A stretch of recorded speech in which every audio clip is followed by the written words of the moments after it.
Springfield, Merced, Modesto, San Francisco, Oakland, Sacramento, Reading, and all points north. I was just sending a wire. Number 3 on track 4. There's Paterno and Brewster. Looks like he sent for all of us, what? I don't like it. Well, take it from me, the fellow's poison. Why don't you stay here? And admit that I'm afraid of him. Listen, my friend. I'm not going because he sent for me. I'm going because of something I wish to do. Paterno and Brewster are against him, too. Well, let me go with you. Not this time.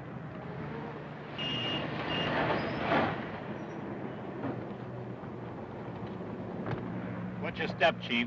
Don't worry about me. I'll take care of myself, all right.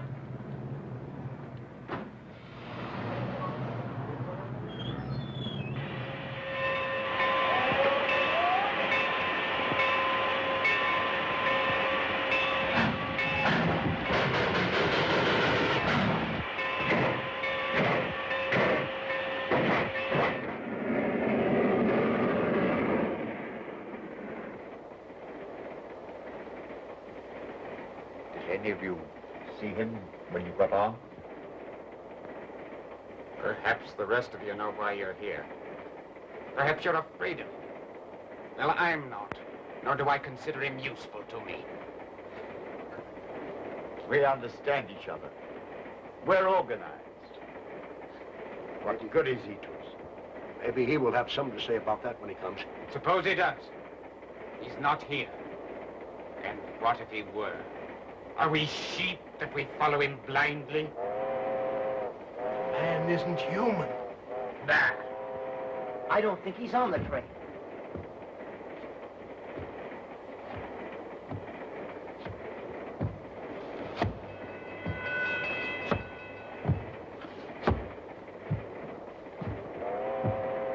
He's coming.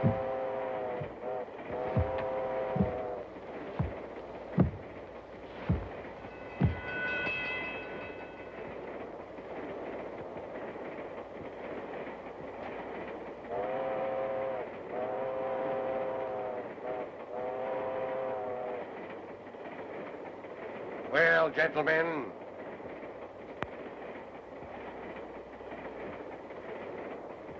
you, what is your report? Fine. Yeah, everything fine. Paterno. Fine, Chief, fine. Everything's okay. My affairs are in excellent shape. You wish to hear what I have to say? Then listen. I'm through with you. The rest might be yellow and lick your boots, but not me, not me. I'm not afraid of you nor of anything you can do.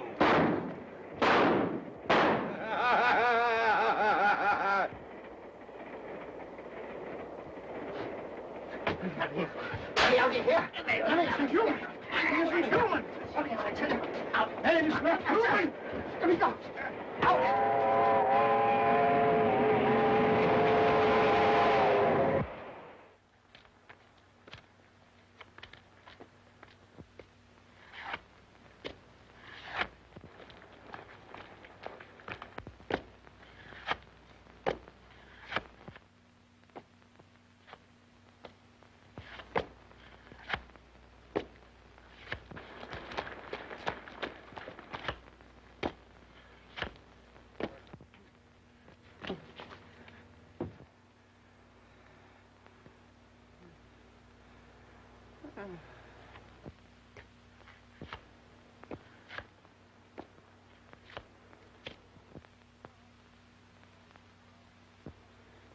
No.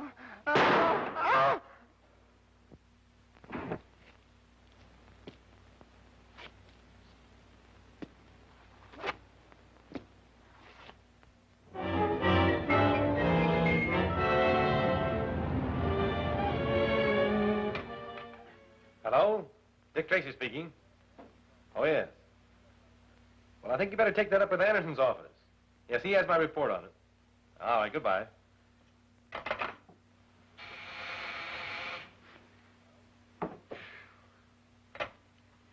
Hello? Speaking. Oh, yes.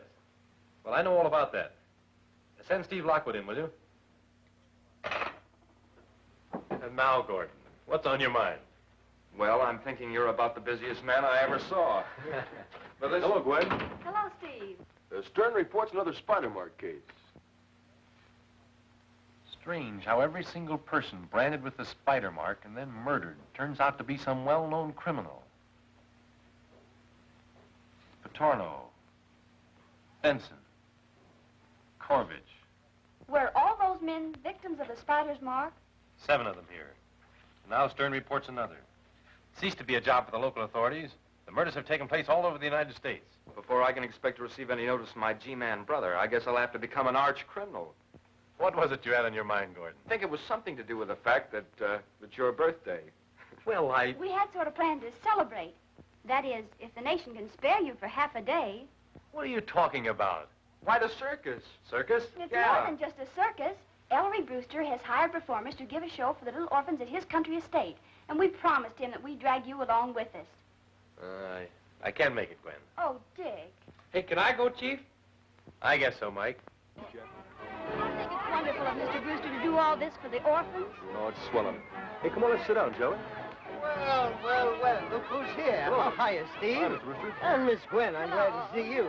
Hello, there, Gordon. Brewster. Well, where's that brother of yours? Oh, working hard as usual. He can't take time off, you know. Here, let me have that ball. You kids don't know how to hold that ball. Did you play football, sir? Did I play football? Say, I was a shortstop on an All-American team. I was. Shortstop? You mean quarterback, don't you? Oh, well, it's all the same thing. You know what I did? I made 3 touchdowns in the first inning, and I made a home run in the last quarter. And how did I do it? Just like this, with a drop kick.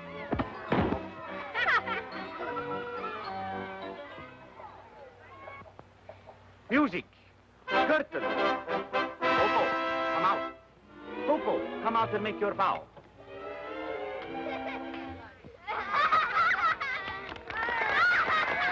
And now, kind people, I must leave you with Coco, because without me, the puppets, they have no voice and cannot talk. Isn't that right, Coco?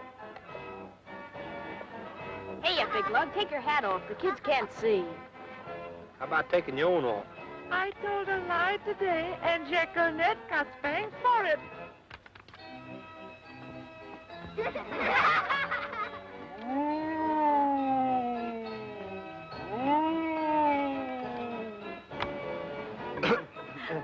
Yes? A long-distance call is waiting for you in your study, Mr. Brewster. A long-distance call. Yes, sir. All right, I'll take it. Will you excuse me just a moment, please? You bet.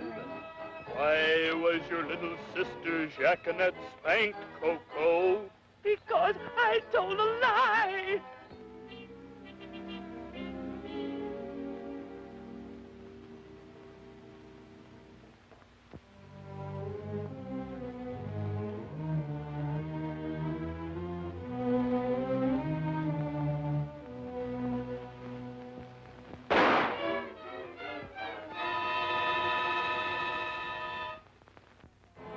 Honest, Mr. Ghost, I'll never tell lies again. Honest, I won't.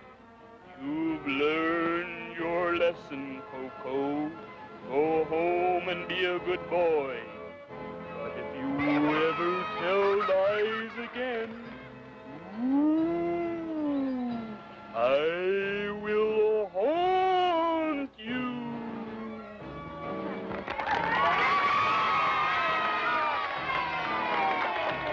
Help! Help! Mr. Brewster's been murdered!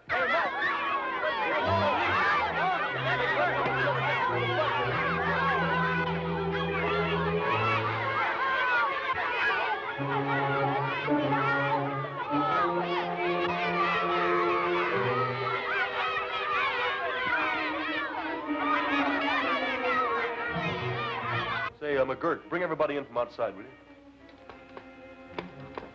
Federal 4,000. Hello? Hello, Dick. Ellery Brewster has just been murdered. Murdered? I'll leave right away.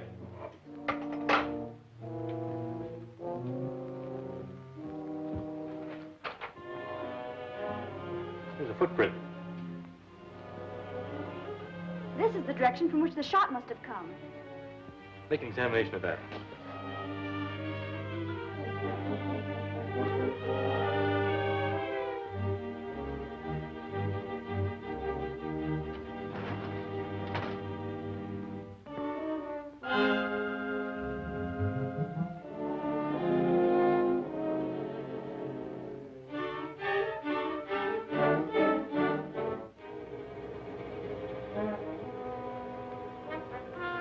Take a look at these, Gwen.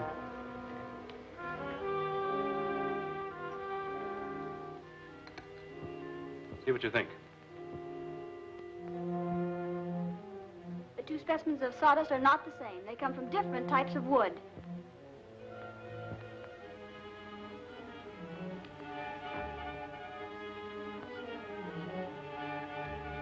I noticed that sawdust does not cling to your clothes as it does to the others. We are puppeteers, sir. We do not perform in a sawdust ring. We can all vouch for the puppeteers, Mr. Tracy. They were giving their performance at the time of the murder. I see.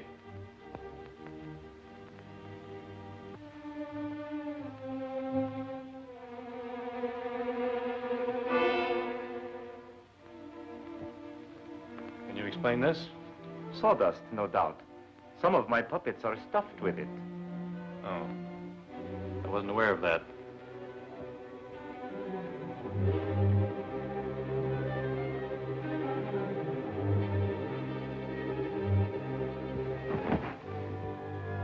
Watch yourselves. Mr. Tracy! Mr. Tracy! Tracy, stop it!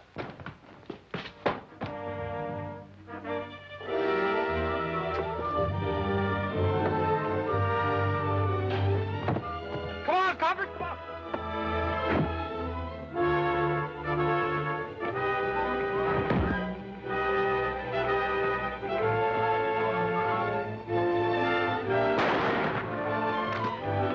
All right, just let him go. I got him covered. All right, boys, take these two crooks back into the house. Let me take care of these fellas, Chief. Here's something they left behind them. Let me see it. Was a pretty good tackle you made there, son. Oh, gee, that was nothing. But say, you sure can use a gun. You're Dick Tracy, aren't you? Yes? I'm just an orphan. But someday I'm going to be a G-man, too. Well, now's a good time to start. Come along.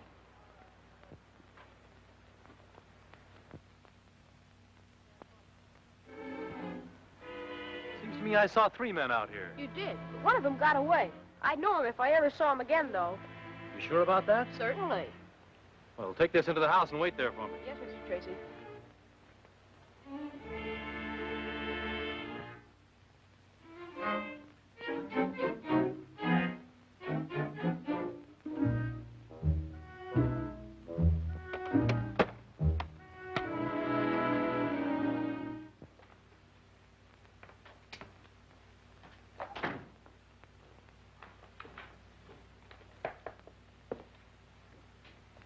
How about it, Gwen?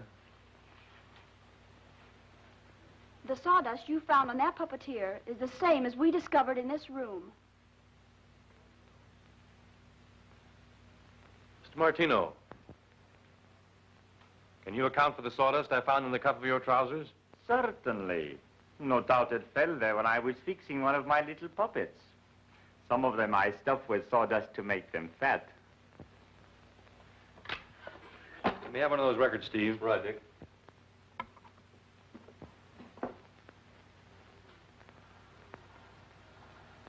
Please, please, Mr. Ghost, don't hurt me. Why was your little sister Jacqueminette spanked, Coco? Honest, honest, Mr. Ghost, I'll never tell lies again. Honest, I won't. Put up your hands, everybody! I took the precaution to remove the bullets before bringing that cleverly disguised revolver in here. You came here while your assistant worked the puppets, and this record played your voice. You shot Ellery Brewster and then returned to the booth in time to take your bow. Take him away, boys. You didn't think I'd get you, did you? I knew it was you all the time. See if they're locked up. I'll be out the station shortly. You certainly cleaned up this murder in a hurry. These men were only tools. They didn't plan the murder. Have you seen anything of Junior? Oh, there you are. Why didn't you get in the bus with the others? Everyone was terribly worried. You bad boy. Well, I'm sorry, ma'am. I'd like to keep this little rascal with me for a while, miss. You see, he can identify one of the men that got away. And his life won't be safe until this matter is cleared up. Well, I guess that'll be satisfactory, Mr. Tracy. But you'll have to make the necessary arrangements. He really is one of our very best boys. Say, Gordon, you were Brewster's attorney. Did he at any time say or do anything to arouse your suspicions? Well, about a month ago, he did give me a sealed envelope, which he asked me to keep for him. An envelope? Yes. He wouldn't tell me what was in it. As I remember now, he acted rather peculiar about it. He said he wanted me to have it in case anything happened to him. Could you get that for me right away? Yes, it's in my office. I'll go down there and then meet you at the lab. Good.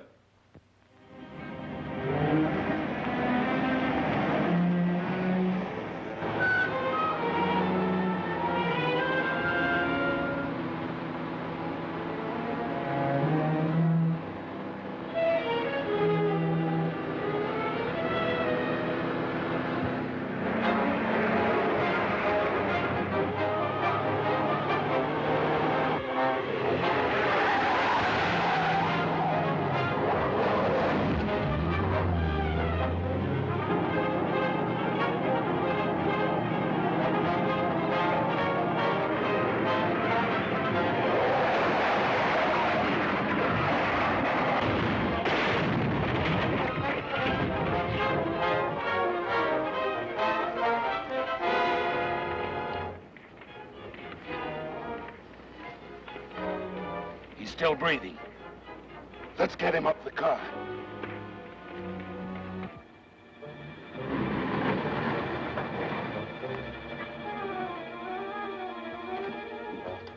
Is he still alive? Bring him inside, quick.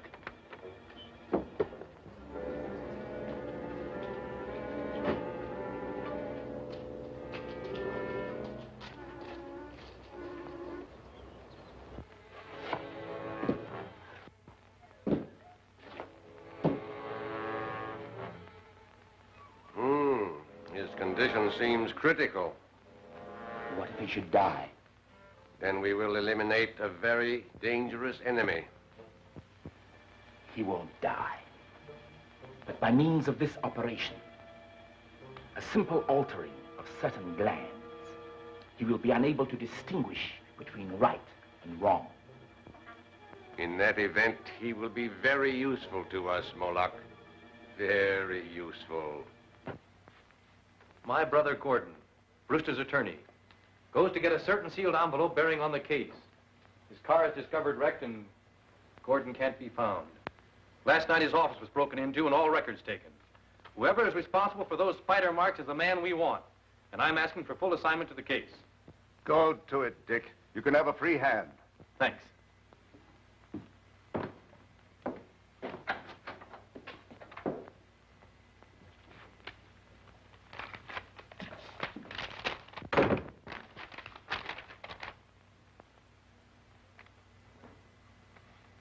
Looks like the work of some crank.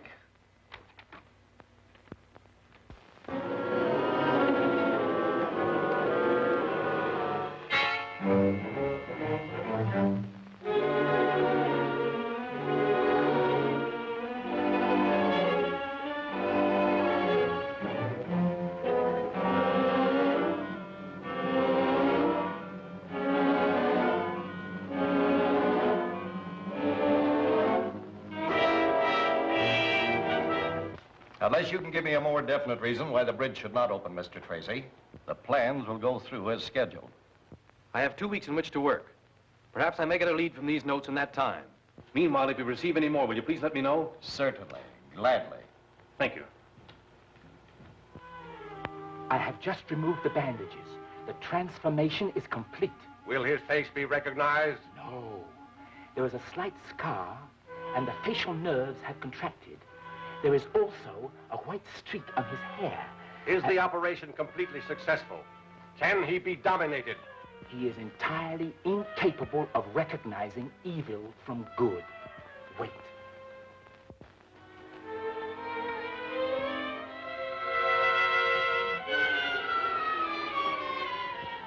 Come in, Gordon.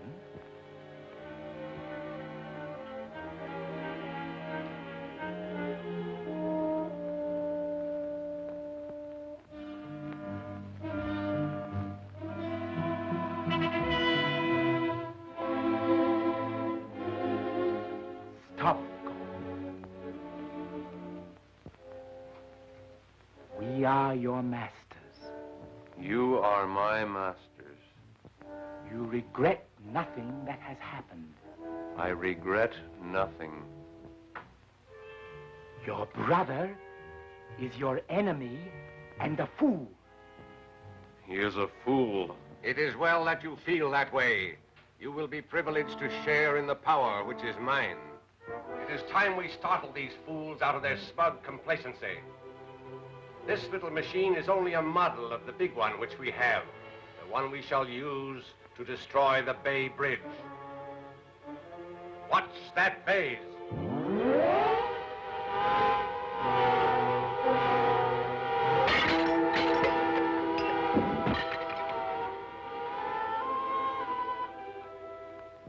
Each threatening note was sent to the governor from a different post office.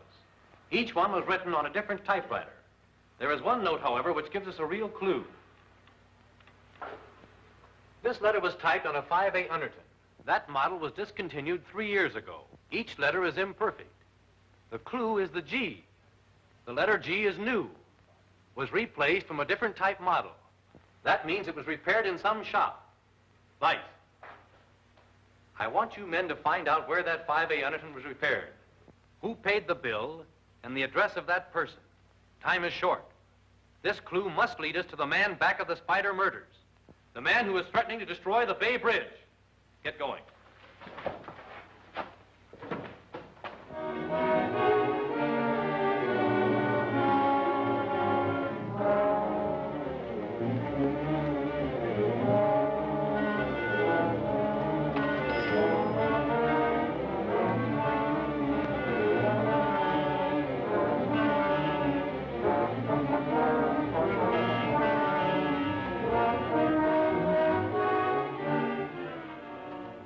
Dick? You found the shop where the typewriter was repaired? No, better than that. Here's the address of where it was returned. 238 Burton Place. Chief, we've located the address. 238 Burton Place.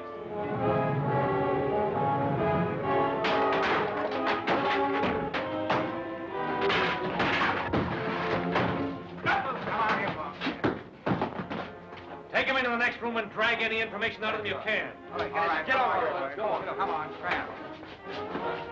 Hurry up. They're due to make an attempt on the bridge in less than an hour. We've got to work fast. The bridge is being patrolled. No one will be anywhere near it.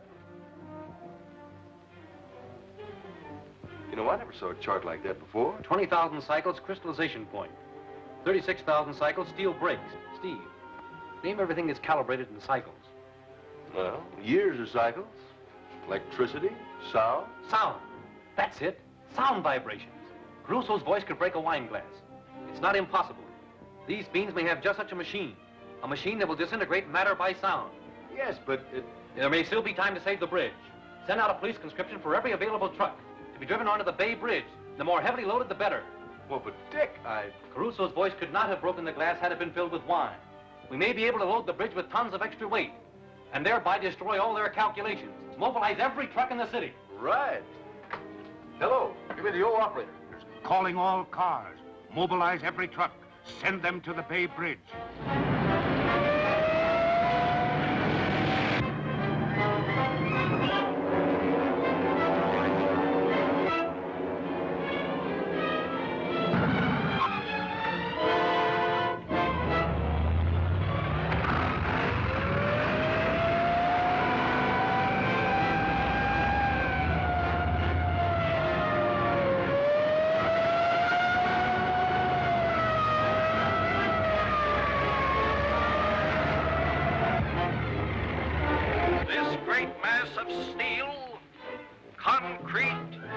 and wonderfully spun cables is more than just a bridge. It symbolizes a highway to a greater civilization.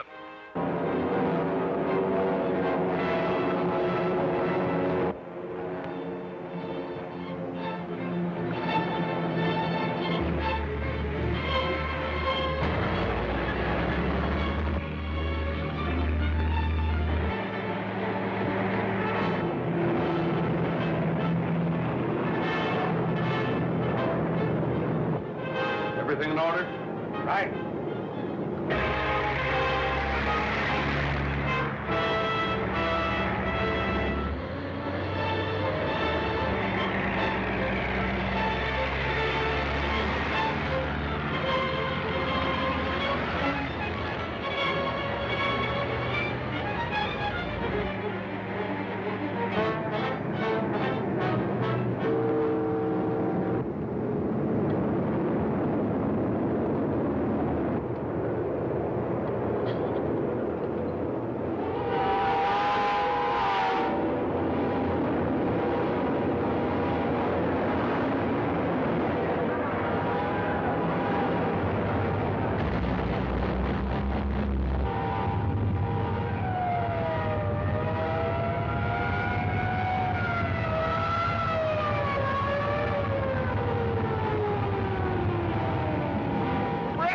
Cracking up!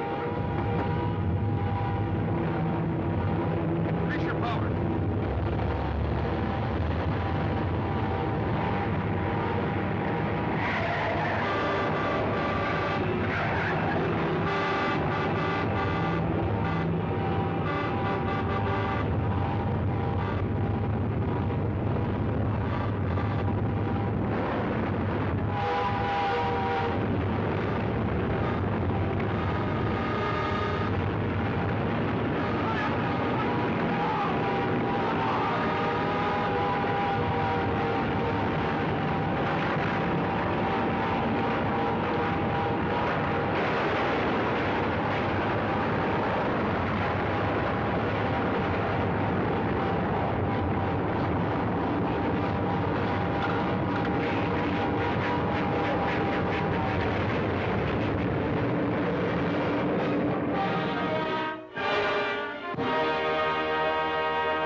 power.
Increase your volume.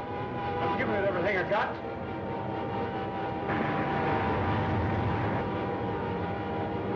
Take her up to the stratosphere. We're getting out of here.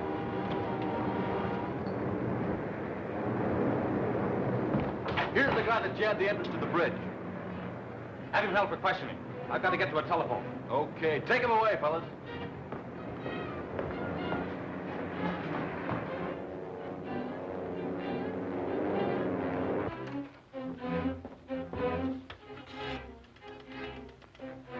Hello. Hello, operator. Dick Tracy speaking.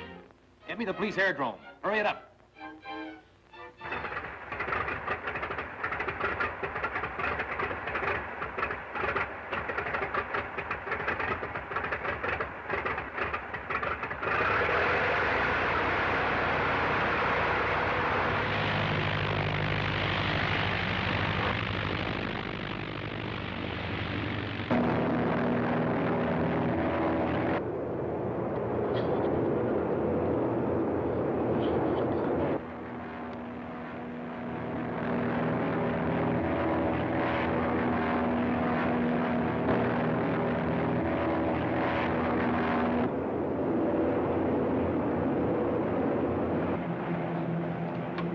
Patrol plane trying to follow us. Rise above its ceiling.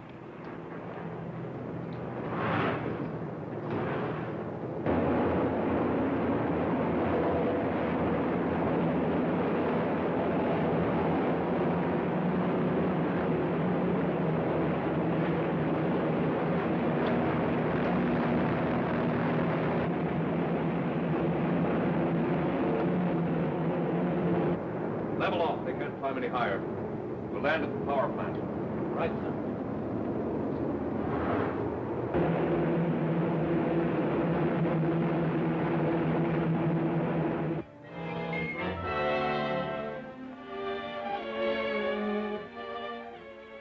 Okay. Thanks, Ed.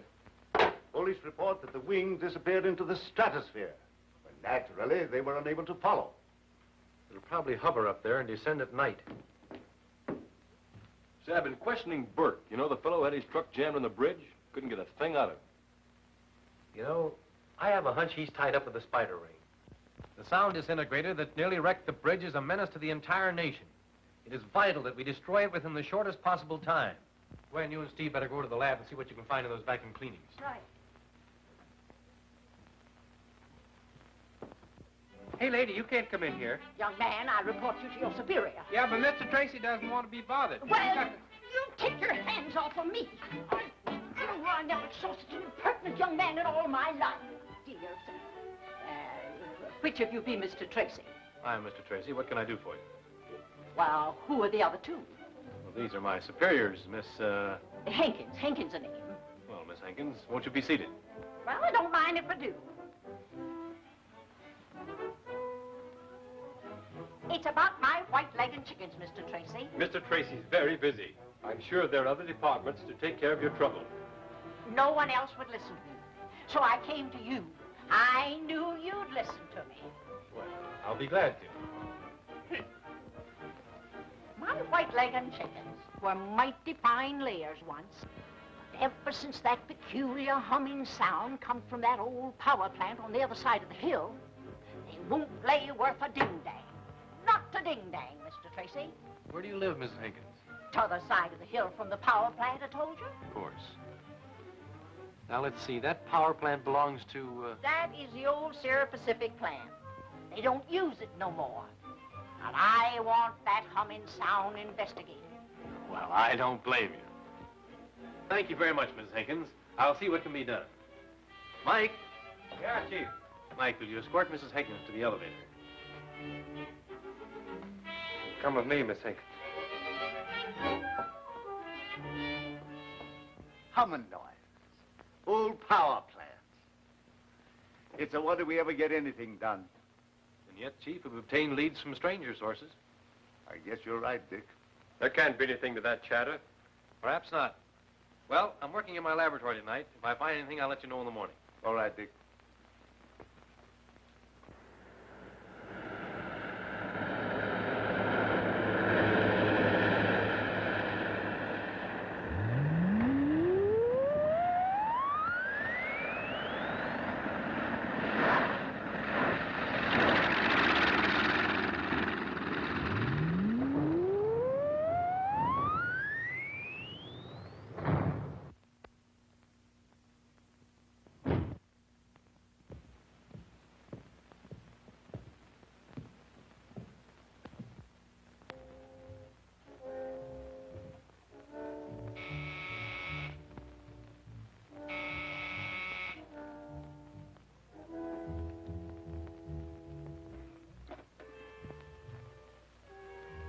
Yes?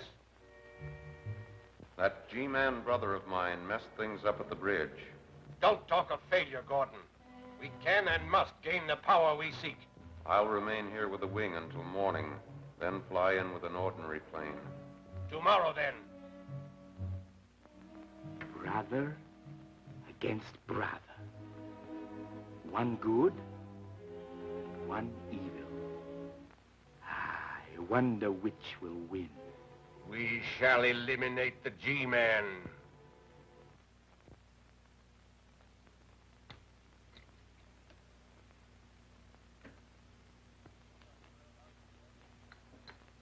Have you any lead on the whereabouts of Gordon? I can't tell you a thing, except that I feel certain my brother is alive. Do you attribute his disappearance to the spider ring? The Spider Ring is guilty of a great many crimes. We've got to wipe it out. Well, Dick, I see you're pretty busy. Well, you know how it is. I'm sorry. I guess we'll be running along. Good luck, fella. Thanks. Good night. Good night. From the vacuum cleanings taken from Burke's clothes, we can pretty well tell where the man has been in the past week. Check over that list, Gwen. Brick dust, 12%. Mustard seed pollen, 20%. Coal dust, 8%. Asbestos fiber, 43%. Asbestos fiber. Where would a man be apt to get that much asbestos on his clothes? Well, he might have worked in a factory. Asbestos. Now, let me see. Ding dang! Let go of my ear! Junior. Well, he runned off while I was reading to him. Young man, it's time for you to be in bed. Now, run along with Mike. Oh, okay, I'm going. Junior! What was that expression you just used? Ding dang? Ding dang. That's what that little old lady said in my office this afternoon. How long would it take to drive to the Sierra Pacific steam plant? Well, we could make it by morning. Why? It may be a wild goose chase, but the pipes and boilers of a steam plant are usually well covered with asbestos.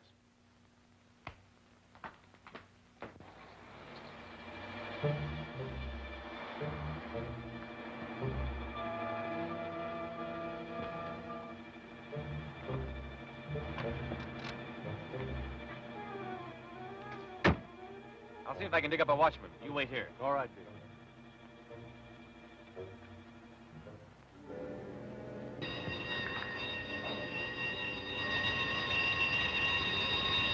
I won't take off until the coast is clear. What do you want? Department of Justice investigator. I'd like to inspect this plant. Sure. No reason why not. Can't see much, though. Plant's been closed down for a long time. See who it is.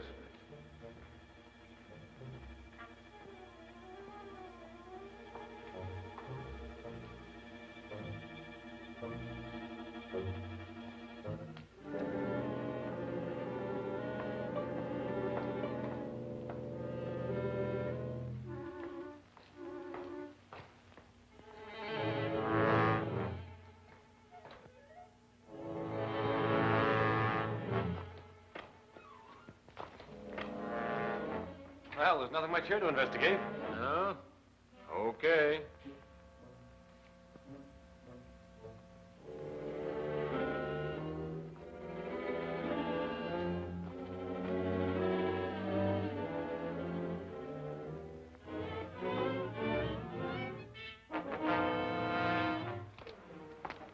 Just a minute.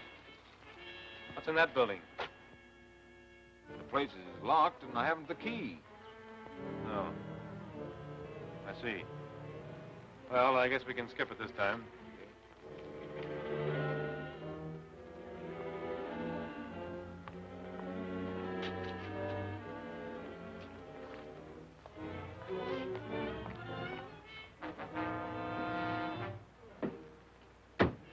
What's up? We're being watched by a dozen guys. That's the spider's den, all right. Start the car and let's go.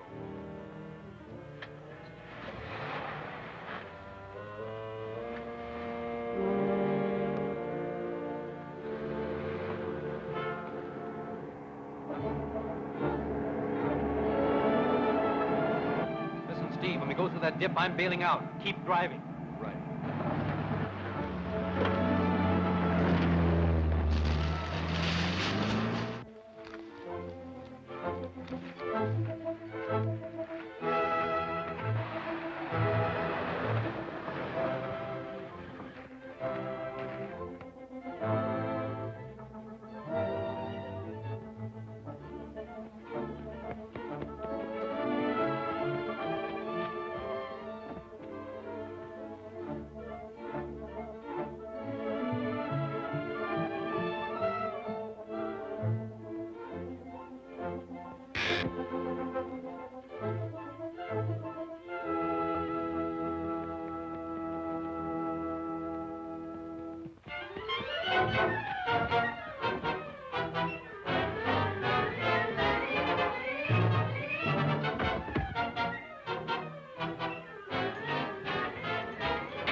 Stand by the plane ready to take off at a moment's notice.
taking off. There they go. They're going to drag away that plane.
Come on, Steve, we're taking off.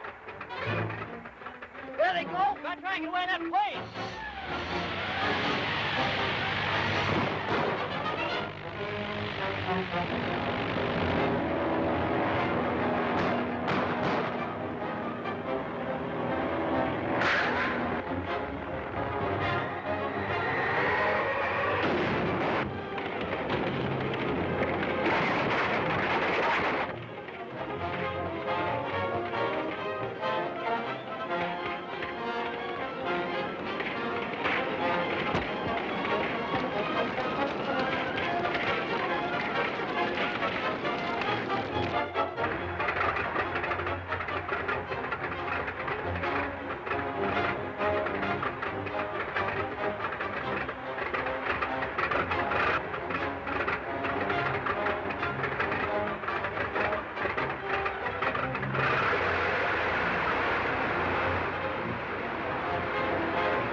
It's taking off. Guess there's not much we can do about it, is it? Well, anyway, I destroyed the sound disintegrator. That menace has been removed.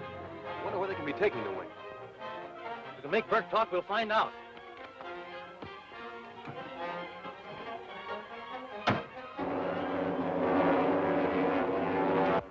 Rise into the stratosphere before you set your course for our number 2 base.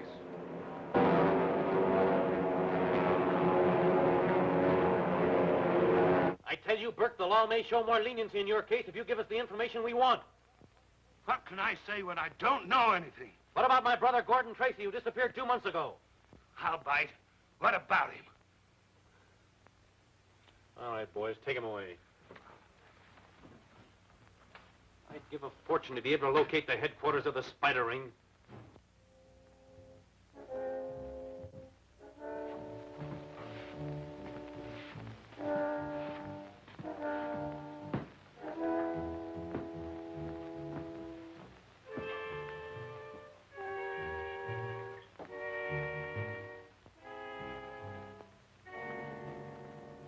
This is very bad, Gordon. Burke is yellow at heart, and if they sweat him, he might talk. Burke knows we have made arrangements to get him out, and will keep his mouth shut. Then we can go ahead with our plans? They are already underway. This time there will be no interference.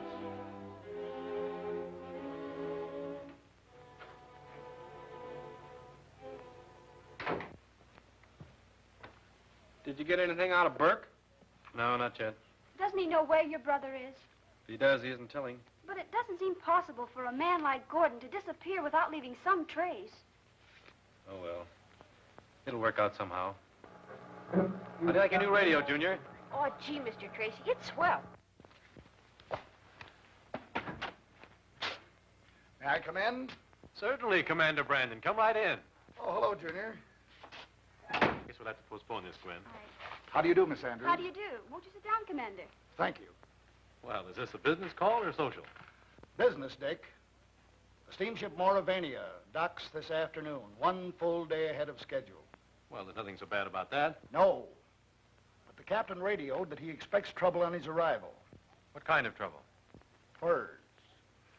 Valued at $1 million. The captain believes they're aboard his ship and that there will be an attempt made to smuggle them into the country. I'm afraid I wouldn't be of much help to you, Commander. You see, that's out of my department. Besides, I'm concentrating on the Spider Ring right now. I'd feel a whole lot better with you on the case. I hope I have better luck next time. Thanks, Commander. Thanks for asking me. Thank you. Goodbye, Miss Andrews. Goodbye. Goodbye, sir.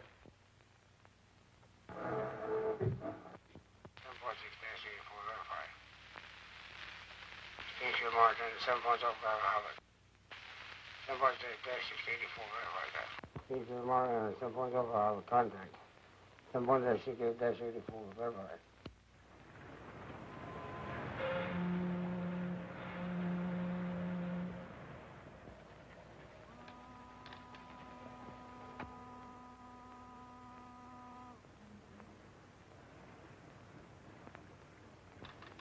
Sign off now, but stand by for any message regarding the Mauravania.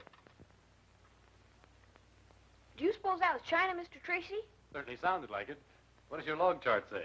Well, that's the funny thing about it. There isn't a single station listed on that wavelength. Well, that's too low a wavelength for an established station. Sounds like Russian or hog Latin or something. Maybe it's one of them Fiji Islands there. Say, you know that might be Fiji. Down the Fiji Islands. You know where they do that dance down there? Well, Mr. Lockwood. Something turned up, Steve? Yes, this package was sent to the jail for Burke, so I brought it right over to you. Let's examine it in the laboratory. Can I go with you, Mr. Tracy? No, that may be an international spy sending a message in code. You stick by the radio, Junior. Gosh. Junior, you better let me help you do that now. Oh, no, you don't. Mr. Tracy told me to do it. Gwen, I'd like to examine this in the X-ray. And I'll start the machine.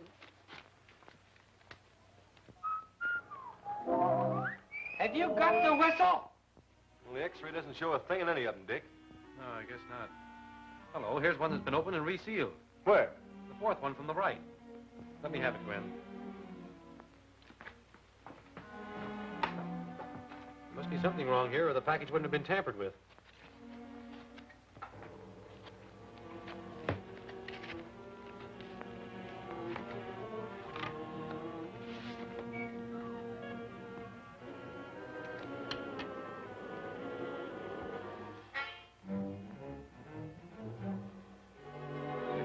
any disappearing ink on these or it would show up.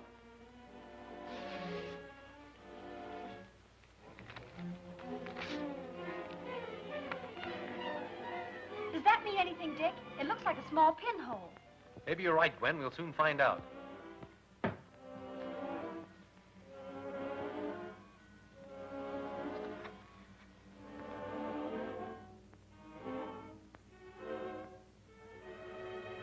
Moravania alters plans. Release you tomorrow. Moravania? That's the liner Commander Brandon was speaking of. They're planning to free Burke tomorrow, break jail. Brandon was right in suspecting the furs were on board the Moravania. The Spider's men will be too busy getting a hold of them to free Burke. If we could only make Burke talk. Maybe he won't have to talk.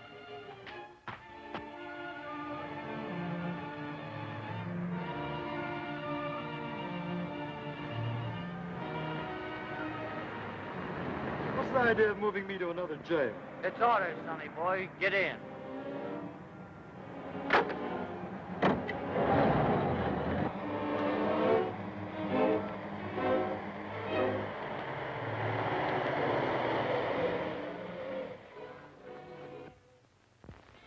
Well, get out and see what's wrong.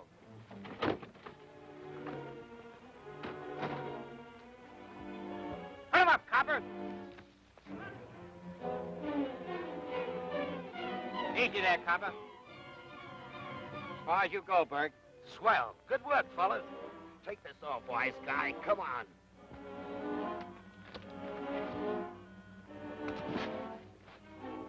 Stop that roadster and beat it. We'll take care of these guys. Thanks. G-men.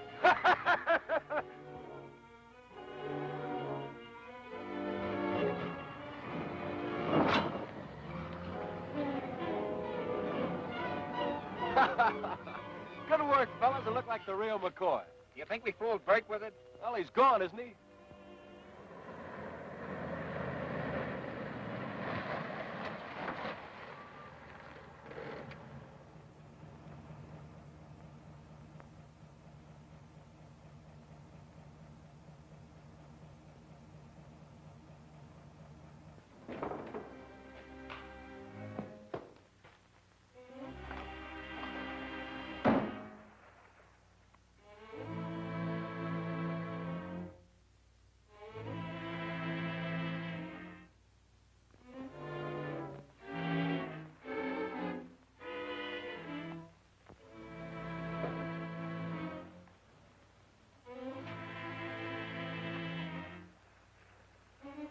I tell you, the Spider's expecting me.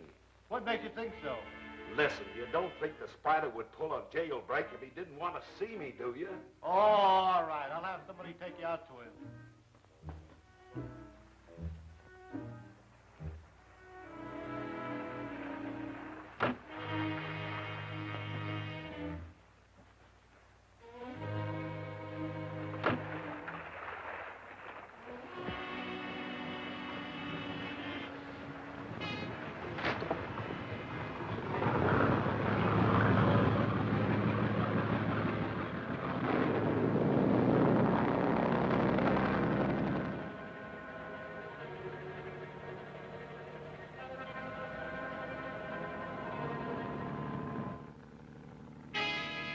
Zeke's coming out here in a launch.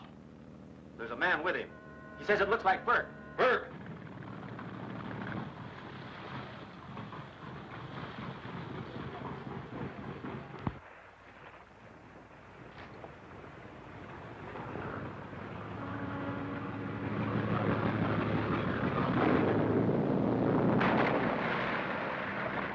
That jailbreak was slick, Chief.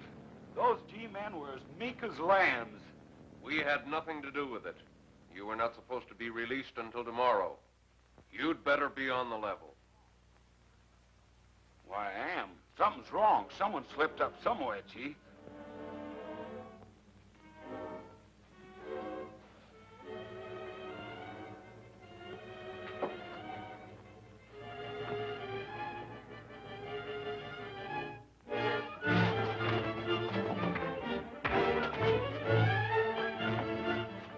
Well, Mr. Tracy told me to stay tuned in on that station.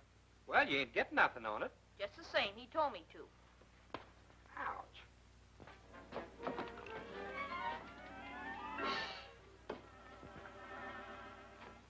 Calling Mike McGurk. Calling Mike McGurk. That was Mr. Tracy. Calling Junior. Hello, Junior. Can you hear me? Now you don't. Well, if it ain't Dick Tracy, we didn't expect to get you this easy. Now that you've got Dick Tracy, I suppose you intend to keep him prisoner on this tramp steamer in the river basin. Maybe we won't bother keeping you very long. Police know all about the abandoned boats in this river basin. They know all about the Moravian and the $1 million fur deal, too. And Mike McGurk is right now telling Steve Lockwood to have the police boat meet the Moravian before it docks. Why, you...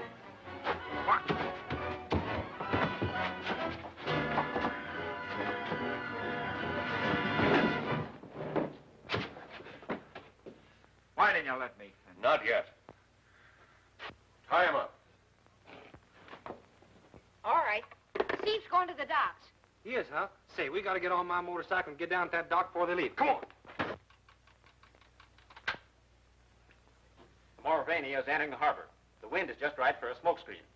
Get the men to their places with gas masks. Have the smoke machine ready for immediate action. All right, man. Get to your post.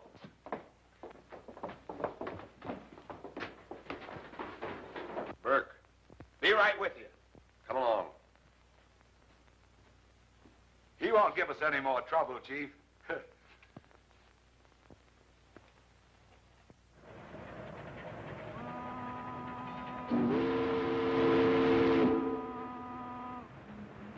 Start the smoke.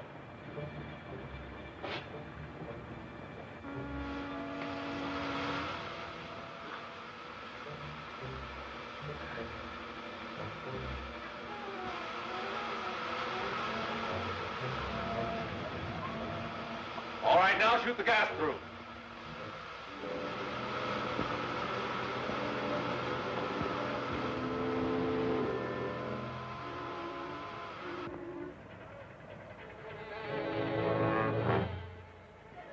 Reduce speed! Aye, aye, sir. It's gas!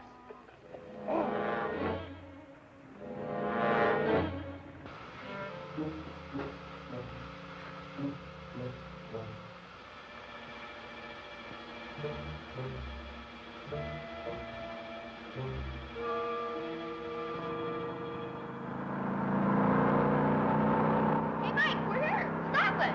Stop it. I can't stop it.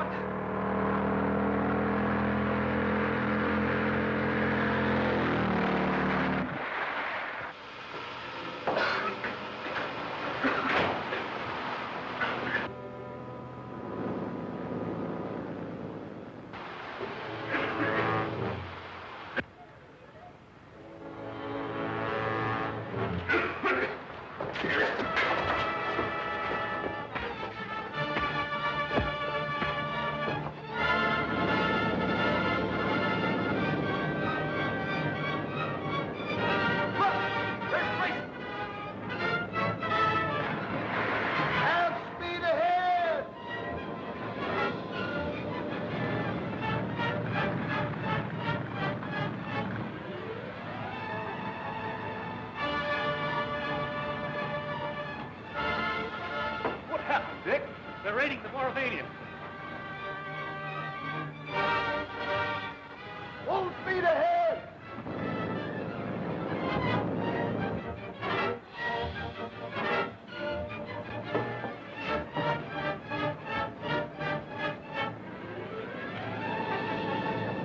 Police boat. Better get out of here. What about the other? They can take that boat. Come on.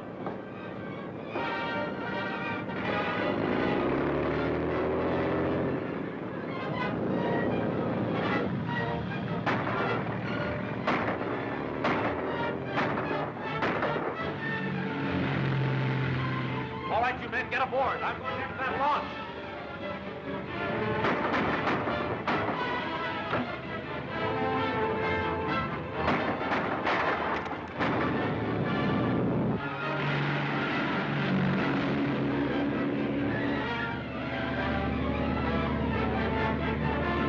You're after.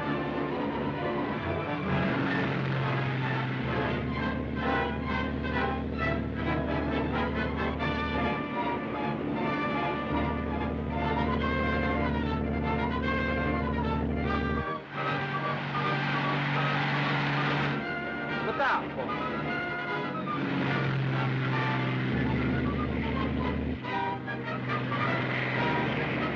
We can't make it through there. We'll be killed.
What happened, Dick?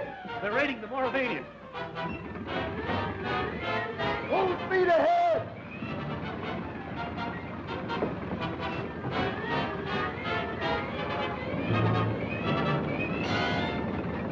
Police boat. Come on.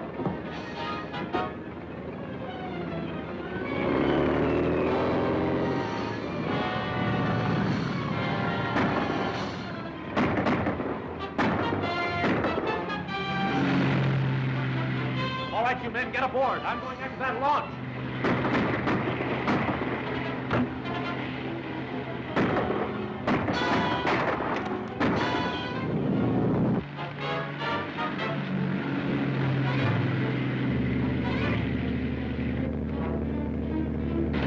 They're after us.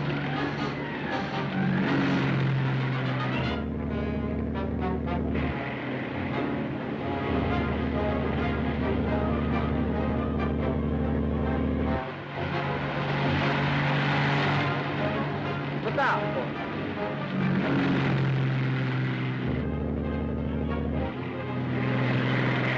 We can't make it through there.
Why you want to ride your motorcycle off the end of a dock beats me.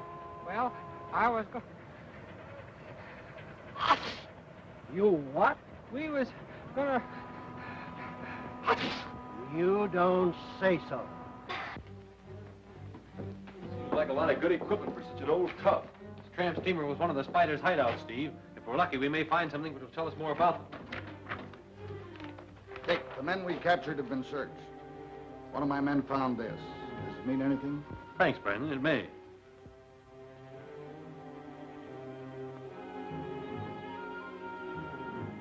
Doesn't tell me anything now. Steve, your pockets are dry. You better keep it.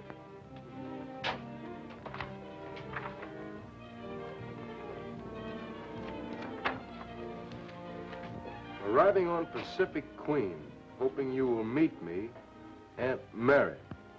What's that? Aunt Mary.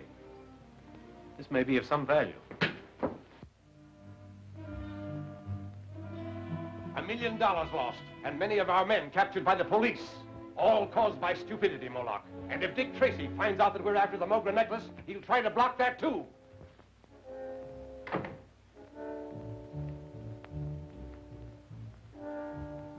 I have just received word that the wireless message concerning the Mogra necklace has been found by federal men. And that means Dick Tracy. I don't think even Dick Tracy can stop us this time. Monsieur Claire Rene arriving with famous Mogra necklace aboard Pacific Queen today. Necklace is of great value.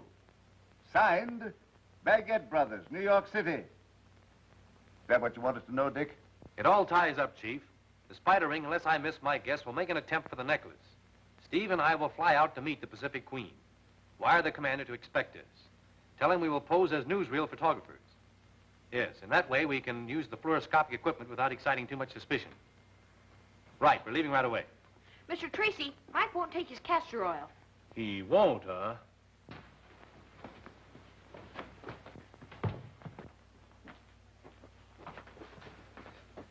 So such get away, huh? All right, Doctor. Take care of your patient. Come in. Oh, Mr. Odette. Glad to see you. And Mr. Potter. How do you do, sir? How do you do? We just dropped in for a moment, Dick. Congratulations. Oh, for what? We've heard about your cleanup at the waterfront. Oh, that's ancient history now. Oh, Steve, you better put that stuff right in the car. All right, Chief, but we'll have to hurry. Yeah. Going away? Oh, just one of those things. Be back by night. Hey, wait a minute, Steve. I'll help you. Hey, I thought you were sick. I never felt better in my life. Dick, have you heard anything? Found any trace of your brother Gordon? I'm sorry, old man. Oh, well, it'll work out some way, I'm sure. I'll have to be running along. I'm awfully glad you gentlemen dropped in. Goodbye, sir. Goodbye. See you again. Bye, Dick.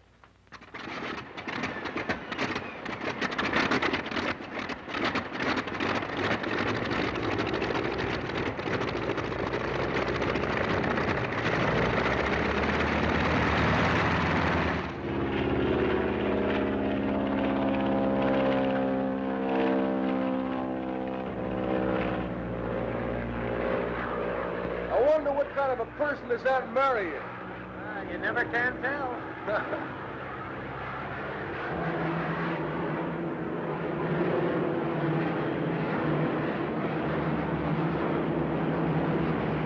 Hey! There she is now. Radiogram, sir.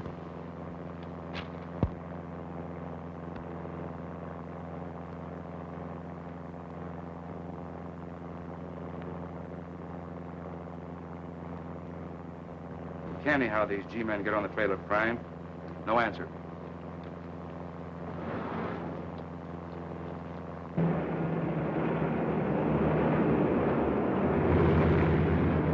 See that they pick up gears in readiness for their landing. And stand by to render all assistance. Yes, sir.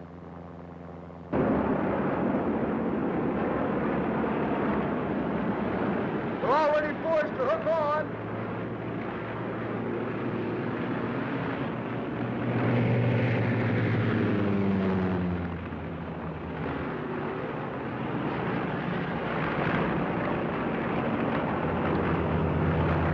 right, lower away.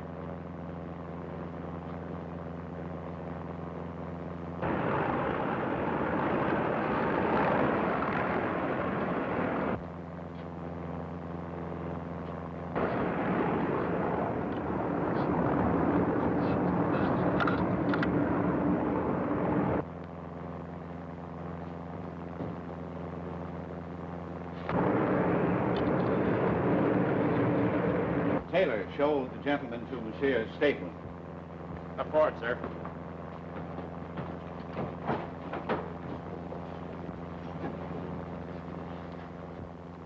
But of course you are mistaken. Only an hour ago, I put the necklace away in his secret hiding place. I hope our suspicions are groundless, Monsieur Rene.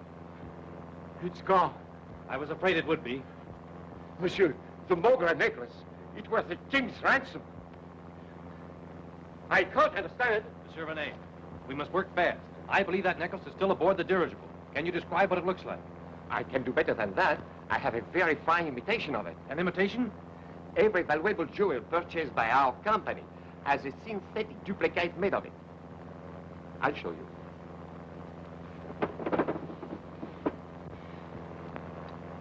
It is just an imitation, but a very good one. May I keep it for a while? Oui, monsieur. Commander, what's the position of the dirigible? We are just over Santa Barbara, heading north for San Francisco. Have the people assembled in the main salon. Make them think it's a newsreel stunt. Very well, Mr. Tracy. Thank you, Mr. Churton. Thank you very much. Not at all, not at all. Any sign of the necklace yet? No, not as yet. The fluoroscope will sure pick it up when the right guy comes in. It's working perfectly. That's fine, that's fine. Oh, I do hope he asked me to speak. Oh, I'm just dying to do it. Oh, the folks back home. Now, will you love to say a see few it. words? Oh, me. Oh. Yes, come right along. Oh. And now, Miss, Miss Clarabelle. Georgetta Clarabelle. I'm from Creamy Falls, Iowa. Yes. Well, Miss Clarabelle, will you say a few words for us? Yes, into the mic. Mike. The microphone, miss. Oh, yes, of course. Okay, Steve, I'm sure this will be a thrill for the people of Creamy Falls. And now tell us, Miss Clarabelle, have you enjoyed your flight in the Pacific Queen across the ocean? Oh, my, yes. It's been just too wonderful. And now, friends of the radio. That's and fine, Miss newsreel- Clarabelle. Thank you very much. And now of someone else. Find anything? Yeah. Oh, but I have so much more to say. Don't move, anybody. Your phony camera didn't fool me. You're G-Man looking for the Mogra necklace. But you're not going to get it. You get me? You're not going to get it.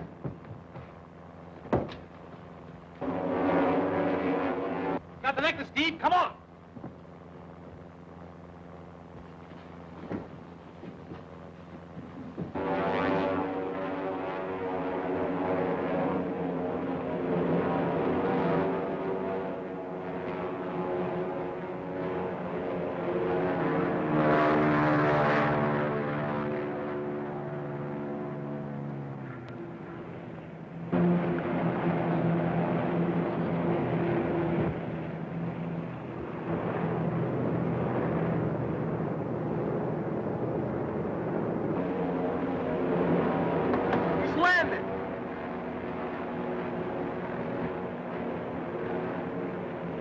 Hold on!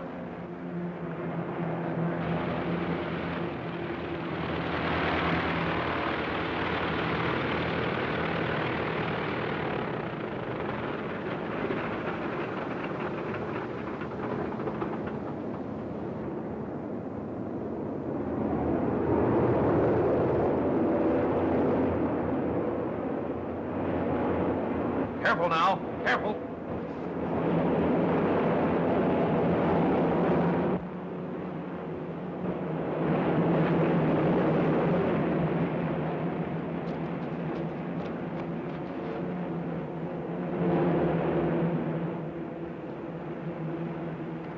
Too late, Steve. Spider has the Mogra necklace. Say, boss, I think you ought to know that these newspaper men out here are threatening to bust right into the place if you don't give them a story about them jewelry. All right, Mike, send them in. I'll give them a story that will make headlines in the next edition. Boys, I have a surprise for you. Take a look. Looks like the Mogra necklace. That's exactly what it is. The spider ring stole the imitation. You wouldn't fool me, would you, mister? Figure it out for yourself. You know there's an imitation and a real one. So which would you take? The one that was carefully hidden away, or... I get you.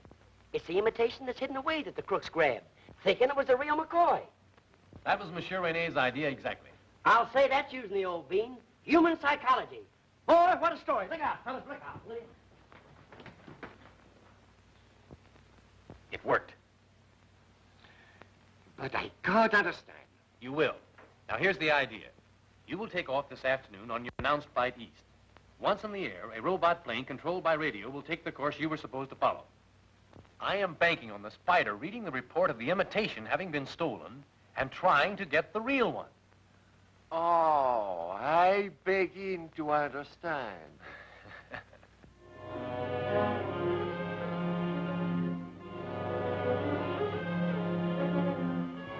A clever trick. But Monsieur Rene has not outwitted us yet. Gordon must be told of this at once. He is with the wing. I will communicate with him.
Isn't that the robot plane? Yep, that's it.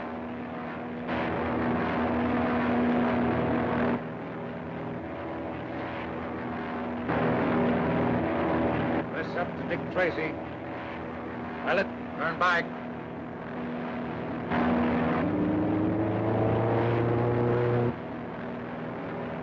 The regular plane's heading back, Dick.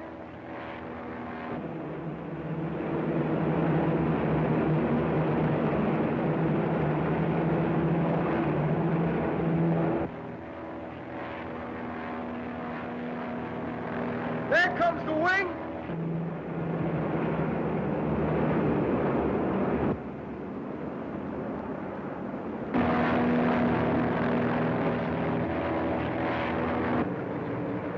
We just sighted the passenger plane.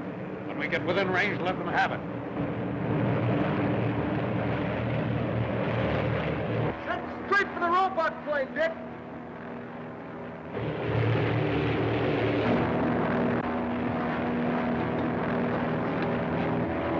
Dick! Junior's in that plane. I'll send him into a dive.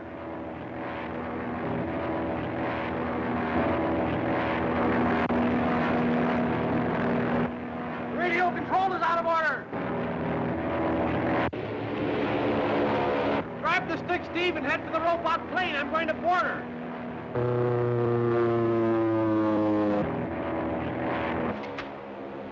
There's another plane coming at us, and it carries a machine gun. Tell the other gun crew to stand by. Yes? Circle and get back into position again.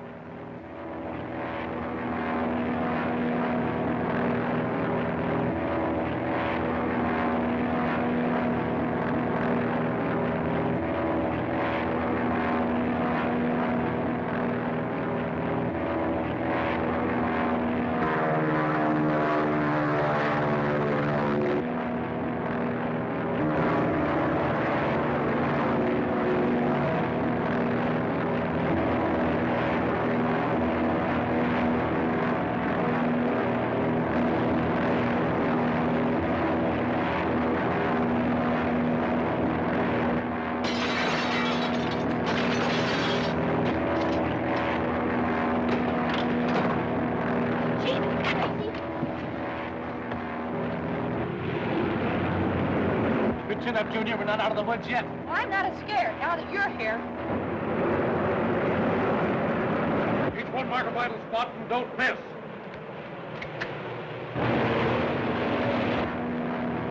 Fire!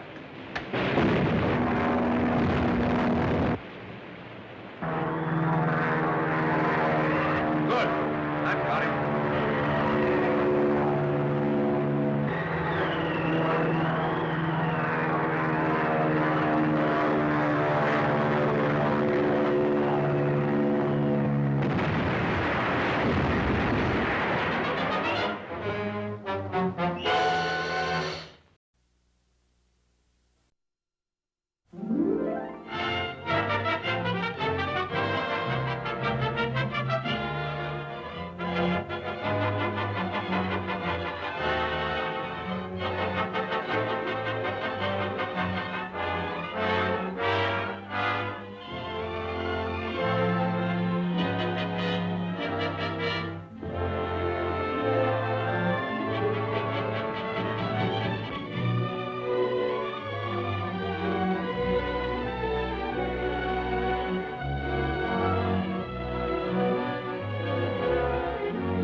Junior's in that plane!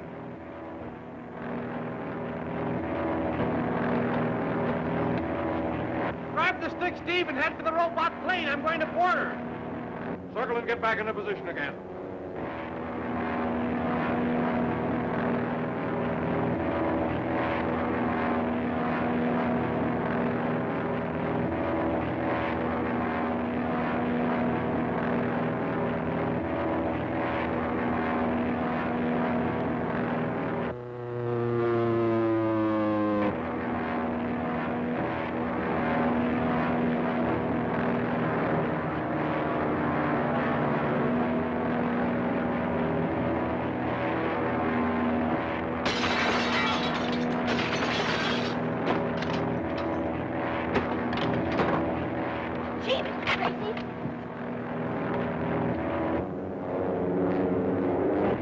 Junior, we're not out of the woods yet. Well, I'm not as scared now that you're here.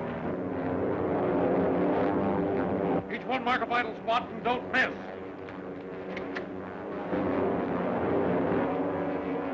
Fire! Good. That got him. You'll have to jump for it, Junior. I'm not afraid. Go ahead.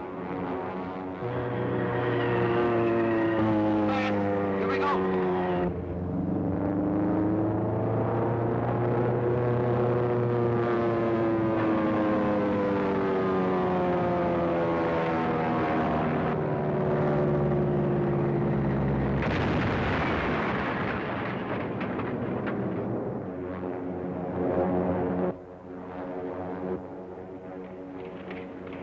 No chance to land there without cracking up. We'll have to return to Beechwood and send out a car to search the wreckage for the necklace.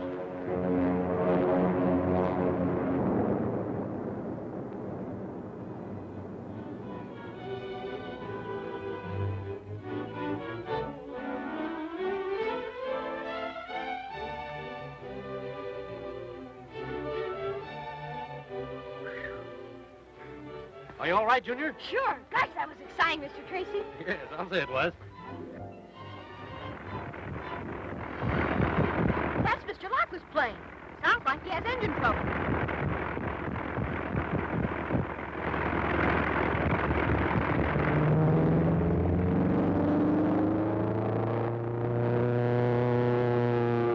He'll be lucky if he doesn't crack up.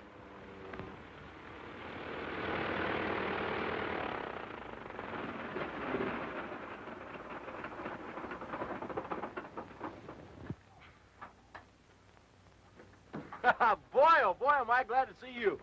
I thought you two were gone ashore that time. You and me both. From the sound of your motor, you came near not making it yourself. You're telling me, so I have to do plenty of work on that motor before I take off again. I want to get to that wreckage and plant the imitation necklace before the Spider's men get there. Right, by the time you get back, I'll have this bus running. Oh, boy, I hope this radio works.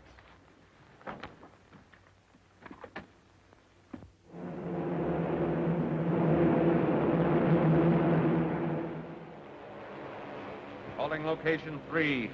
Calling location 3.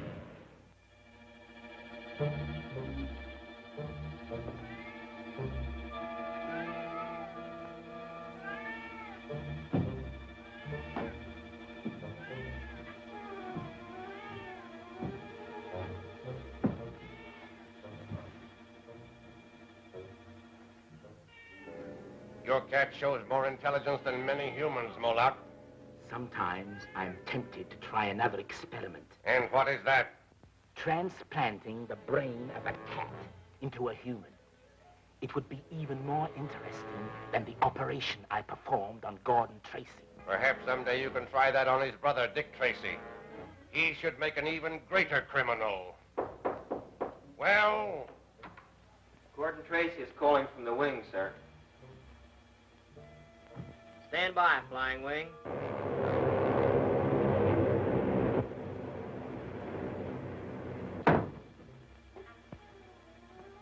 Go ahead, Gordon. Plane with the Mogra necklace crashed just off Kendall Road. Impossible to land. I'll await you here. You heard the location. Send a car there at once. The real necklace is in that plane. We have no use for this, Moloch. It's an imitation. It's worthless.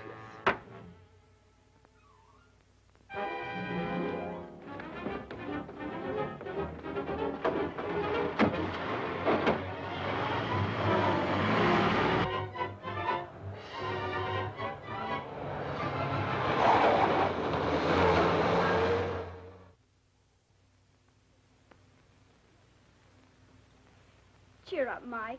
You're letting your imagination run away with you. Well, it ain't imagination, Miss Gwen. He's dead. Junior's dead. I saw him. And I could see the robot plane had taken off. Little Junior was inside. He couldn't get out. And his little face was pushed up against the glass, looking at me and calling to me, calling for me. Mike McGurk. Calling Mike McGurk. I can hear him just as plain. Well, no wonder. Now you can hear him even more plainly. Mike McGurk. Calling Mike McGurk. Hello? Hello, Mike. Mike, this is Junior. I knew the little feller'd be all right. I'm with Steve Lockwood, and we're grounded somewhere near Kendall Road. Yes, the engine went dead. And say, Mike. Mike. Mike. Hey, Mr. Lockwood, the radio went dead. What's the matter? Junior? As soon as he gets his plane fixed. Why, something must be wrong. Hurry, Mike. Well, We've got to find him. Phone the field. Tell them to have my ship ready.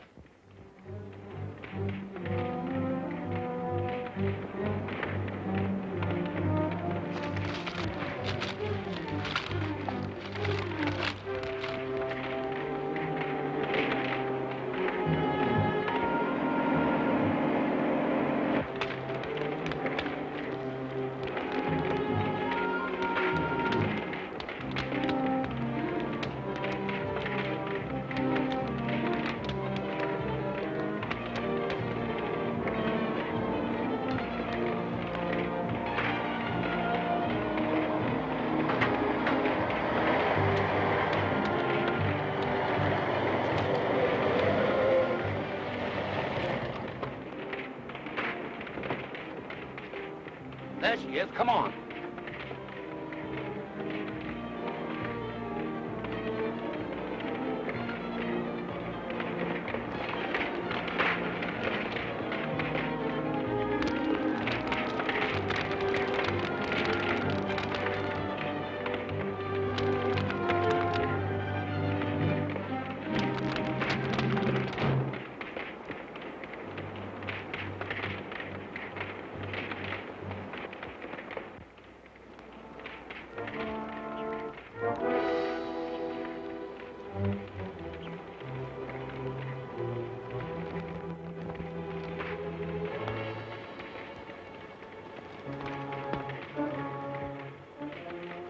Hey, look.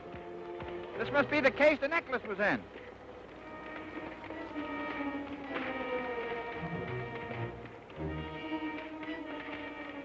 It must have fell out and burned up in the fire. We better go back and report.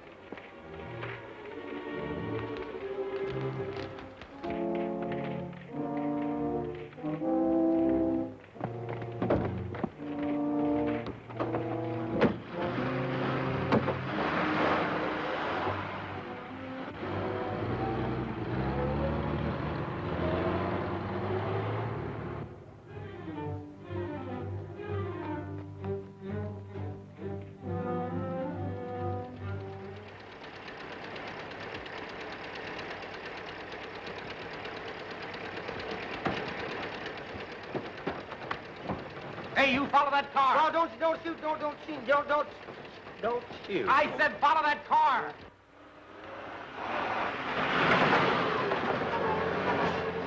Where in time did you come from? If you're one of them hitchhiker fellas, you got your nerve, isn't it, Elmer? Well, he ain't one of them hot hoo-talker. He ain't a hoo-talker. He's one of them hold-up guys. I'm not a hold-up guy. I'm anxious to follow that car. Will you step on it? Your car? No. Well, Well, if it ain't yours, how can you lose it? I'm not interested in the car. It's the people in it. I want to see where they go, but I don't want them to see me. This gal's out of riding with another feller. I wouldn't be a dad-blame bit surprised. You know, that's Paul always said you can't trust a woman or a mule. There may be something in that, but will you keep that car in sight and step on it? Well, Paul said never pull her down past the third notch. But boy, you asked for it, so grab your hats, boys. I'm really gonna pin a tears back.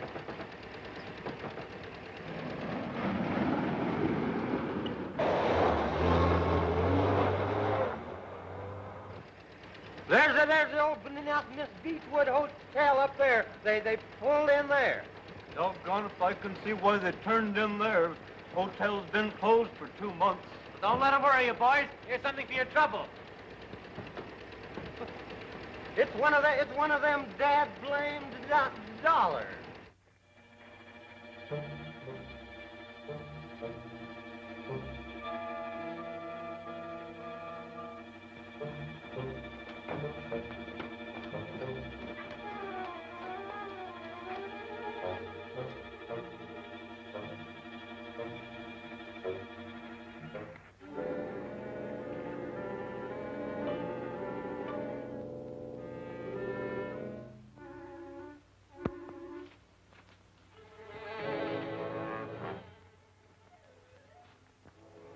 Plane had been burned to ashes. We didn't find a thing, only this case.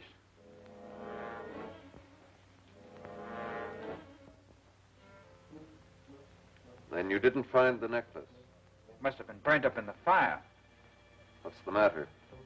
Oh, nothing. I just twisted my foot a little. That's too bad. We must attend to it at once. It may be serious. Remove your boot. It's nothing. Nothing at all. Sit down. Remove his boot. It's all right, fella.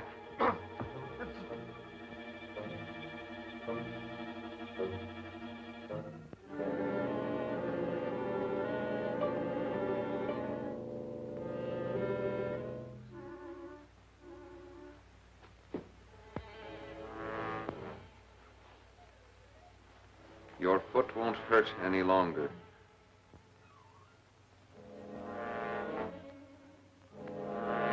No! No, not that! No!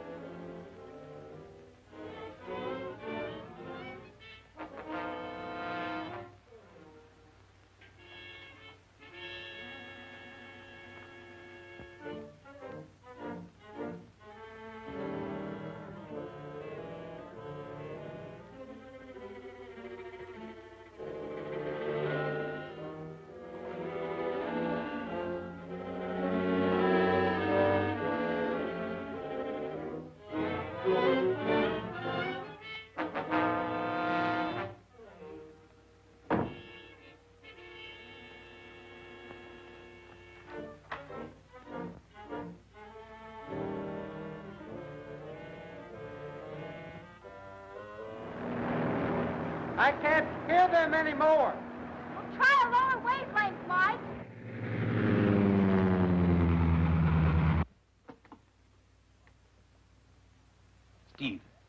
Steve Lockwood. Well, is it still dead? It isn't just right yet, but I can hear someone. Well, keep trying. I'm at the Spider's hangout. Mr. Lockwood! Mr. Lockwood! Here's Dick Tracy! What does he say? The boss is in trouble. You know, the old Beechwood Hotel. Beechwood Hotel. Where is that? Well, that's only a few miles from here. Strap on your safety belt, Junior. We're taking off for Beechwood Hotel. Get a squad of G-men and... Too late, Dick Tracy.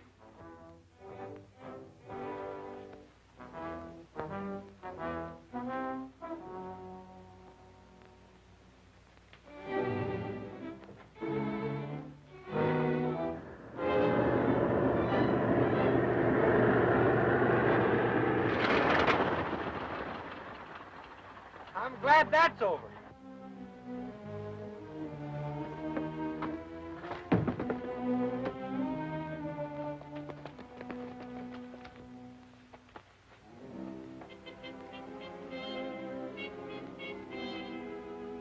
You won't need this.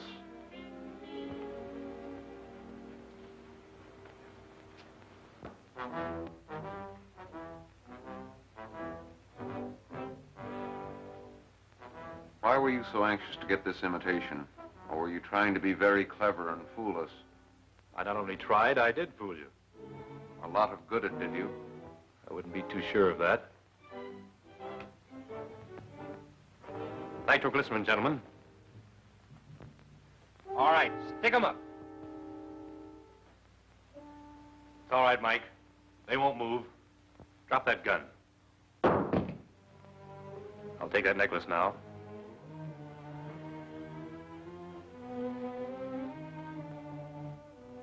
Go ahead, blow us up now and kill him too. All right. I will. Oh.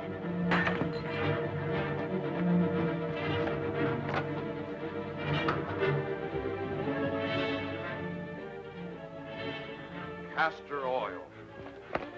Give me that gun. Get the plane started. I'll stall them long enough for you to get there. It's our only chance.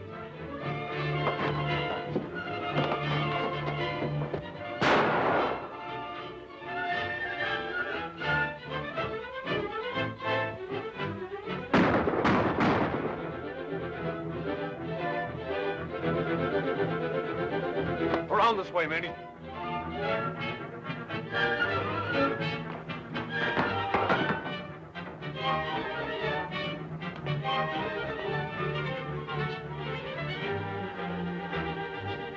Around the house.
take that necklace now.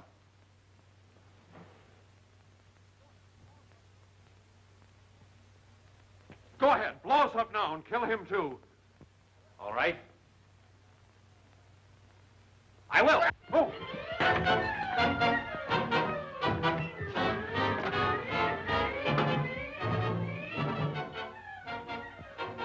Castor oil.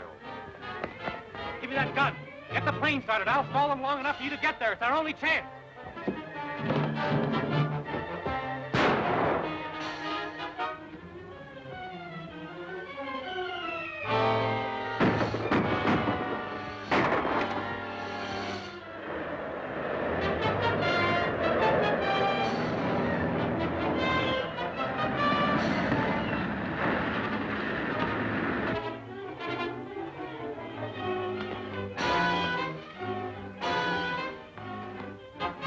Surround the house.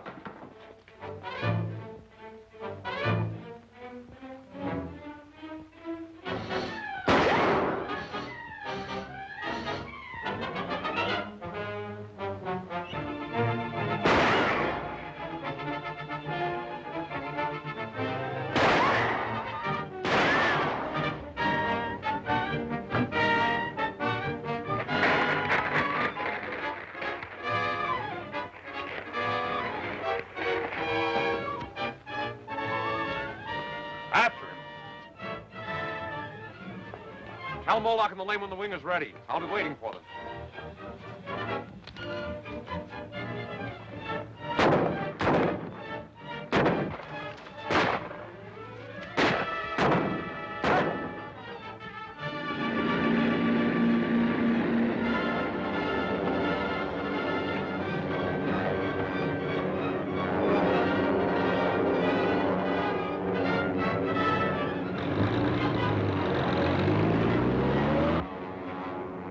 Spiders taking off in the wing. Rise to the stratosphere. We want to be sure they don't follow us. Well, no use trying to chase him. My plane won't go that fast. Anyway, Steve, I got the necklace. Let's get back to town. Can I look at the necklace, Mr. Tracy? Sure, here, boy.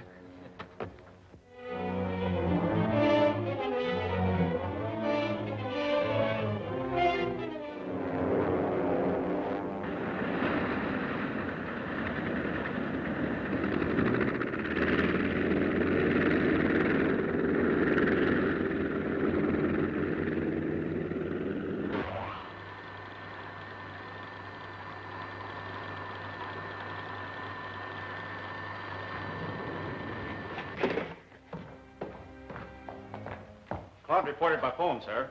He and the others got away from Tracy's men in the car. Good. We'll need them for the work at the cove.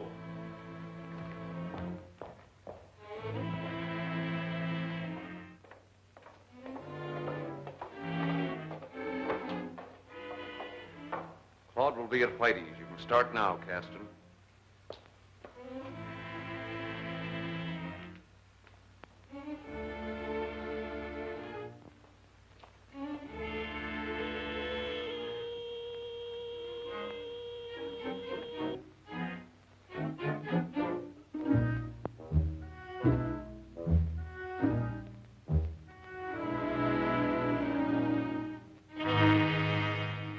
The value of Randolph's formula, Moloch, depends upon who wants to buy it. In that case, the formula of Nicolanium is very valuable to us, thanks to Mr. Callion.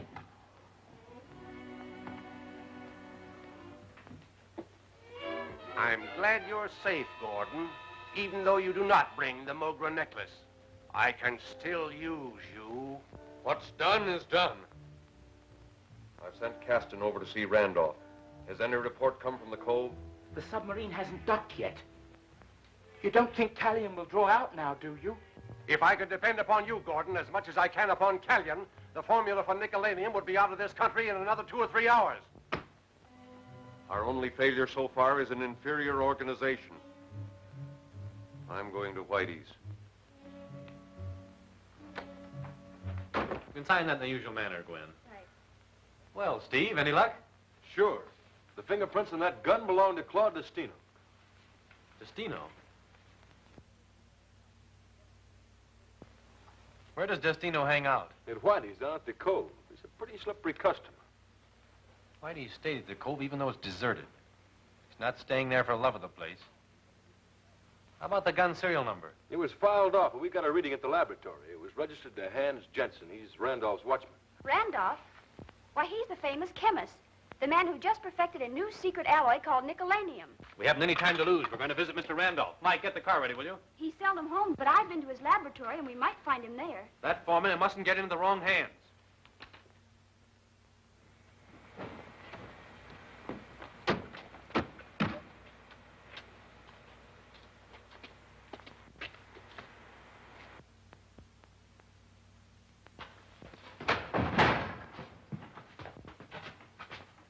Come on in, boss. It's open.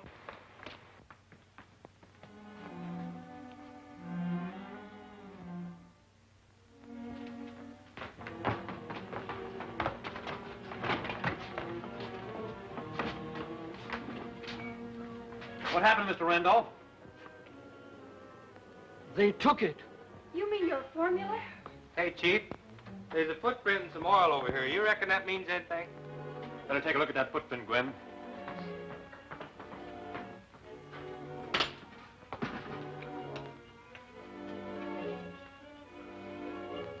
That's the man, Mr. Tracy.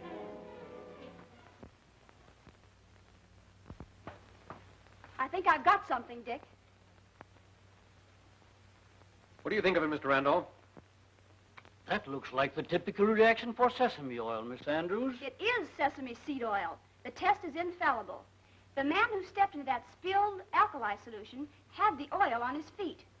2 and 2 equals the Cove this time. I checked on that when I was looking up Claude Destino. Those warehouses there were last used by a big vegetable oil importing house. Phone Anderson, Gwen. We're going down to the Cove.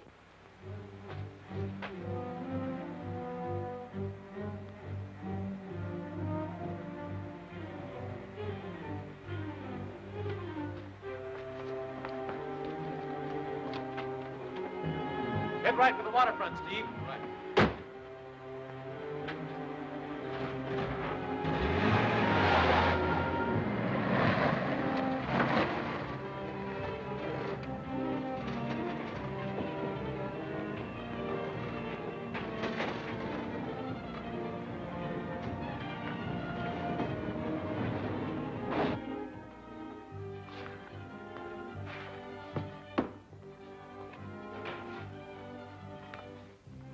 What'll it be, gents? What'll it be? You're strangers around here, I take it. Try my stew. I'm famous for it. Famous. You don't have to long neck for these guys, Whitey. Destino here knows them, even if you don't.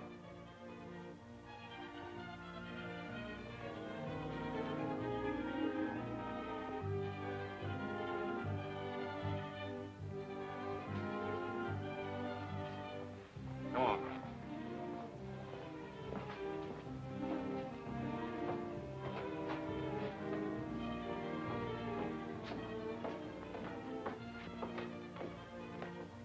Well, we got the formula all right.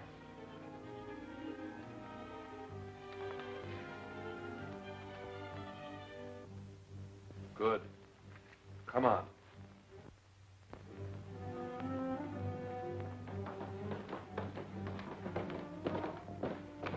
Any word of that submarine yet? Not since the last report. Said he'd dock sometime today.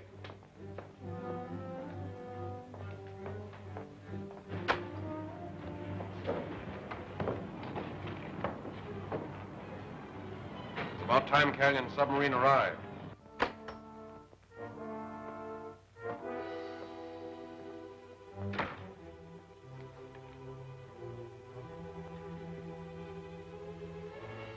Gee, Destino.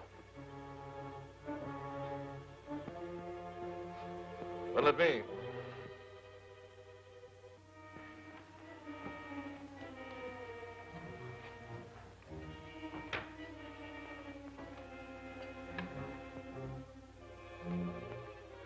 I'll take some of this stew.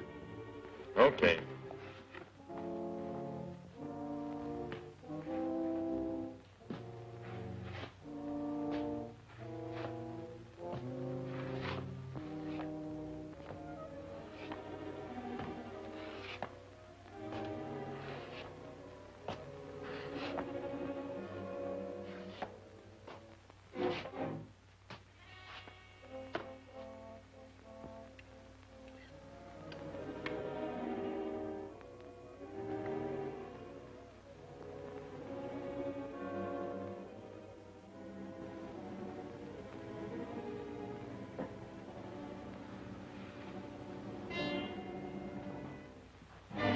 Where do you think you're going?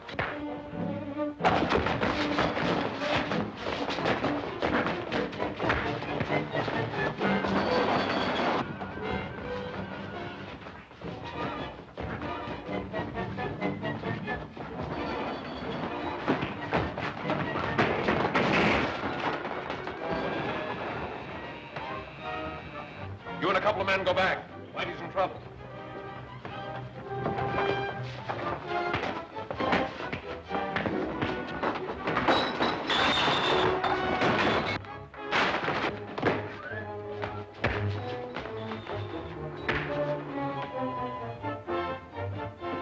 Right.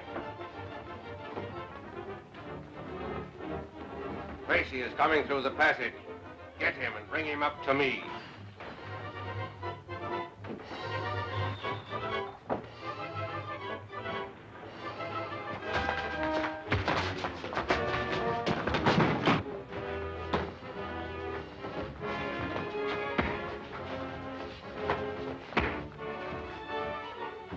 Don't move, Tracy. Easy, copper. Get going, Tracy. Up the stairs. Come on.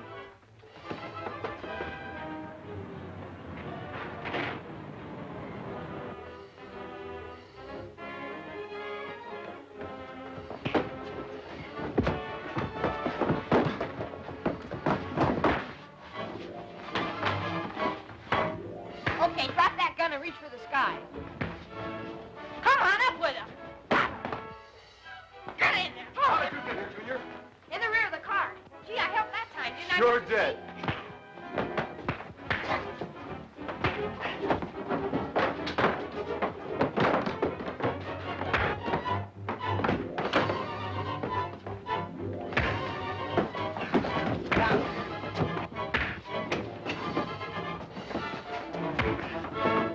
Come on, on your feet. Get down those stairs. Step on it.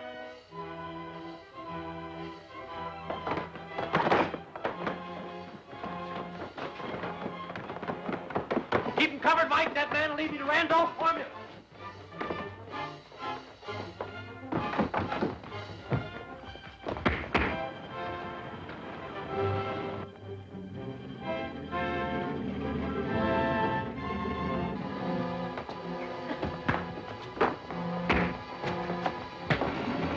There's the sub now.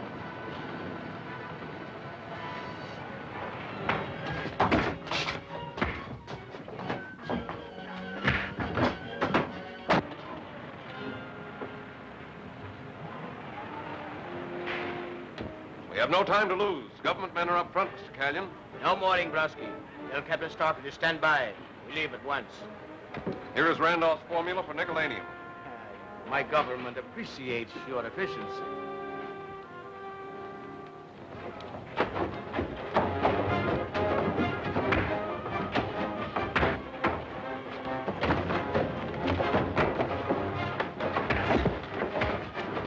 Prepare to submerge.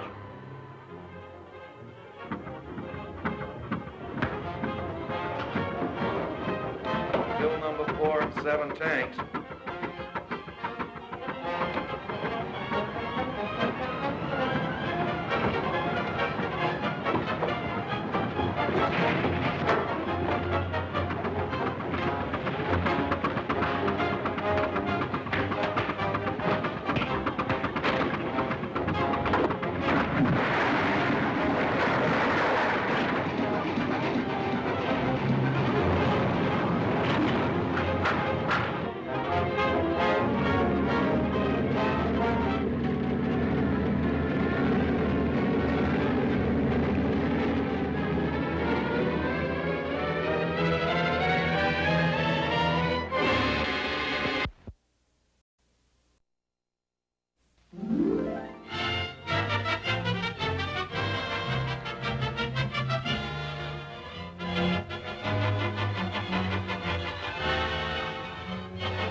We have no time to lose. Government men are up front, Mr. Callion.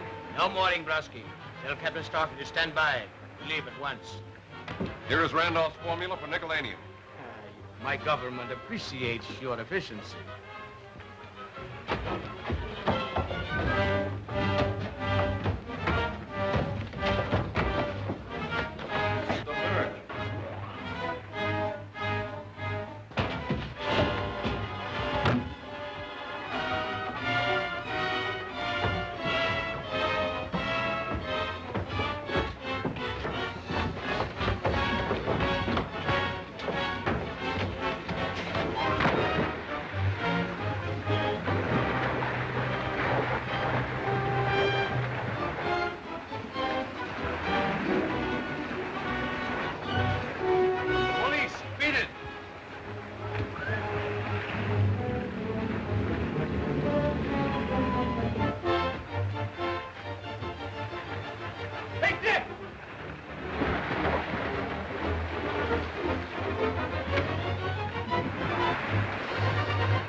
Some of the men got away with the spotter, Dick, but we captured a few. Anyway, the formula's safe. Come on. Gee, Mr. Tracy. Junior, how did you get here? Oh, Junior hid in the car. He's the one that sent for the police. Good work, Junior. You see that, Steve? It'll be worthwhile for us to contact Death Valley Johnny if the Spider's plans involve him. Right, let's go. Come on, you.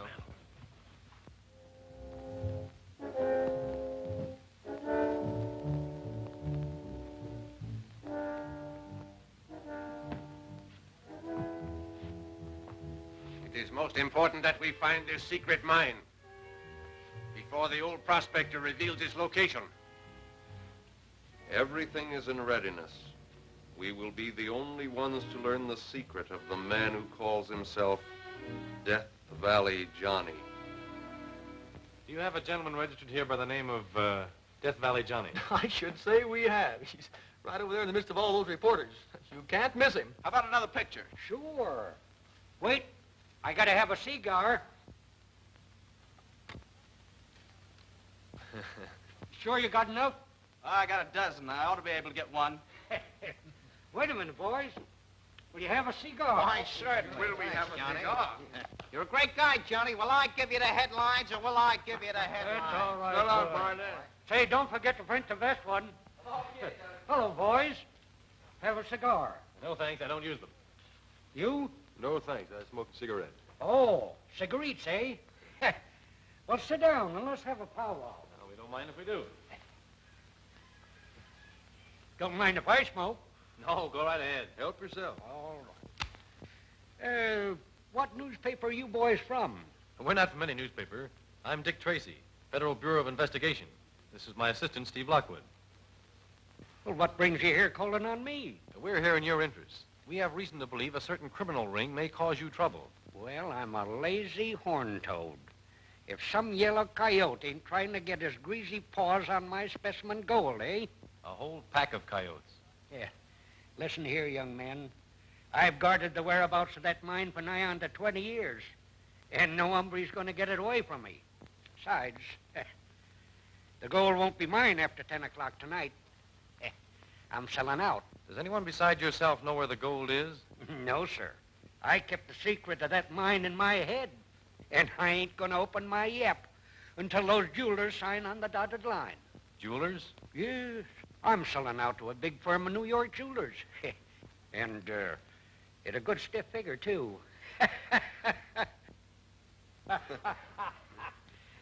It's been a pleasure meeting you, sir, and I hope your deal turns out as you expect. If I can help you in any way, let me know. Well, ain't never needed a G-man yet, but you never can tell. Goodbye, boys. Glad to have met up with you. Goodbye. So long. So long.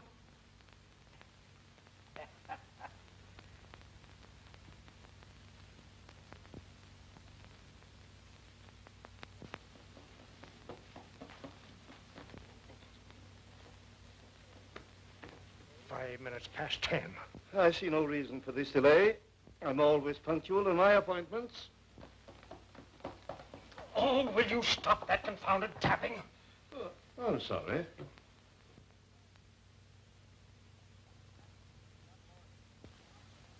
What can be keeping that lawyer?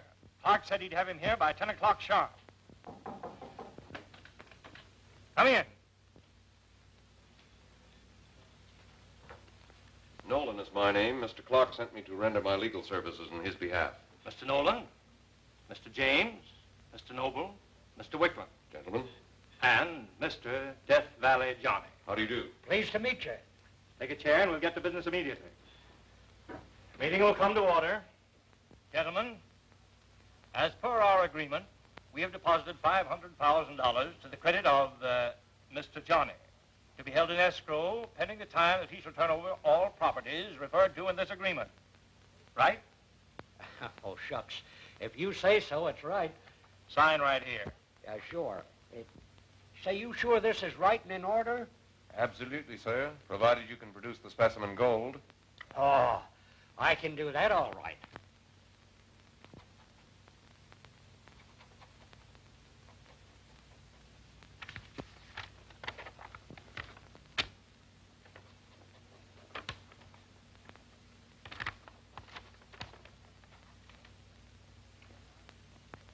Now, sir, I suppose you won't mind disclosing the whereabouts of your hidden mine. I suppose the specimen gold is kept there. Yep. I'll draw you a map. Here you are. All right, thank you. Ain't no trick in finding it once you get on the right track. There. That ought to be plain and simple like. That will be fine. Mr. Nolan, I'd like to see that map if you don't mind. I must say your actions are most peculiar. I'm Come, sir. sorry. Give us that paper.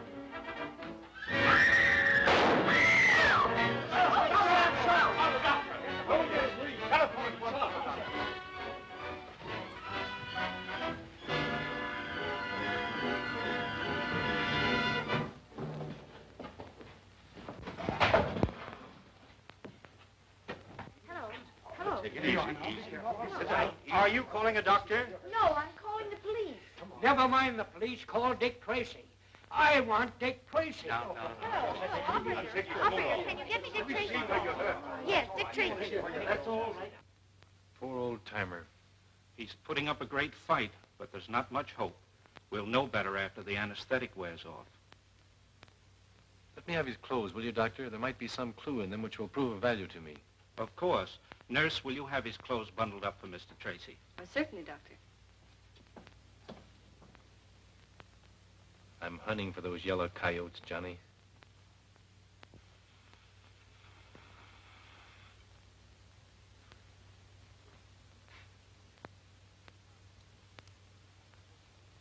Reddish brown.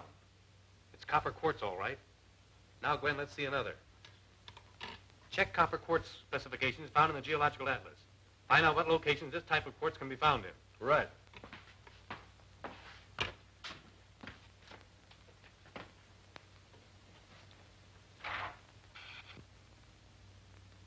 Do you think we're getting anywhere, Dick? We're taking the chance that Death Valley Johnny wore the same boots here as he wore around his secret mine. If such is the case, and if the specimen of copper isn't too common, we may get a direct lead to the place in time to stop the spider ring from accomplishing its purpose. Now, here it is, California. Thunderhead Mountains in Death Valley. Only mine. The old acre mine. Produced 100,000 tons annually. The stuff's rare. Where's the mine, Steve? It's located near Coyote Wells. The mine shut down in 1905 when the town was deserted. Ghost town, eh? Steve, we're going there tonight. Gwen, phone the airport. Tell them to have my plane ready. Good luck, Dick. Thanks. Dagnabbit. Think they can put one over on me, do they? Hey, doctor!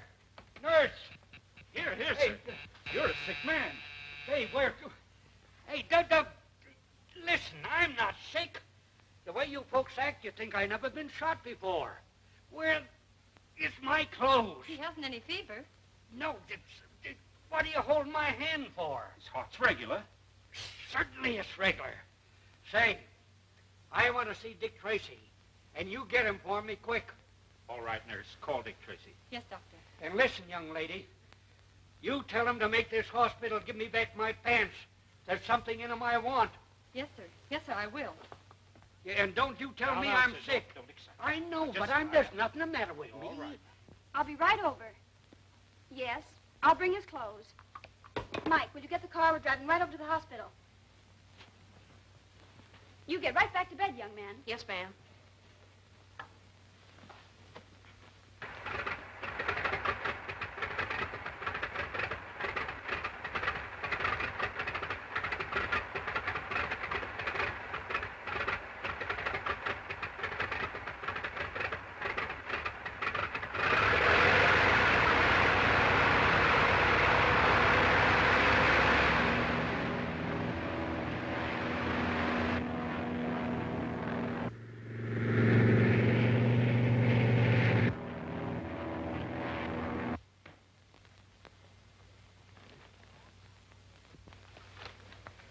All right, I guess you can go. Let me carry the clothes.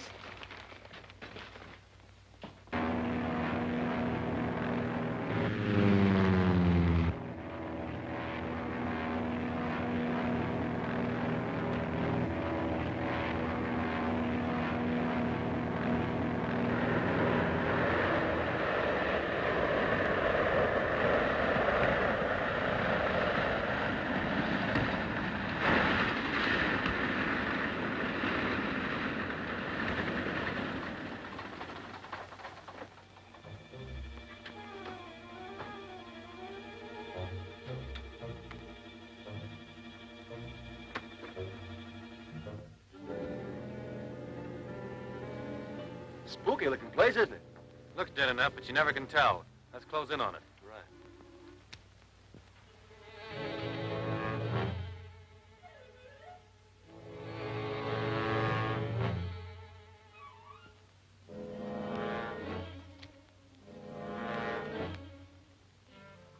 They may have heard our plane land. Let's separate in case of an ambush. All right, Dick.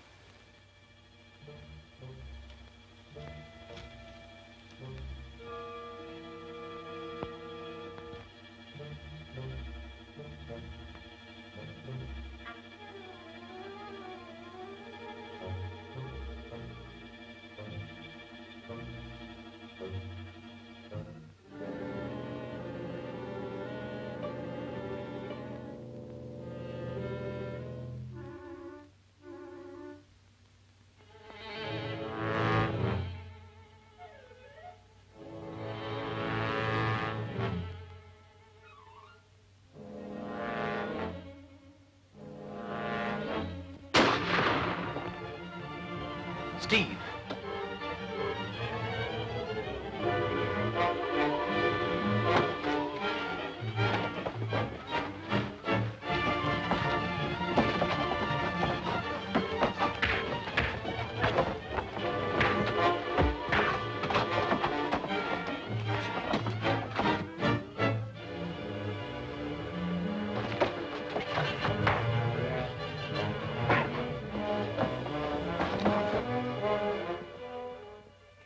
Look in the hip pockets of them pants, Sonny, and give me what you find. Mr. Tracy has already left to go to your mine, so I came in his place. Huh? How did you know where my mine was? We were able to trace the location by the quartz particles still sticking to your boots. Well, I'll be doggone. He should never have gone out there without first talking to me. Now, there's something awful dangerous in that mine if you don't know just where it is. That's it, Sonny. Give it to me. But tell me, what is there in the mine that's so dangerous? Oh. You better ring for the nurse. Mike, we'll have to drive like mad to Death Valley to prevent Dick from going into that mine. Oh. What's the matter? Well, I think your patient has fainted. Well, you better wait outside. I'll see what I can do for him.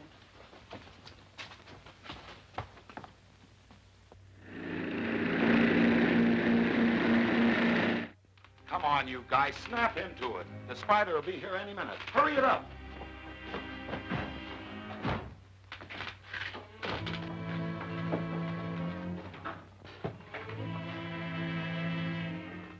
trying back of the bar.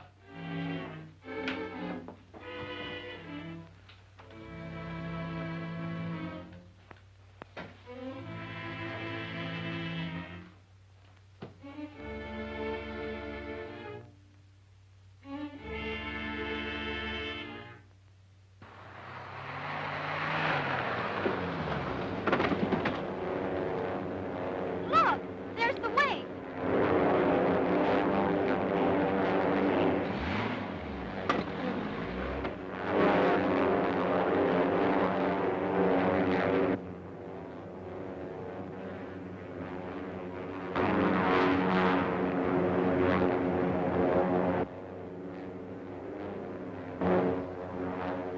The wing! The spider's here. Come on, men. Come on, boy.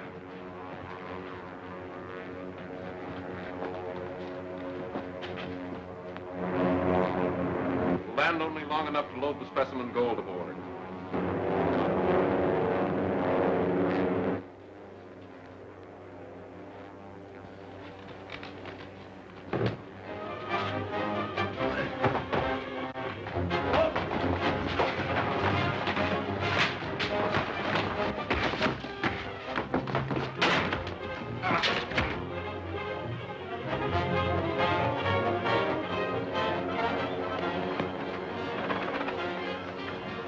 Steve, where's Dick? Well, I don't know. Some guy creased me with a bullet last night. I haven't seen Dick since. Oh, we must find him. There's something in the mine he doesn't know about. I'll say there is.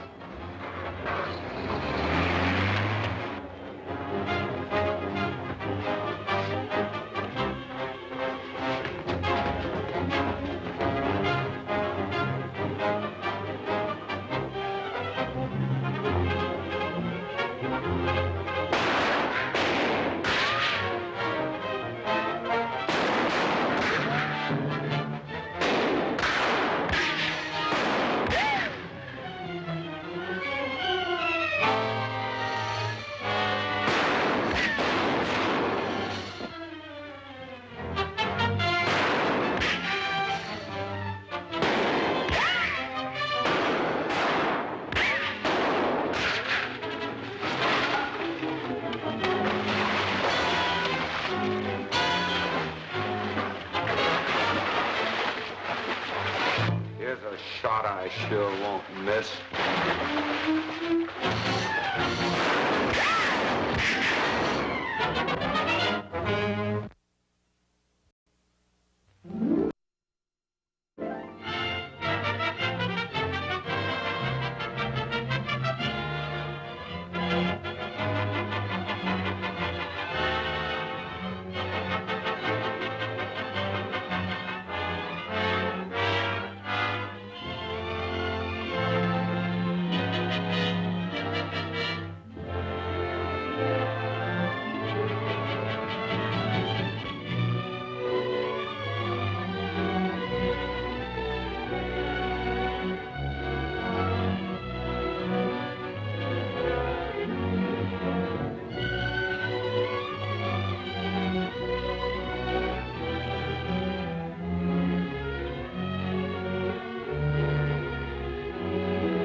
The spider will be here any minute. The wing. Come on, boy.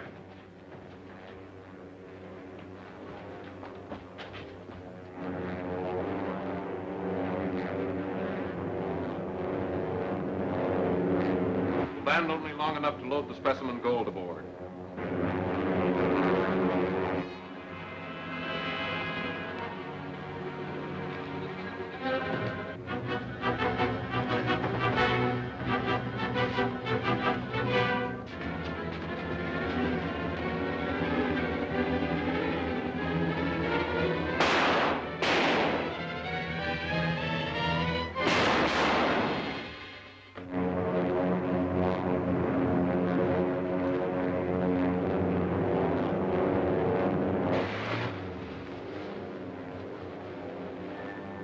Don't land. Dick Tracy is ahead of us again.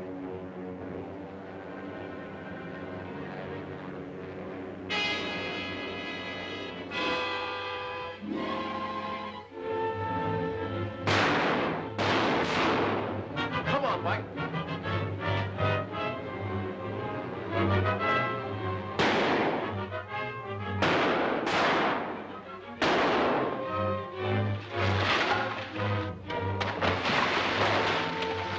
Done for.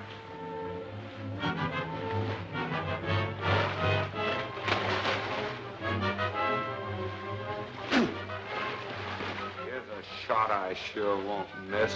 Neither will I.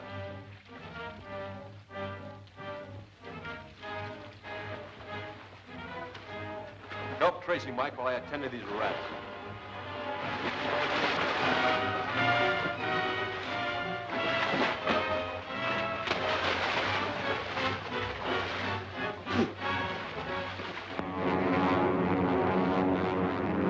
Calling location 3.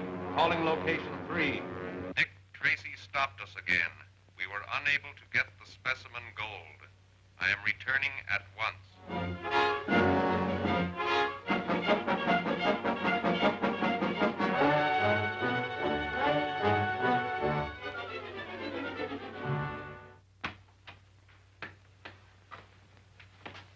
Well, Mike, let me in, will you? Hello, Dick. Well, well. Mr. Odette. Yeah, Mr. Potter, I'm glad to see you, gentlemen. We took the liberty of having your servant let us in. I was anxious to know if you'd had any luck concerning Gordon. No. I haven't any trace of my brother. But I'm sure I'm on the right track. The spider ring is responsible for his disappearance. If you can think of anything we can do to help you, just call on us. Thanks. Thanks a lot. Good afternoon.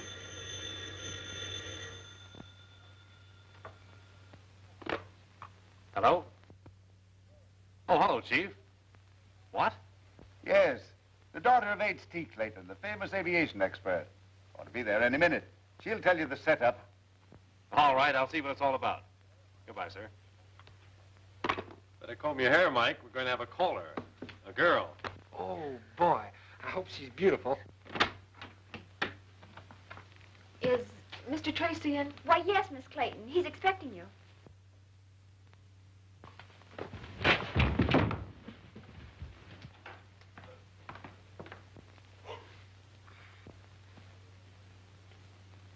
Oh, Mr. Tracy? And you're Miss Clayton.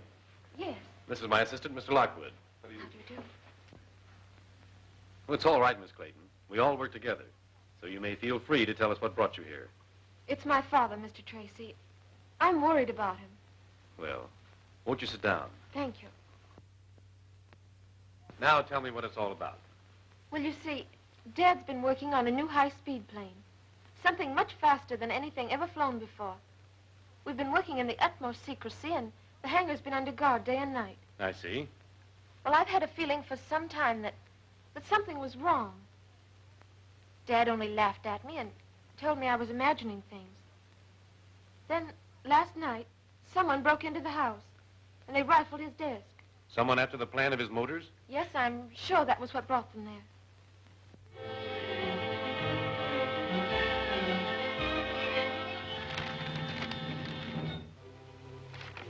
Worthless. All of them worthless. They don't tell my government anything that isn't already known. But, Excellency, they were stolen from Clayton's private desk. They must be what you wanted. They don't reveal the secret of the plane's great speed. That is what I wanted. And that is what you must obtain from me, or else I... Or else what, my dear Excellency?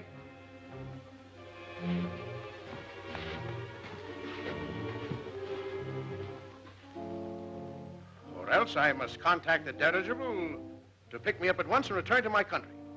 My government will pay well for the secret of Clayton's new motor, but for these useless papers, nothing. I said I would get it for you. That should be sufficient. I will expect word when you have accomplished our agreement. Today.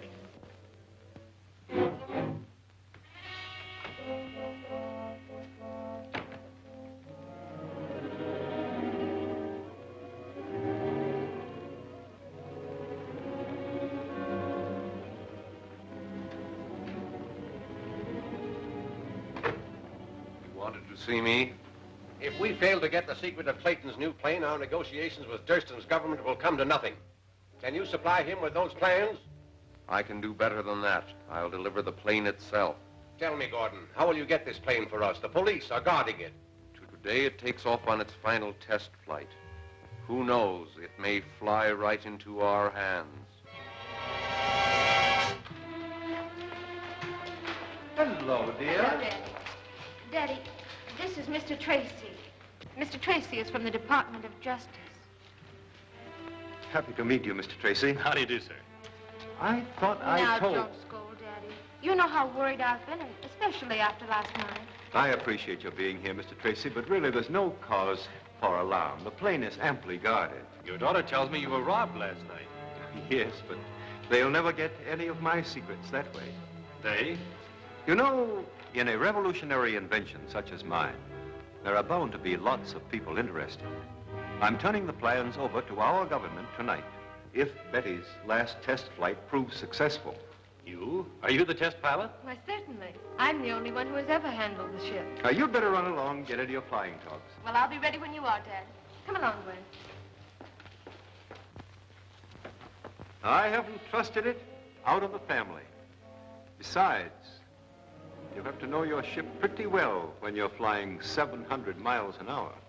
700 miles an hour? Yes. Would you like to go up with Betty and see how it handles? I certainly would. You think they'll let us go, too? What, ride in that thing? Me?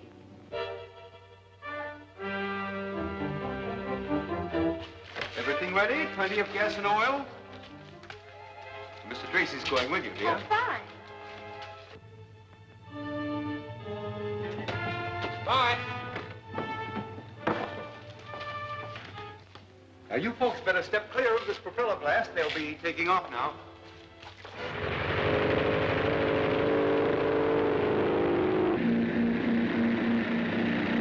Well, happy landings, Dick.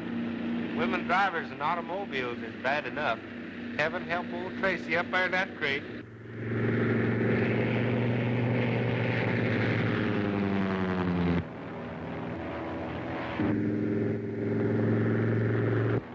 What are we making now? About 500. I'll open her up now.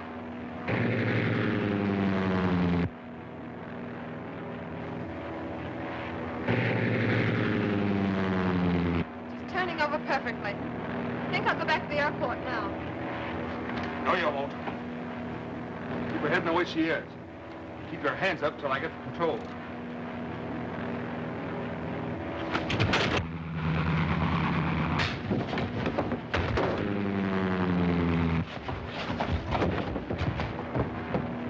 Head back to the airport. He's going about 1 jillion miles an hour. That's more than 100, ain't it? She'll land in a minute, right back of the hangar.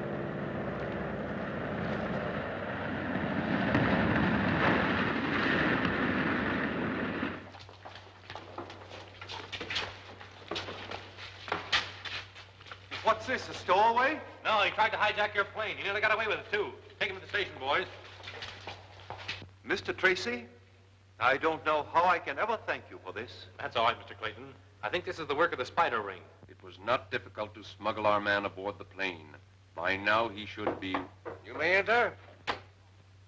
The plane has arrived. Something went wrong. Our man was captured. I saw the plane land. Dick Tracy had him. Dick Tracy again, eh? The dirigible picks me up tomorrow morning. I must have either the plane or its plans before that time.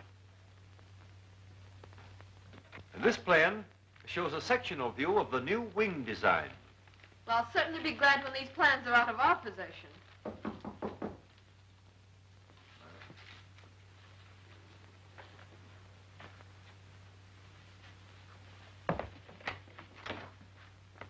Mr. Clayton? Nope, I'm not Mr. Clayton. Mr. Clayton over there. Oh. Good evening. Mr. Clayton? Yes, sir? I'm John Henderson, Bureau of Aeronautics. Oh, yes. I've been expecting you, Mr. Henderson. Know we're all anxious to get down to business? Yes, I have the plans right here. I'll get them. Aren't you afraid those plans might be stolen? It wouldn't do the thief any good. I'm the only man who can decipher the code they're in. So you're from the Bureau of Aeronautics? Why, yes, Mr. Tracy. How's old Joe Williams getting along down there these days? Oh, Joe. He's coming along great. Expect promotion for him any time. Joe Williams had been dead for 2 years. You're not from the Bureau of Aeronautics. Better put those plans in a safe place, Mr. Clayton.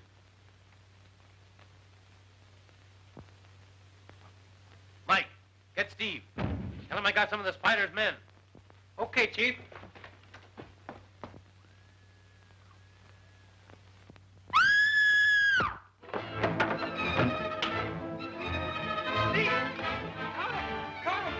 Caught who? Caught the house, or the spider. The house, the spider? Tell you, the plans won't do you any good.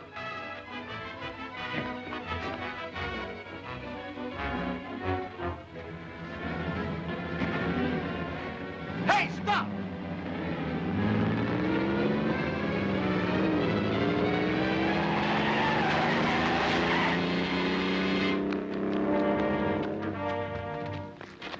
Are you hurt, Steve? No, I'm not hurt.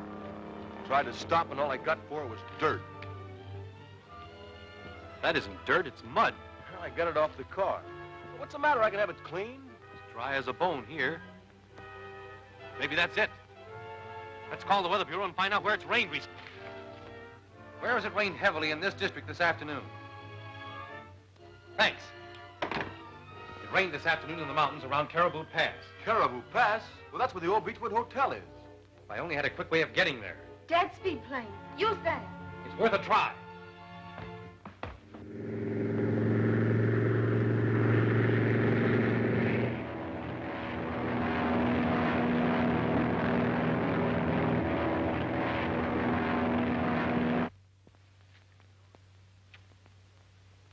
So you still refuse to translate your plans for us, do you?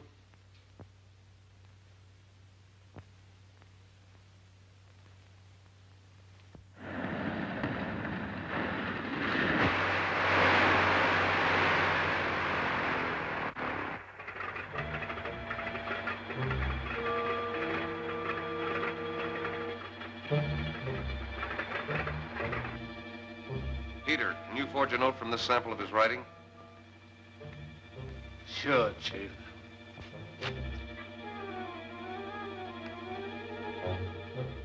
Write a little note to his daughter.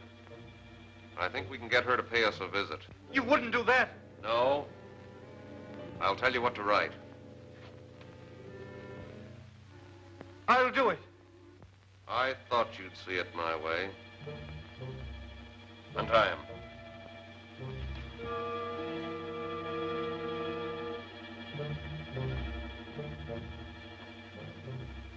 Now get busy. I expect you to have everything ready by daylight.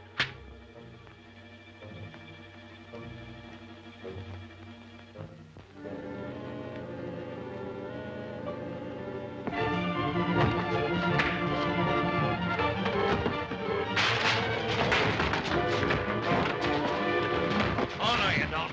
Give me those plans.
Take your positions, ready to fire.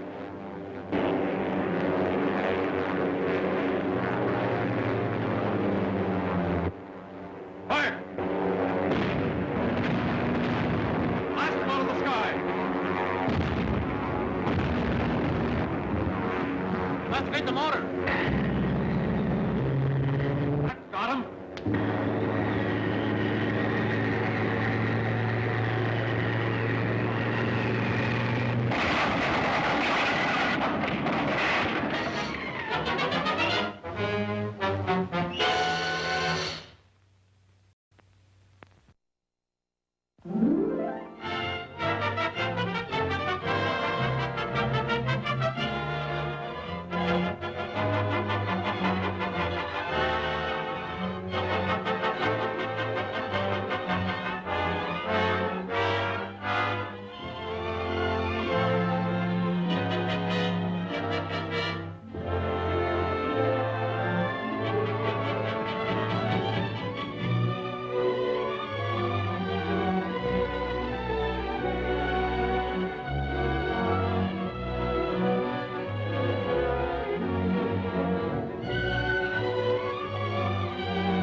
Give me those plans.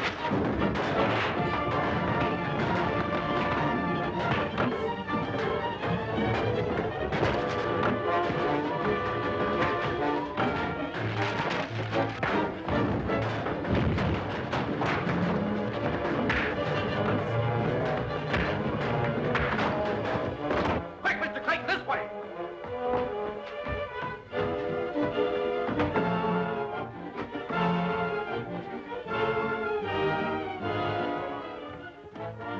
What happened? Where's Clayton? Gone with Dick Tracy.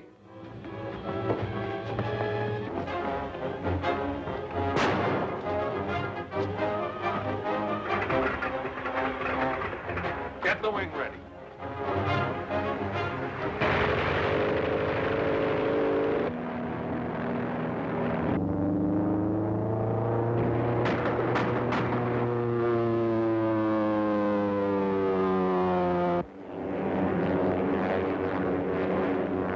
Take your positions, ready to fire.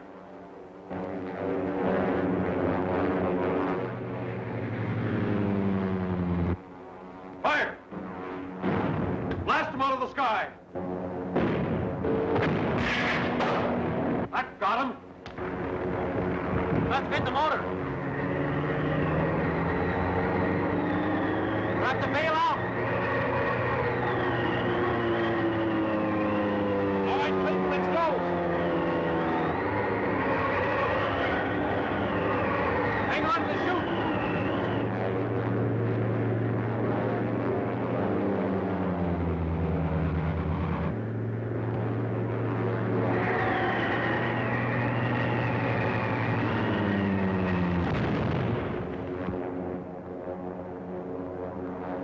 We'll make them wish their plane had ended it quickly for them.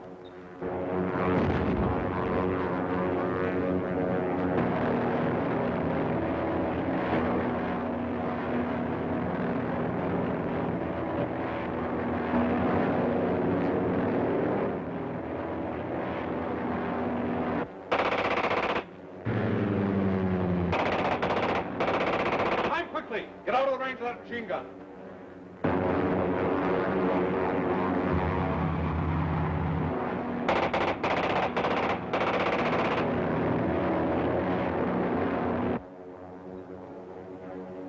Stay at that altitude. We're too high to expect any further interference.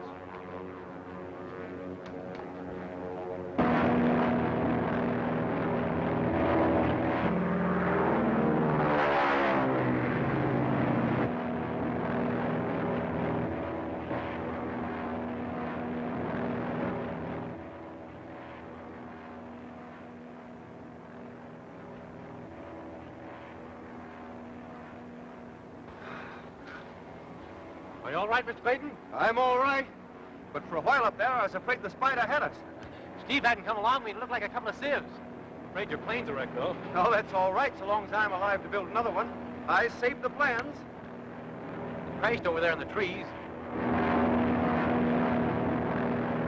I'll investigate the wreckage, and as soon as Steve lands, you tell him to wait here with you. Right. We'll be waiting for you.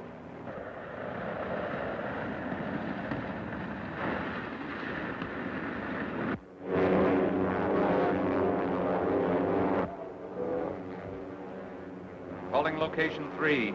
Calling location 3. Go ahead, Gordon.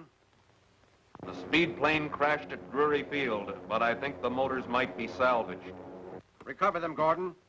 Then contact Durst and Zeppelin and put the motors aboard in midair. I must have those motors at any cost. The dirigible is taking me back to my country today. I will contact it at once and wait for word where to meet you. Very well, Durston. Stay in the stratosphere till you're above Drury Field, then descend. Calling ZQR6. Calling ZQR6.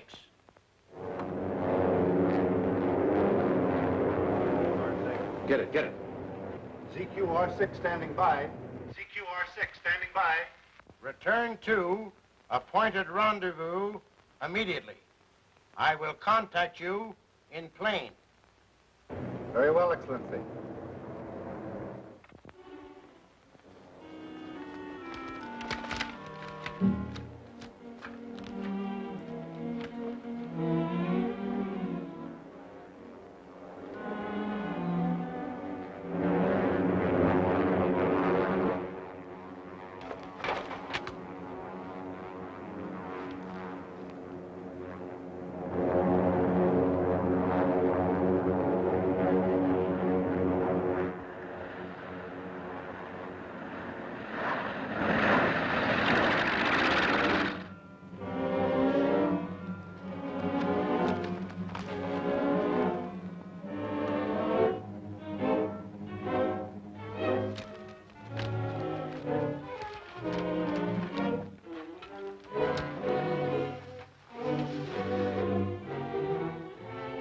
Motors don't seem to be hurt a bit.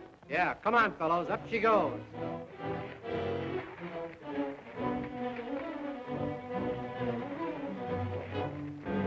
All right, man, it's no use sticking around here any longer.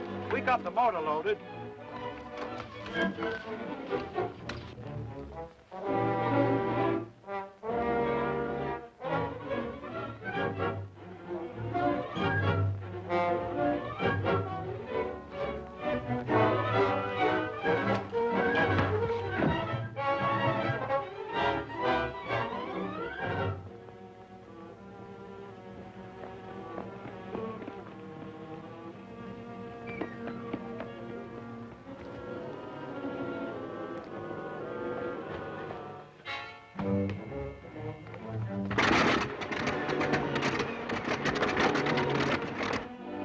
What could have happened to him? He seems to be taking an awful long time.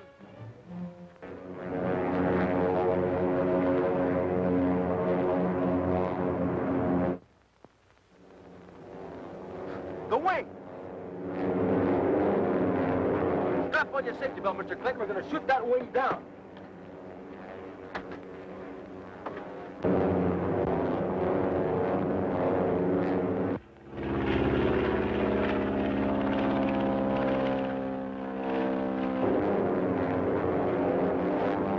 Rise to 35,000. We meet the Zeppelin above the channel off San Francisco. Stand by to transfer those motors as soon as we contact the Zeppelin. Everything's in readiness, sir.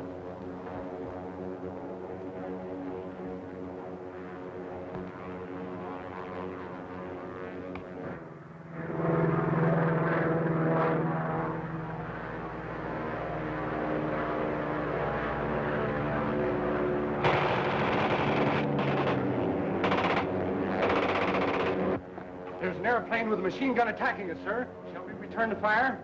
No. We'll soon be above his ceiling. We can easily outdistance those G-men. Increase your speed.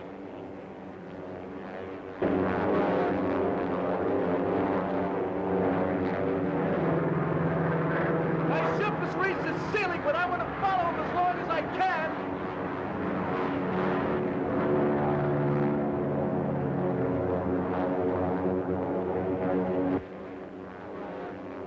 Calling ZQR-6. Calling ZQR-6. Calling ZQR-6. ZQR-6 standing by. ZQR-6 standing by.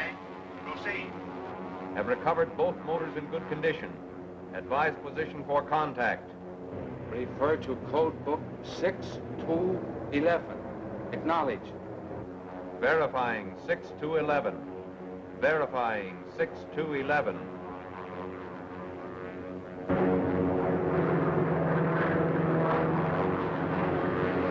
The Zeppelin!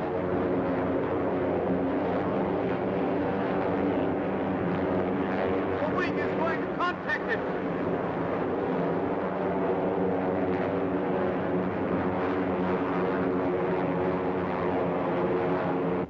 Level off and hover over them. I thought I told you to stand by and transfer those motors to the Zeppelin. Yes, sir. Everything's in readiness, sir.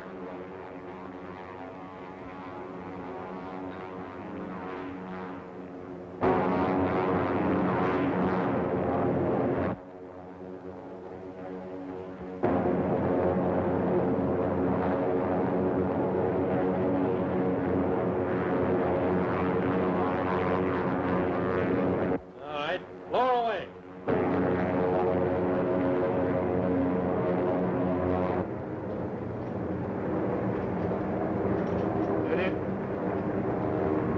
As soon as I'm aboard the Zepp, hoist away.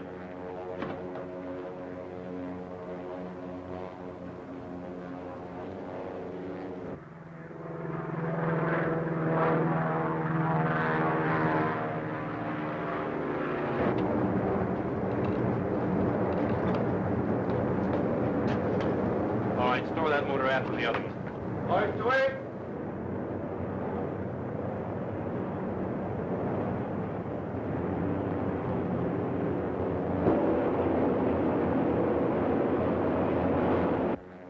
We're cut loose. Rise.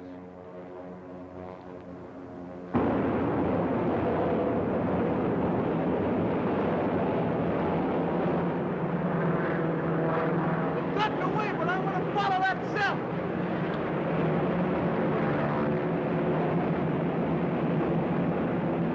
ZQR-6 signing off. Don't make a move. Stand up.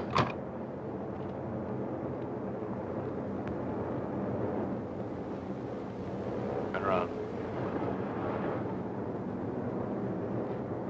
Hands up.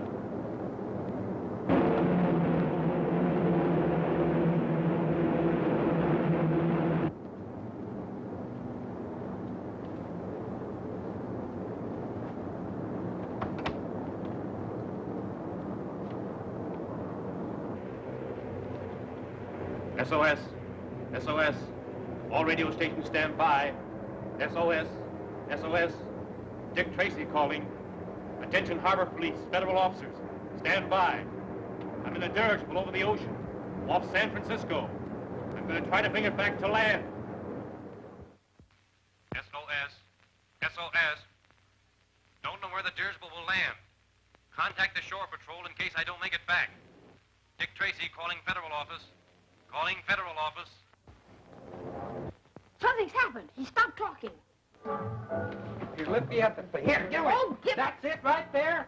Federal 6400. Commander Brandon, please. Dick Tracy's office calling.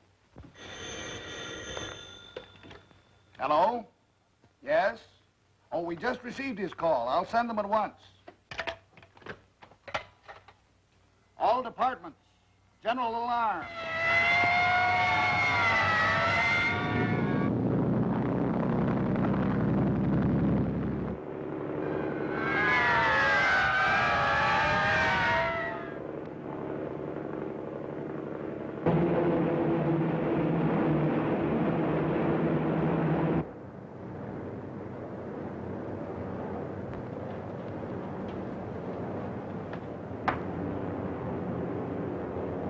Soon those marvelous motors will be in our country.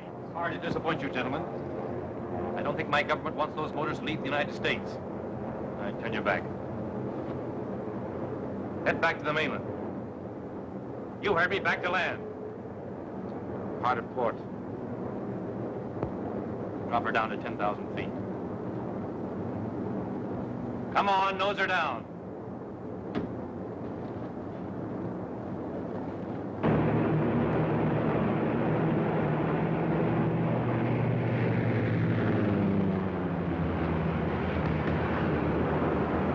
They're coming back!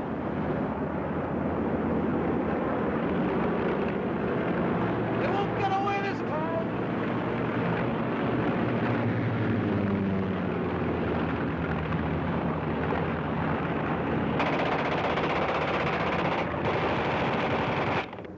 Steve! Hold her. Is there any way to contact that plane by radio from this cabin? No, only from the radio room.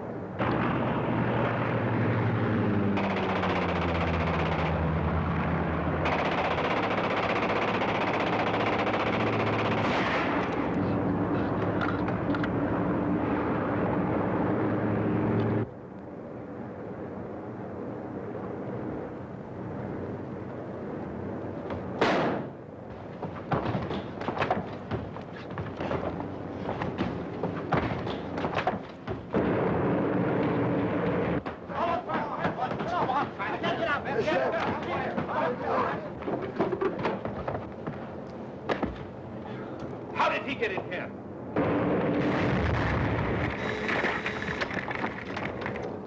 The port motor? Port motors, look out! Look out! Get me out of here! Get out of here! Help! Help! Get a parachute! We get out of here! Forward! No!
soon those marvelous motors will be in our country.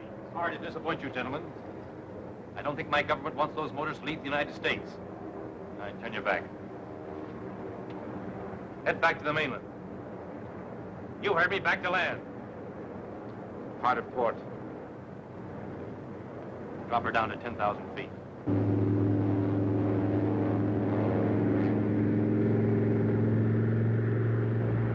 Look, they're coming back!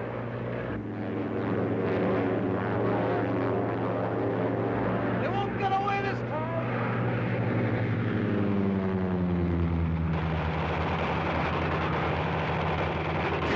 Deep! Hold her.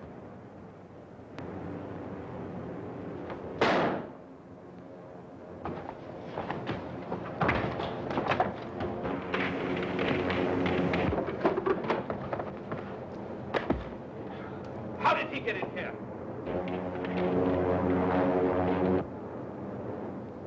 Something's happened to the motor. The ship's on fire. Fire?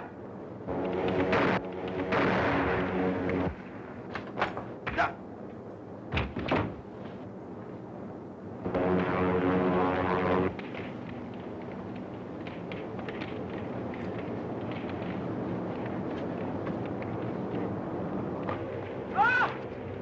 Let go! Let go! This parachute won't hold us both! Going to have to, Durston. Let loose!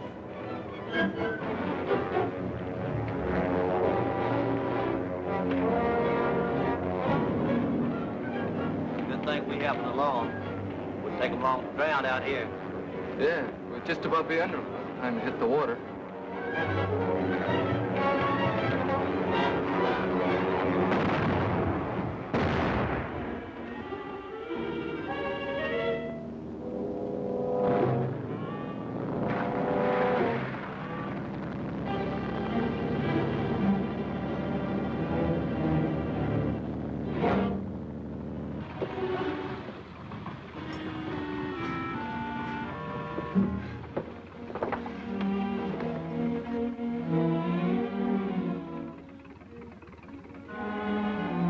Are you all right? Okay, thanks. You'd better get dry. I only have plenty of time to dry off. For several years. Take us in the shore, will you, buddy?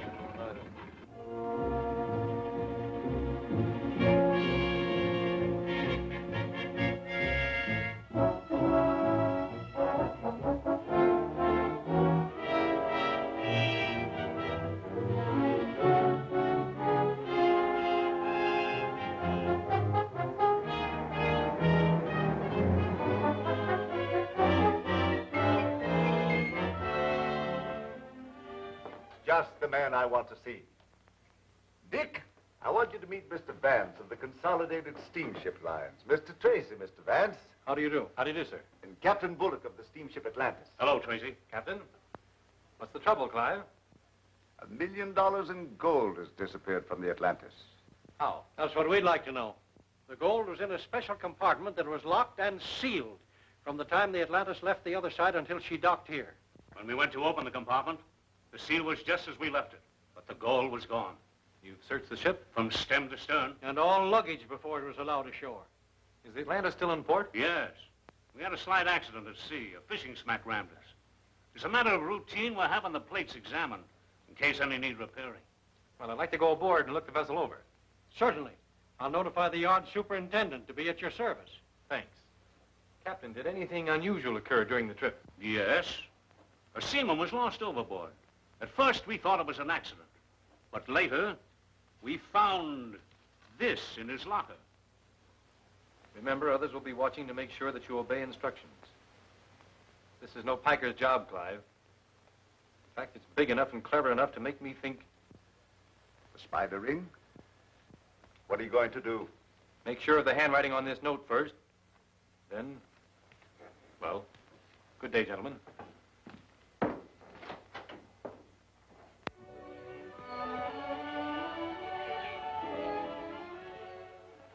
What'd you find out about the note? Well, the handwriting does check with other notes. Then it is from the spider ring.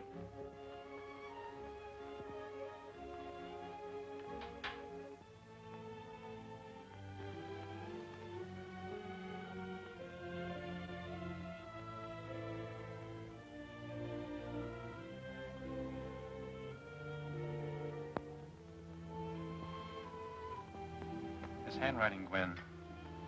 Gordon could have written that note. Oh, impossible. Gordon couldn't be the spider. Why, the spider ring was operating before Gordon disappeared.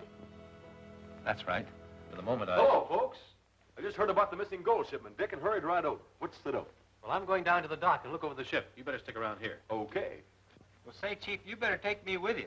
I'm a human bloodhound when it comes to getting gold. All right, Mike.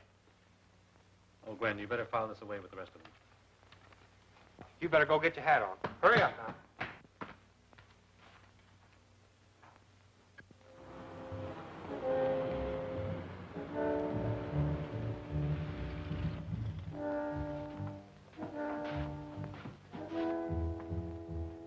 Moloch, let Gordon in.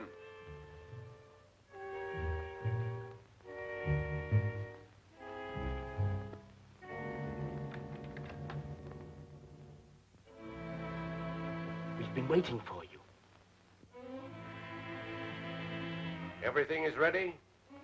Here's the working diagram of the Atlantis. This is where our ship rammed her.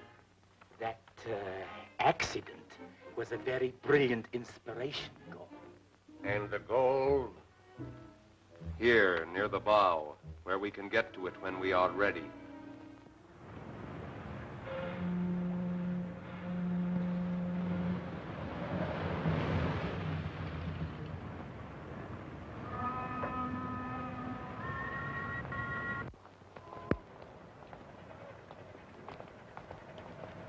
Where can I find the superintendent? I'm the superintendent. Oh, Mr. Stevens. My name is Dick Tracy. Oh, yes.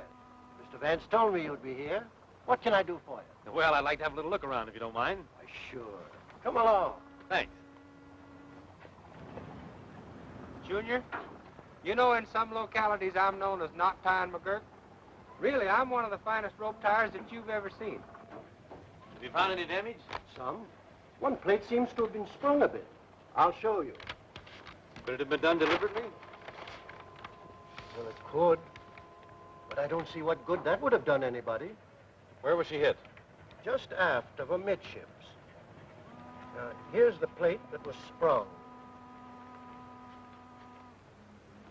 Oh, there I go, spilling ink all over again. I guess I'll have to get a new pen. Here, take mine. Oh, thank you. Now, here's where she got rammed. And there's where the gold compartment is. Quite a distance apart, you see. Have you fixed the plate yet? No, the riveting crew will take charge of that when they get here. Want me to show you the ship before I go? Before you go? Yes, my foreman Clancy bosses the riveters. Come along. Thank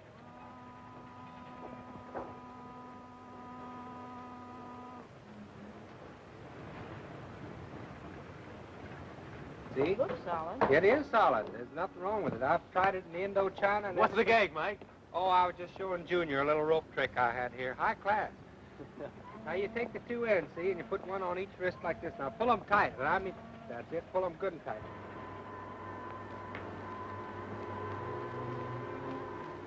Dick Tracy, the G-man, just came aboard. He's making a complete inspection of the ship. Better notify the lame one.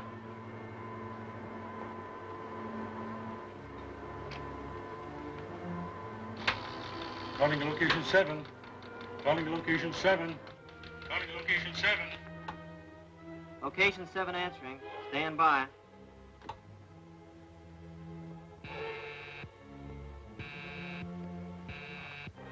I'll take it.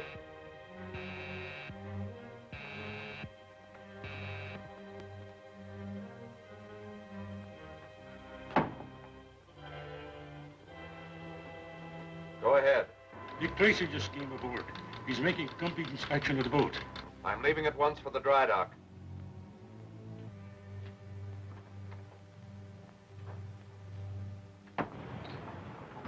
Want me to cut it? Oh, you don't think I can get out of it, huh? Me, what sailed the 11 seas. Well, I'll fix it this time.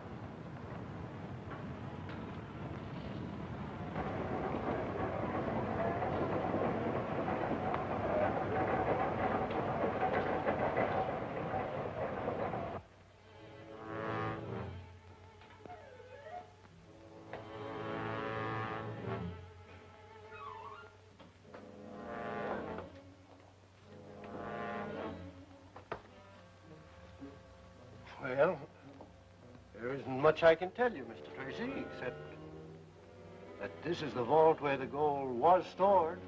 Well, I'd like to take a look inside. Go as far as you like. Clancy will cooperate with you.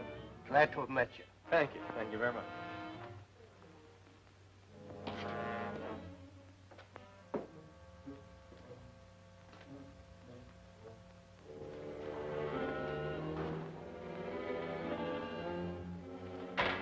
Clancy, there's a G-man aboard. G-man? Yeah. I don't know what he wants, but do all you can to help him out, will you? Yeah.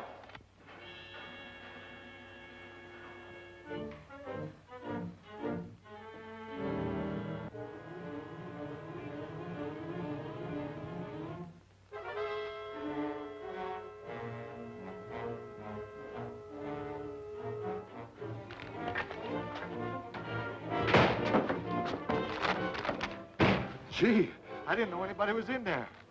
You might have been smothered to death. Yes, I might have. You know where I can find this fellow Clancy? Yeah, that's me. Oh, I see. You have the blueprints. Are you going to fix that damaged plate? Yes, I was just starting to do it. Well, do you mind if I tag along? No, suit yourself.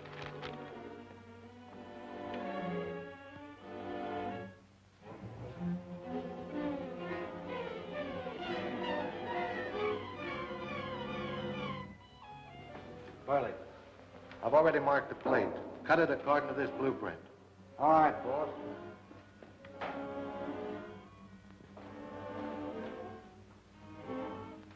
So that's where the damaged plate is.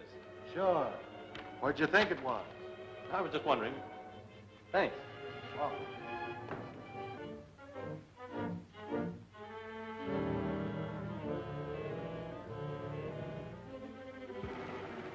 What's the matter with you, Mudge? You afraid of burning them rivets?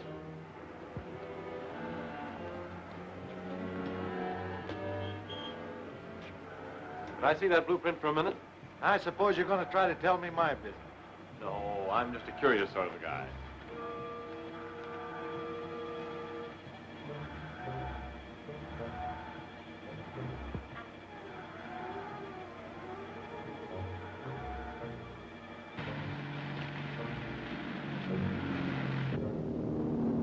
Remember, be ready when they remove that plate. That's all you can do from in here. Take the equipment outside, start cutting from there. What's that? Blueprint showing where the damaged plate is. I thought it was more amidships. How do they make those? With white ink? Ink. There was an ink spot on Stevens' copy. I loaned him my pen.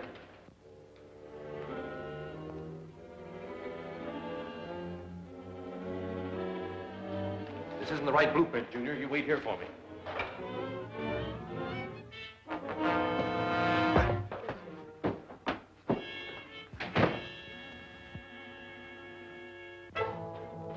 Couldn't mind your own business, could you, Copper?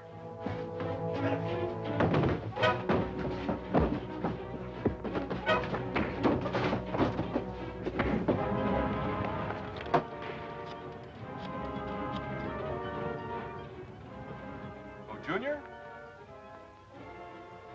Are you sure? I saw it. The man hit him. We'll be right down, Junior. What's the matter? Dick's in trouble at the shipyards. Call headquarters and ask them to send help. Maine, 4100.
remember, be ready when they remove that plate.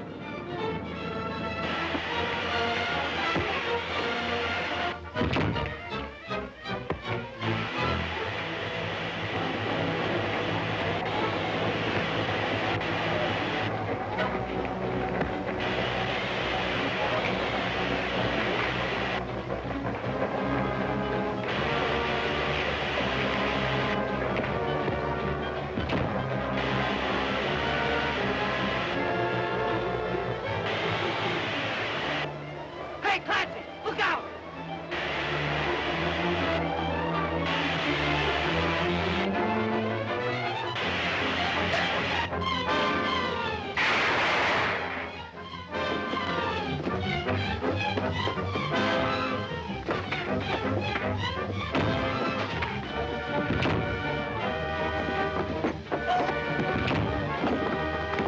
Stop!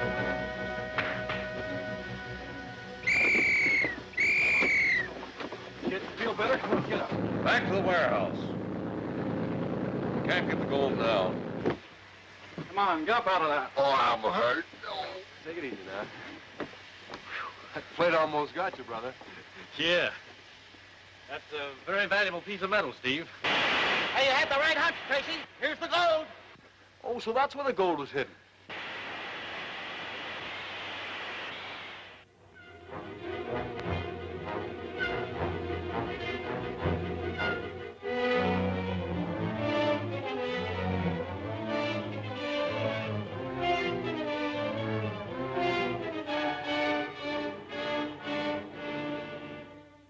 We can make good use of your skill as an engraver, Mr. Coulter.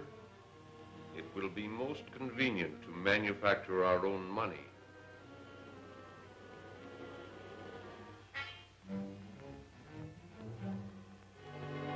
You will excuse me a moment, please.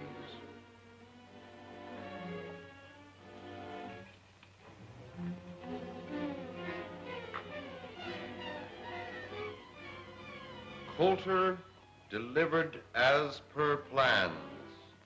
Everything in readiness to proceed. That's very kind of you, Mr. Odette, but I don't know if Dick will be able to make it. Broadcast takes place very shortly now. Oh, that may be Dick now. I'll go see. Oh, hello. Hello. Where's Dick and Steve? Oh, they're out chasing a spider. Oh, don't worry about it, Miss Andrews. I fixed everything down at the dock. You know, it was like this. I was standing there. Boy, when I got done with them, they all had black eyes, and one guy had a place on his chin. Oh, hello. I was just telling Miss Andrews here. So I heard, Mike. Do you think Dick will be back soon? Oh, you can't tell. If there's anything I can do for you gents, you know, I'm his chief assistant.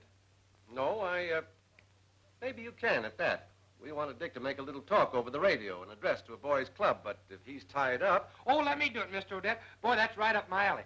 Right up my alley. All right, Mike, we'll give you a chance. Gee, I'd like to hear myself on the radio. I'll bet I'm plenty good. You can, Mike. I'll make a record of it in my phonograph over here. You can hear it when you get home. Oh, good. Then I can hurry right home after the broadcast and see how I sound, can I? Where's that speech? Here it is. All of it. Oh, man, I'll know that backwards time we get that studio. Come on. Bye, Miss Andrews. Junior, can you really make a record of Mike's speech? Oh, sure. All I do is record his speech in this record and run it off in my phonograph. Now, this is a record I made the other day of a shortwave broadcast. I don't know who it was talking, but it certainly was a good record. Did you get the spider? No, Junior, but the police found something on one of his men that I wish I could figure out. Does that mean anything to you? 7.2, 230.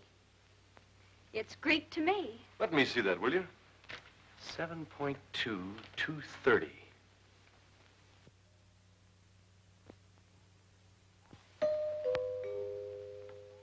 You will now hear a brief address on crime prevention by Michael McGurk. Mr. McGurk. Now? Please. The ABC Finance Company will... I want to tell you about this case, in case you didn't know about this. What was I talking about? Oh, murder, yeah.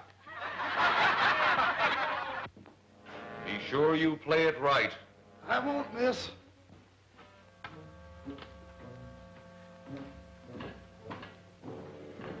I wouldn't let our methods of communication give you any cause for concern, Mr. Coulter. The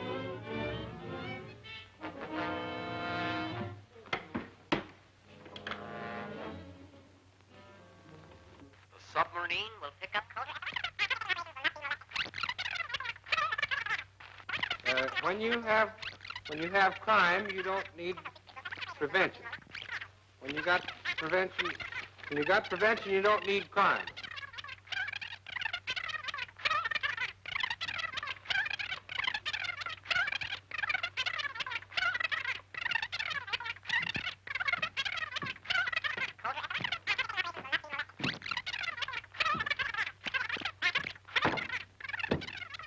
Gordon reporting by scrambling. Yes. When we play it back at the proper speed, we will get his report. Here's the thing about murder. You can get away. You can get away with about so long. You can get away. You can get away with murder about so long, and then somebody gets killed. Now, you take the case of Henry Jones. That's his name, isn't it? Jones? Is that his name? Henry Jones was killed when he was murdered. He died.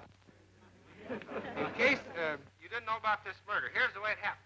This fellow was on his way home, this guy named Smith, see, one night, when all of a sudden up in the window there was a parrot that said, "Oh, Mr. Smith," like that. Well, it scared him so bad that he started to run through the barn, and there was a cow in there. What state was he on? 6.2. Like that. It turned Oh, no, around. I'm sorry. That was shortwave. He was, 950. Oh, he was getting scared all the time. He 6.2. thought there was a ghost in the barn. 6.2, 7.2. That must be their wavelength. Gwen, phone the government radio station. Have them triangulate on shortwave 7.2 right away. I've got to find out where that station is. Steve, get the aerial coil. Junior, you'll find a map of the city in my desk. Get it for me. Let's see now. South, southwest.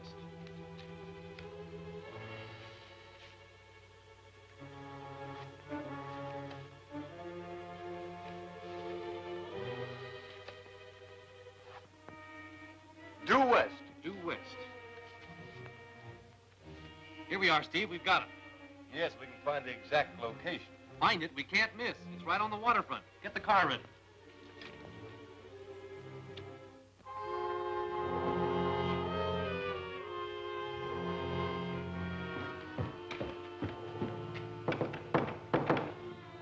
Come in. Everything's clear as a float. Take Mr. Coulter into our guest room. Stand guard below. Yes, sir. Let's go.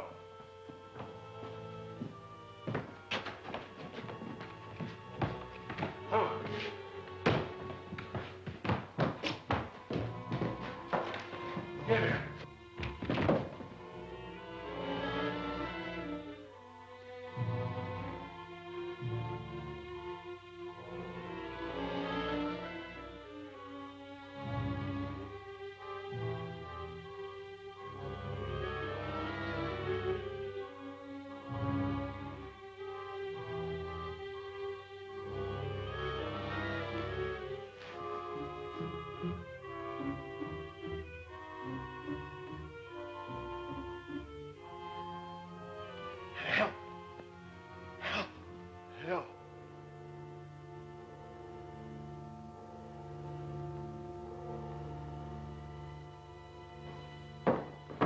Mr. Coulter, get those ropes off, Steve.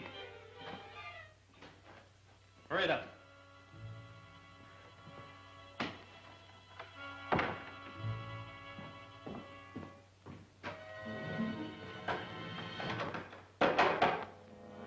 Listen, Steve. They've locked us in. We've got to get him out of here. I wonder what's below us. Well, there couldn't be anything but water. We'll soon see.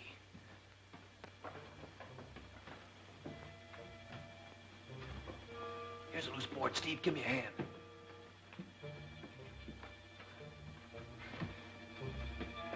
Well, I guess no more funny sounds are going to come through. I guess not.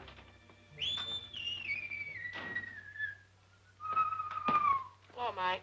Now, you talk about a broadcaster. How did I sound? Want to hear yourself? Sure, I want to hear myself. Now, here's the thing about murder. You can get away. That ain't me. My voice don't sound like that. Hey, stop it. You're slowing it down. The submarine will pick up Coulter at the warehouse. It will proceed to location 10, where our counterfeiting operations will not be molested. That's coming from the Spider, and Dick's gone down there. Where?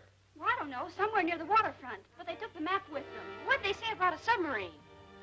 I'll find out. Come on, make that thing work some more. Turn on, let's Try, see. Mike. See if you can hear some more. Federal, 6400. Right. Commander Brandon, please. Iowa Police Headquarters. Brandon speaking. Oh, how do you do, Miss Andrews? What? We'll be there right away. Mike, Junior. Never mind monkeying with that. We've got to get down to the harbor.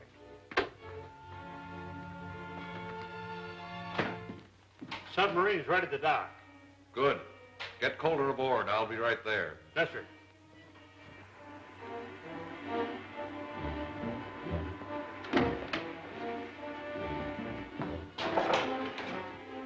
Hey, Dick, beat it. There's somebody coming.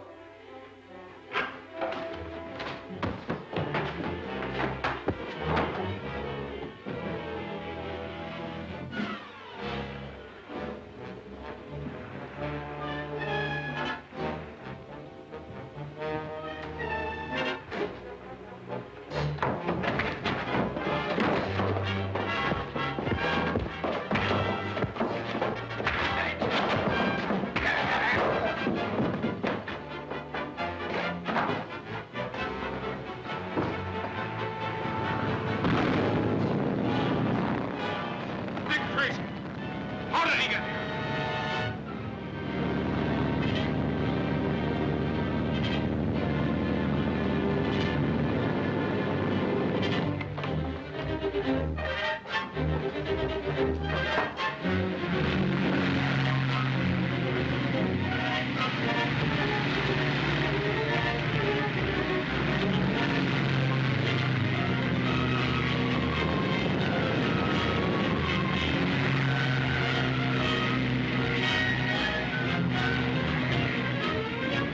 We're gaining on them.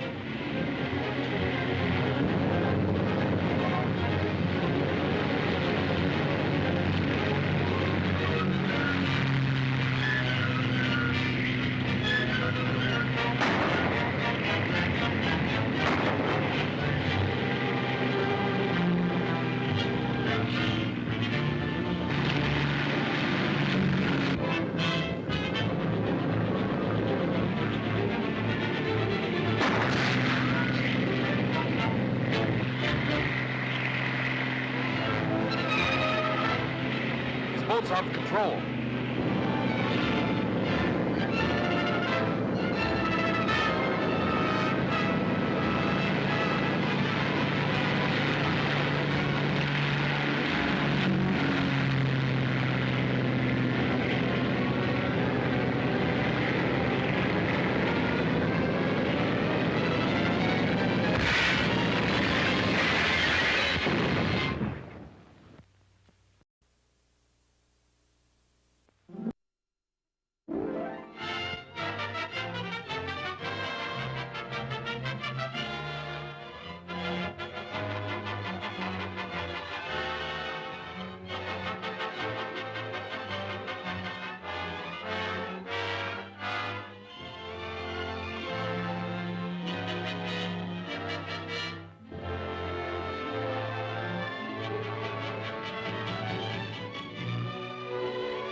How did he get here?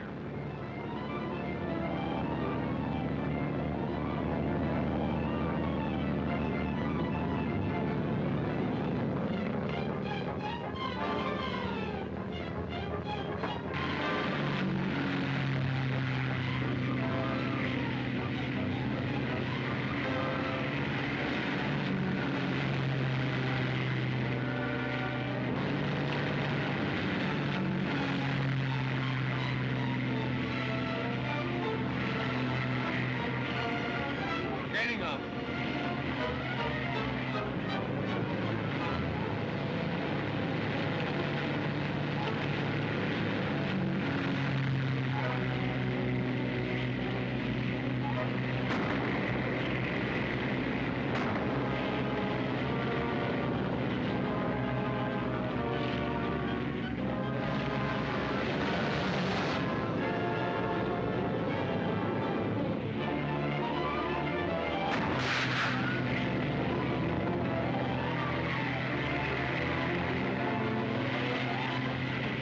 Boat's out of control.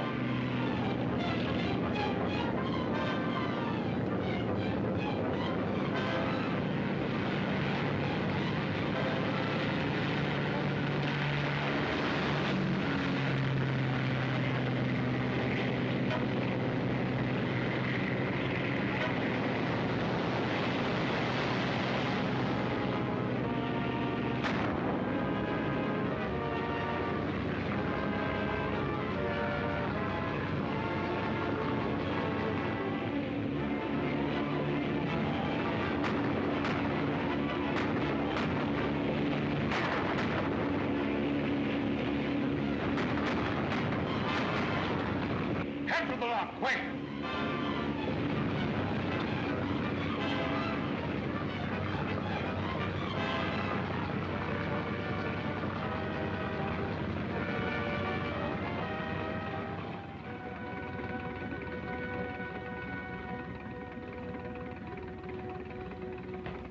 Give me a hand here, will you, men? Right. Take it easy.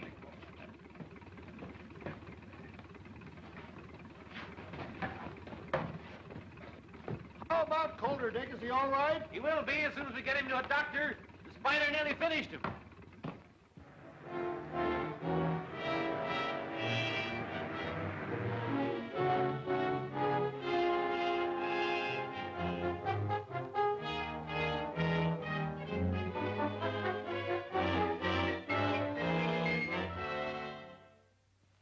Bring them in my office, Carter.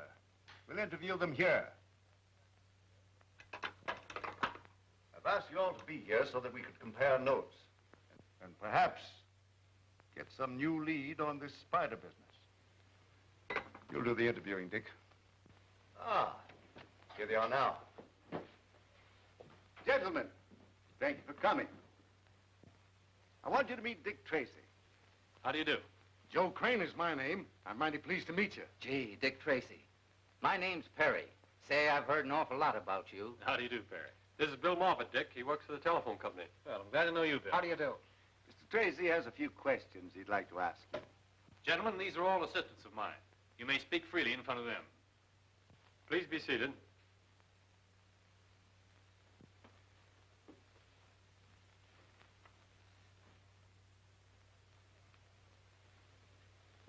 Mr. Crane, you are a conductor on the P&M Railroad, are you not? Yes, sir. I understand that some months ago you witnessed a strange meeting which took place on board a train. Would you mind telling us about it? Well, it was a late train pulling out of the P&M station for Los Angeles.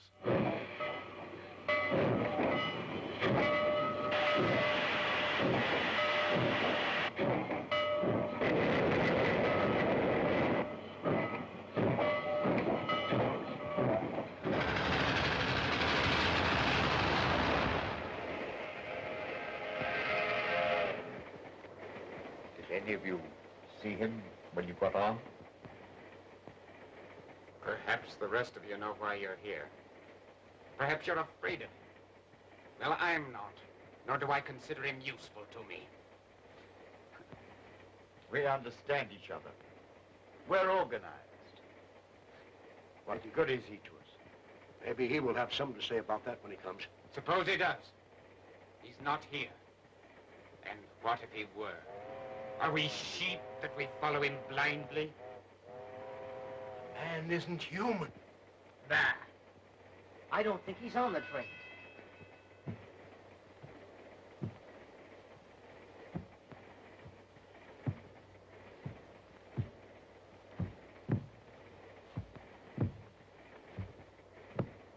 He's coming.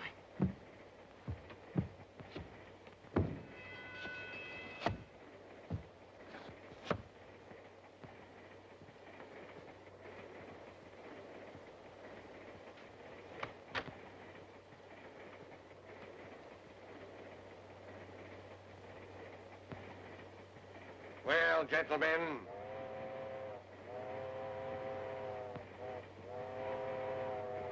You. What is your report? Fine. Yeah, everything fine.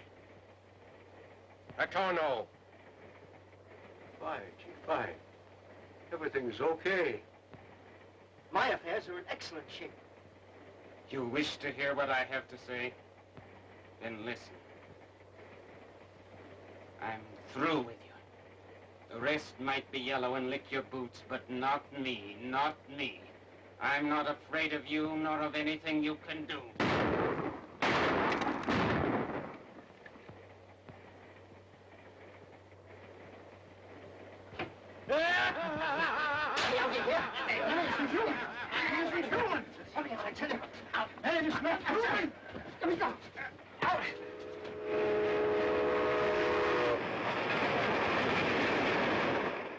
No one could figure out how that fellow with the lame foot got on or left the train. The man with the lame foot is the man we want. He is undoubtedly the head of a powerful organization. The spider ring. Mr. Perry, tell us what you know. I deliver milk, Mr. Tracy. I had just started on my route early in the morning, before sunrise. I noticed a man who acted crazy. He seemed scared of something. He was trying to get away.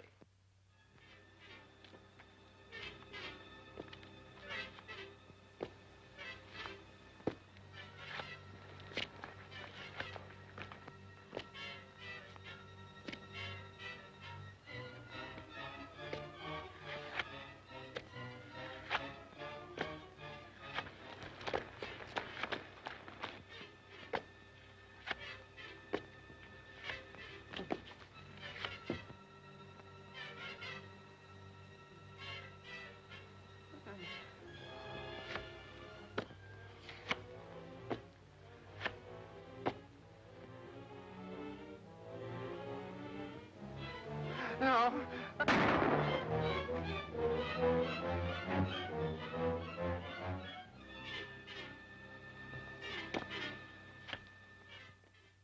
I immediately phoned the police.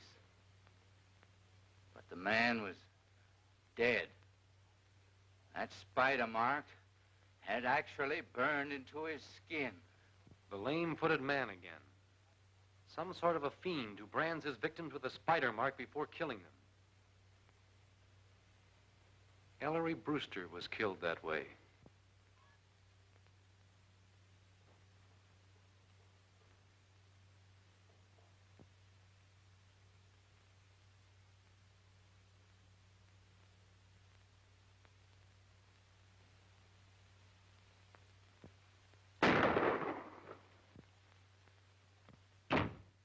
There was one victim they didn't quite kill. Steve, remember Death Valley Johnny? Steve and I suspected the spider ring was after Johnny. You have a gentleman registered here by the name of Death Valley Johnny. I should say we have. He's right over there in the midst of all those reporters. You can't miss him. Wait a minute, boys. Will you have a cigar? Why, certainly. Will we have a cigar? You're a great guy, Johnny. Will I give you the headlines or will I give you the headlines? That's all right. So long, Barnett. Say, don't forget to print the best one. Hello, boys. Have a cigar. No, thanks. I don't use them. You? No, thanks. I smoke a cigarette. Oh, cigarettes, eh? Well, sit down and let's have a powwow. No, we don't mind if we do. Don't mind if I smoke. No, go right ahead. Help yourself. All right. What newspaper are you boys from? We're not from any newspaper. I'm Dick Tracy, Federal Bureau of Investigation. This is my assistant, Steve Lockwood. Well, what brings you here calling on me? We're here in your interests. We have reason to believe a certain criminal ring may cause you trouble. Yeah. Listen here, young man. I've guarded the whereabouts of that mine for nigh on to 20 years, and no hombre's going to get it away from me. Besides, the gold won't be mine after 10 o'clock tonight. I'm selling out. Does anyone besides yourself know where the gold is? No, sir. I kept the secret of that mine in my head, and I ain't going to open my yap until those jewelers sign on the dotted line. Jewelers? Yes. I'm selling out to a big firm of New York jewelers. And, at a good stiff figure, too. Death Valley Johnny got it that same night.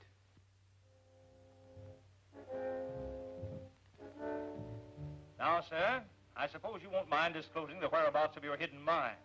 I suppose the specimen gold is kept there. Yep. I'll draw you a map. Here you are. I thank you. Ain't no trick in finding it once you get on the right track. There. That ought to be plain and simple like. That will be fine. Mr. Nolan, I'd like to see that map if you don't mind. I must say your actions are most peculiar. I'm sorry. Give us that paper.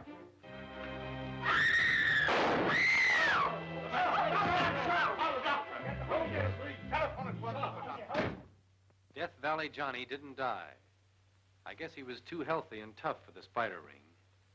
The thing which ties these crimes together is the spider mark. And the walk of the man with the lame foot.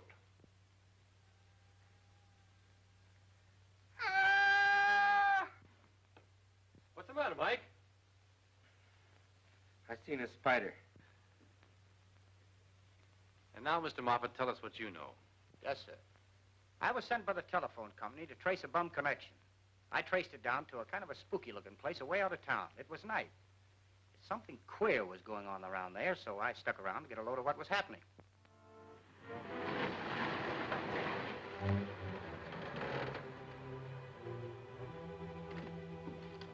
Is he still alive? Bring him inside, quick.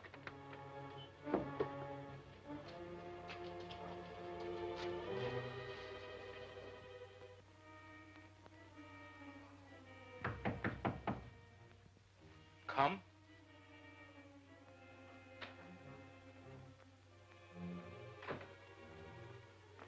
I have a report for the lame one.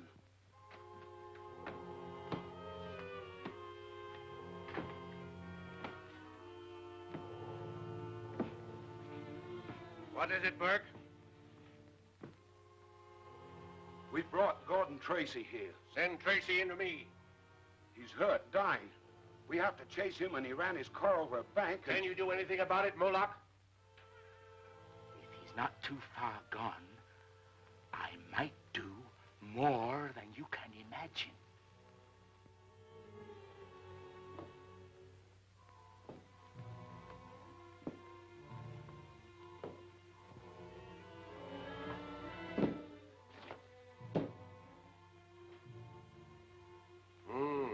His condition seems critical. What if he should die? Then we will eliminate a very dangerous enemy. He won't die.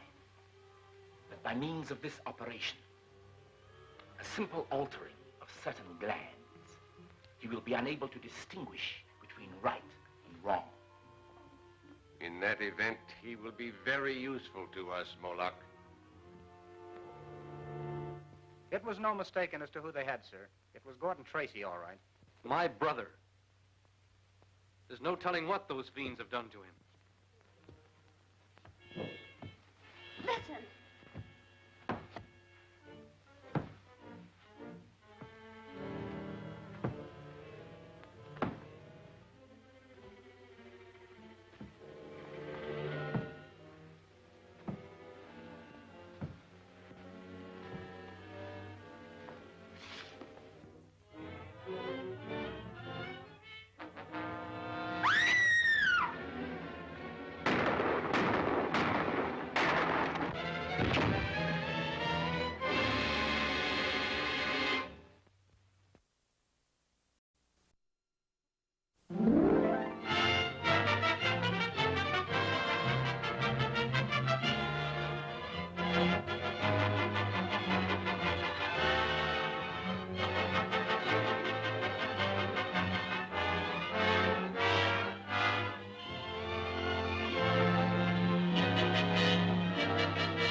no mistaking as to who they had, sir. It was Gordon Tracy, all right.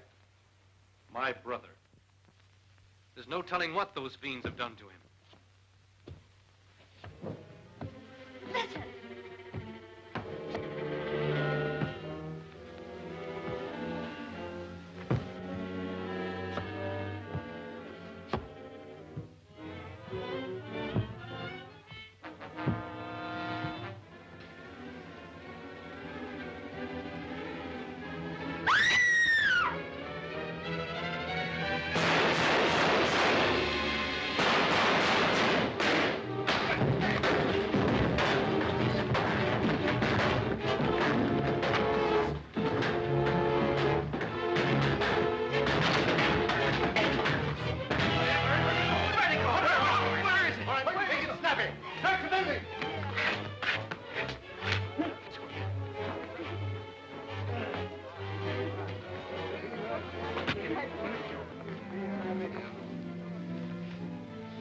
You! Get up, you two! The spider's still in the building. Search everywhere. Let no one get away.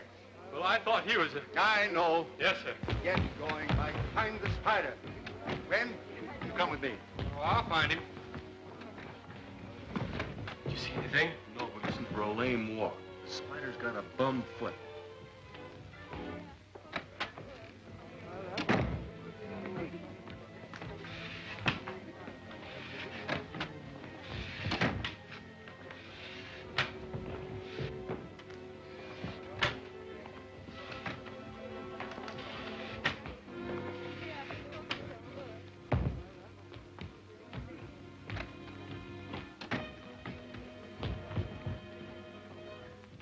Knock, knock. Who's there? What are you doing, playing fireman or something? Hey, what is this? Say, Chief, did you catch the spider? No, I'm afraid he got away. Come on into Anderson's office. Hey, wait a minute. Will you do me a favor? All right. Help me get this bucket off my foot.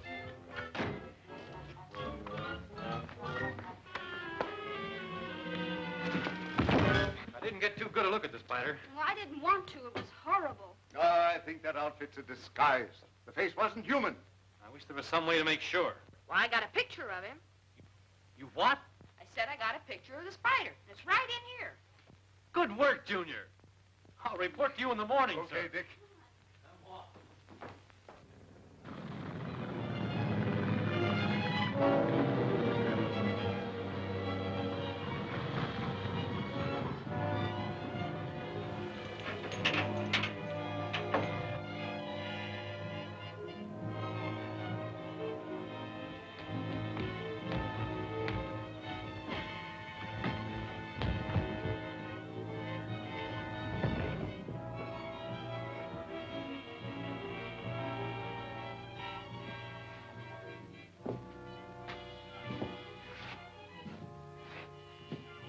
Kraft, Gordon has a mission for you.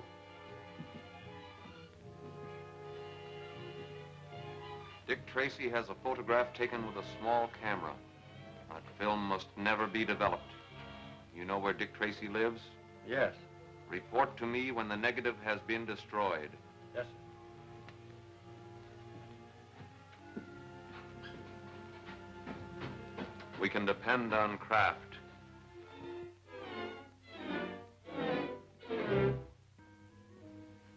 Everything set, Gwen? Already. I'm terribly anxious to see what those horrible men look like. So am I. At last we'll know who we're after. Turn off the light, Steve. Right. See that the door is closed tightly, Steve. I'm going to turn on the red light. All set.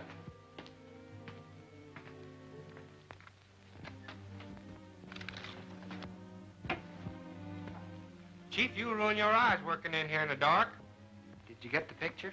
No, and if you turned that light on a second later, we never would have seen it. Close the door and turn off the light. I'll turn them out, Mr. Tracy. Oh, I do hope it turns out to be a good picture. So do I.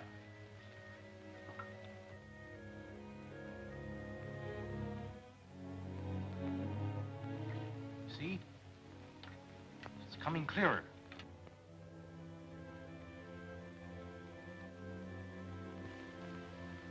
Can almost make it out. It's coming clearer. Any minute now. Mike, you've ruined it. Well, I ain't done nothing. What? Hey, get us out of here! Hey, you turn this thing on! I ain't done nothing. I was sitting right over there. I didn't have a thing to do with it. I'll get the blame for everything around here.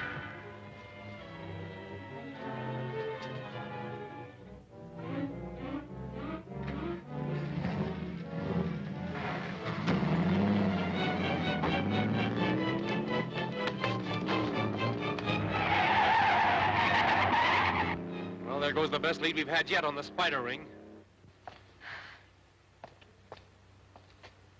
Hey, Mike, you dropped something. It ain't mine. Don't you eat at Whitey's Chop House? What is that, a meal ticket? Let me see that, Junior. Whitey's Chop House. Looks like our unknown visitor left his card. This may be a hot clue, Steve.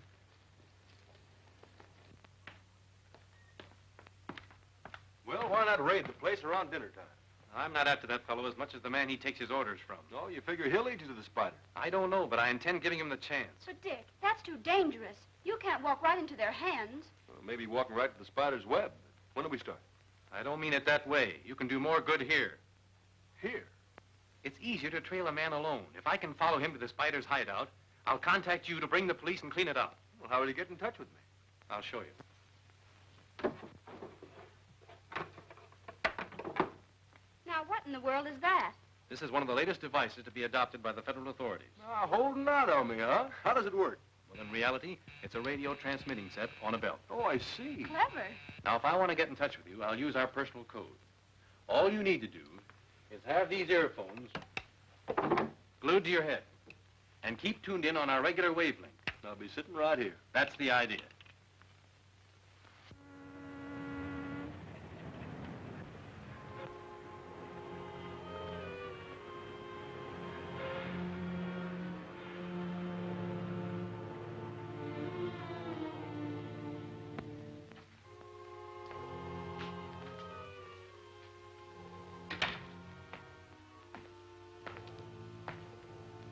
What's good tonight?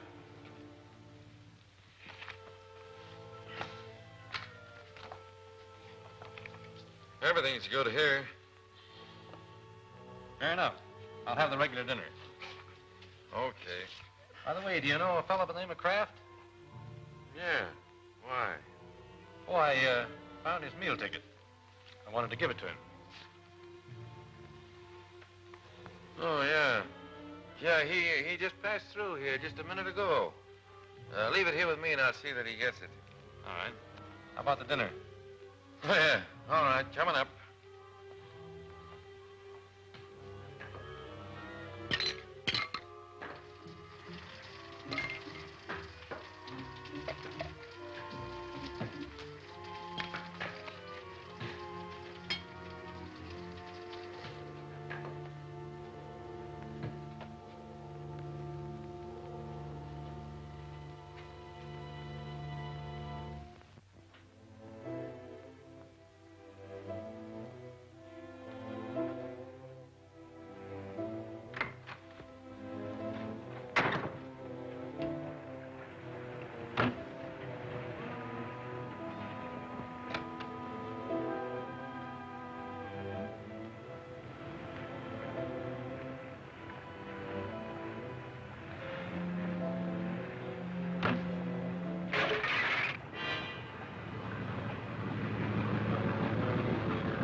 Waiting for you.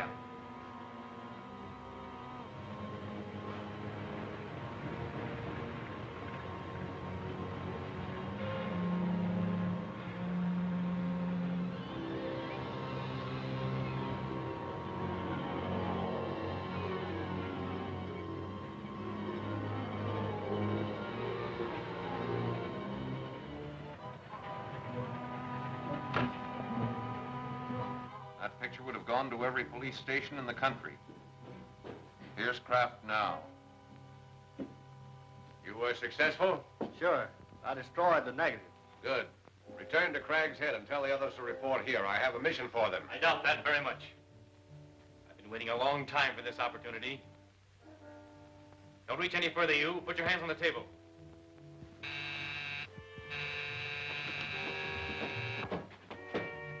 Before I turn you over to the police, there's one thing I want to know. What have you done with my brother Gordon? If you've harmed him...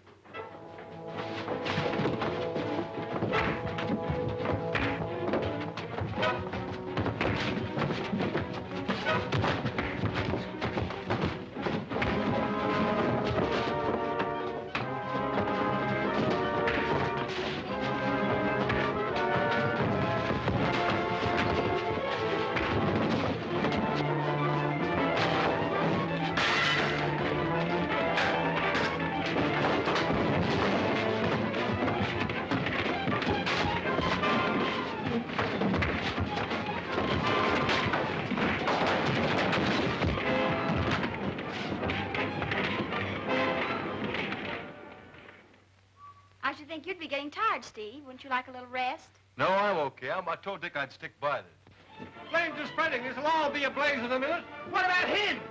When Slanche get here, we'll see that he stays. Tie him up. Get to the boat.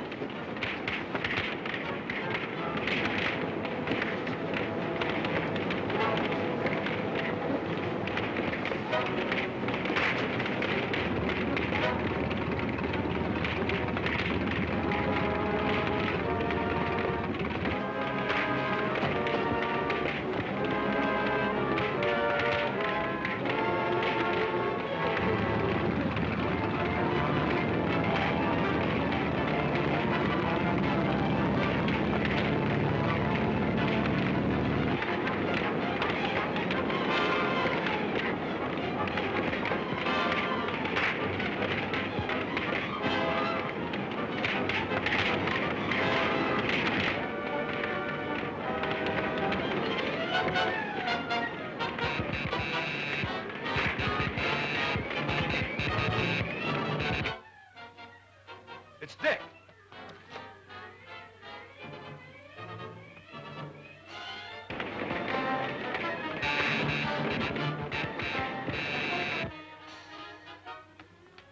The Marine Terminal. Dick's in trouble. Come on, Mike.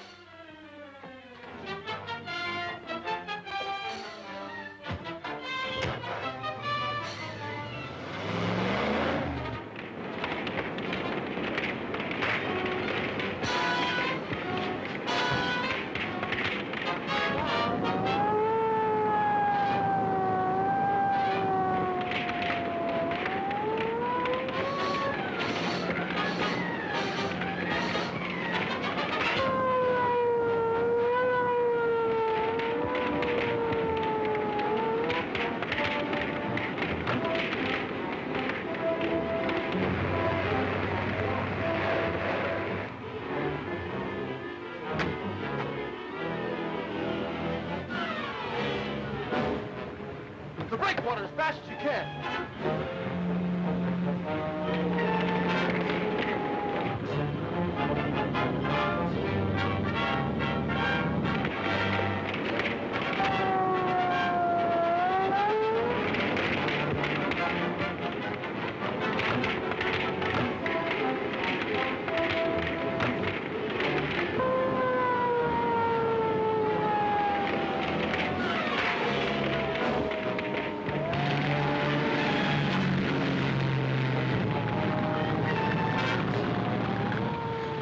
I can't get very close to that fire. You've got to. Dick Tracy's aboard that ship.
water as fast as you can.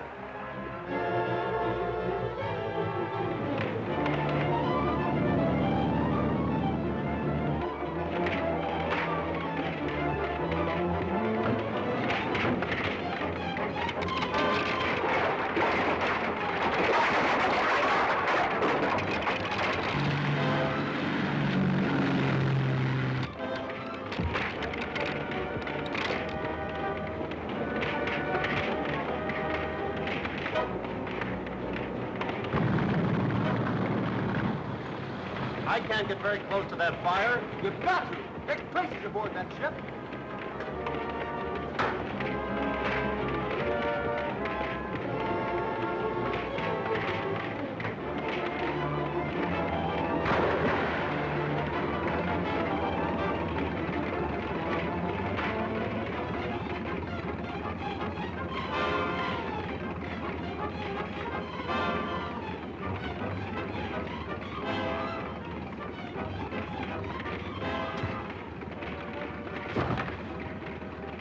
You all right, boss? Yes, but it's mighty hot up there. Head for the big pier. That's the nearest way home.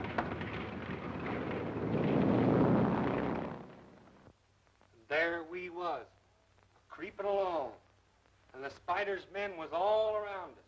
And me, I was right behind Mr. Tracy, protecting him. When all of a sudden, just like a bolt of thunder, 6 men jumped on us. I bet you were scared, Mike. Who, me? Say, it takes more than 6 men to scare me.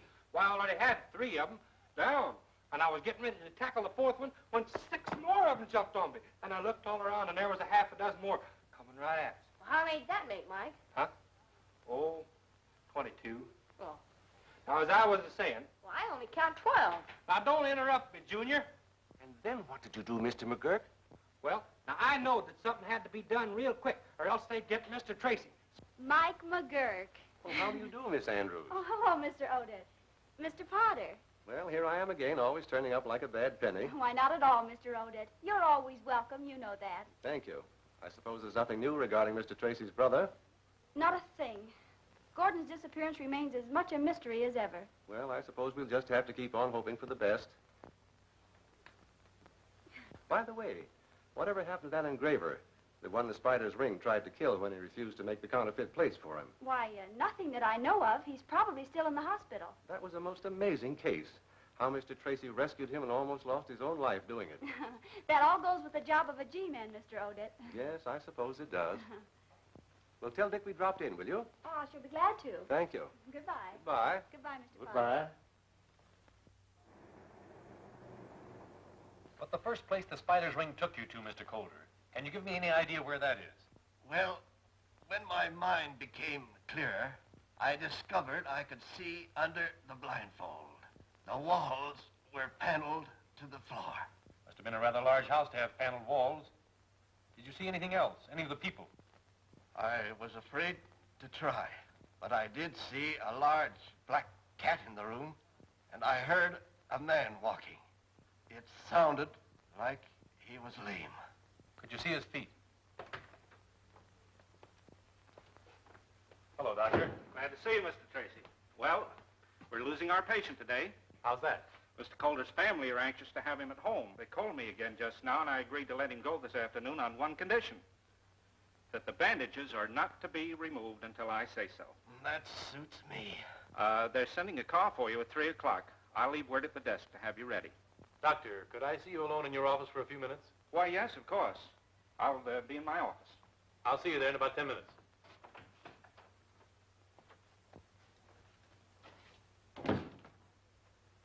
Miss Jennings, there will be a car here for Mr. Coulter at 3 o'clock. Please see that he's ready. Yes, Doctor. That's the patient in 404? Right.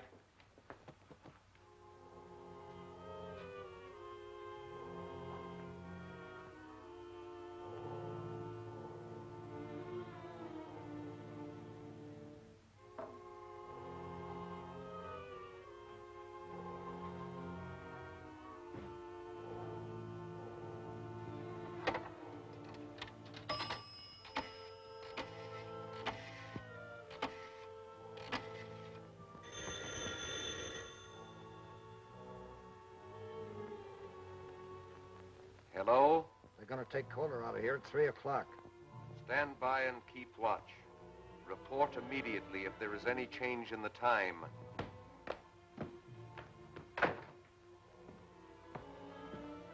So they're taking Coulter home at 3 o'clock. They're calling for him at 3 o'clock, but they'll never take him home. Coulter carries the mark of the spider, and no man has ever borne that mark and lived. Well, that is very true, but... There must be no exception. Gordon is right, Moloch.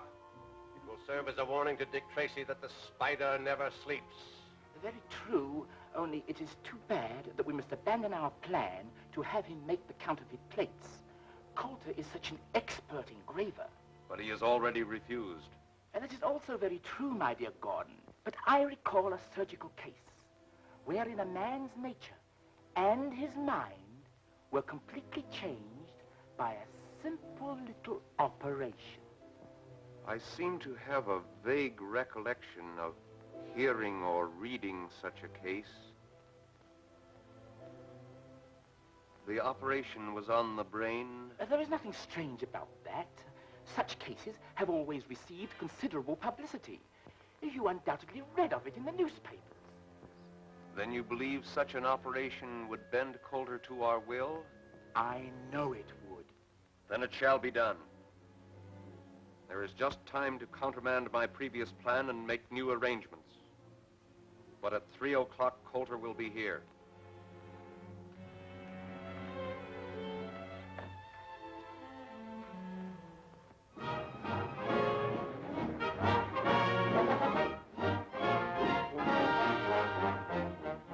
Most preposterous, unthinkable idea I ever heard. I won't allow it. As a matter of fact, I positively forbid it. But you can't forbid it, Clive. It's our one sure chance to trap the spider. Good Lord, Dick, if anything should happen. Nothing can happen. I'll prove it to you. Mike, get that road map off the wall.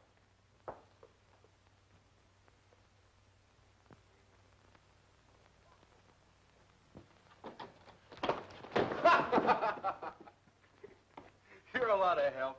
Come here. Well, I got the map, didn't I?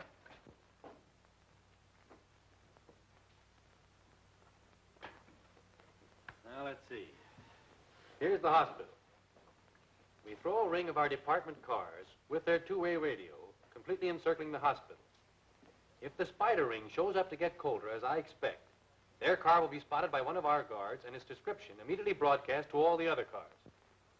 But with so many cars following Dick, it's... Only one of our cars will be following the spiders at a time. The others will be on roads paralleling the route. Oh, I get the idea. Then there'll be a net around the spider car all the time.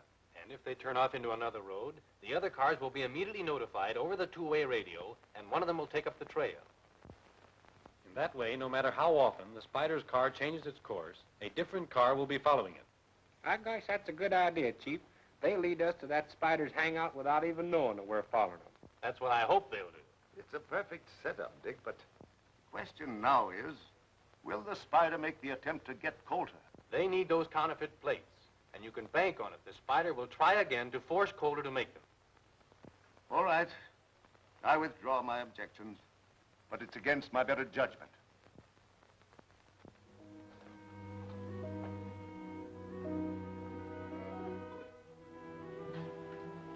This is that third-degree burn case, Miss Jennings. Yes, Doctor. 402 is all prepared.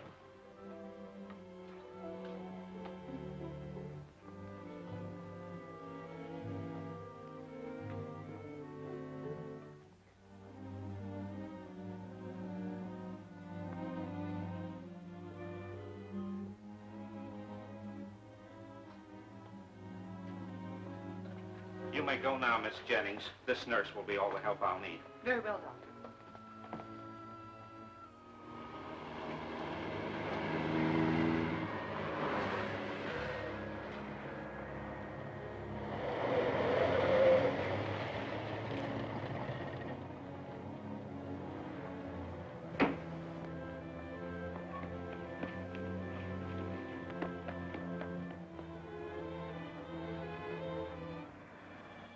You're not by any chance worrying about me, are you? Why, of course not, but I am a bit anxious. Oh. The ambulance is here for Mr. Coulter. Mr. Coulter's all ready to leave. He's in room 404. Thank you.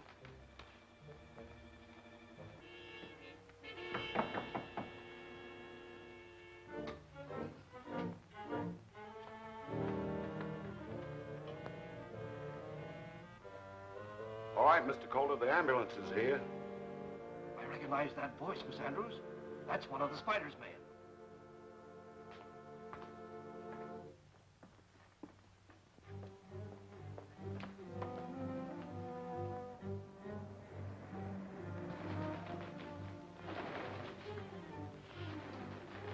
There's the signal.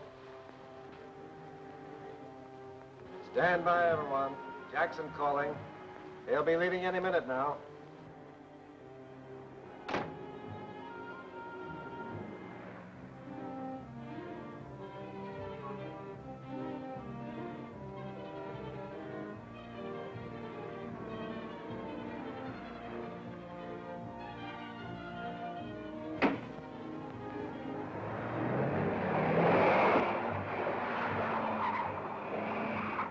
Jackson reporting. Car heading south. Start rolling.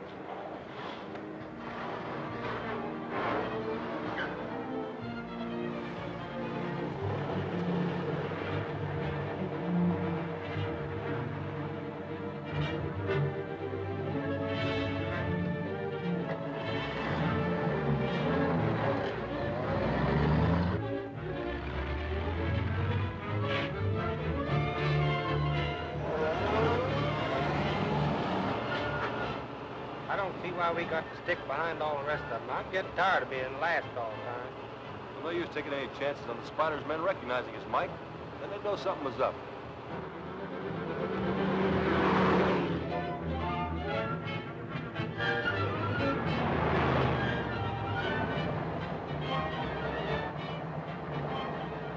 Here's the description of the car.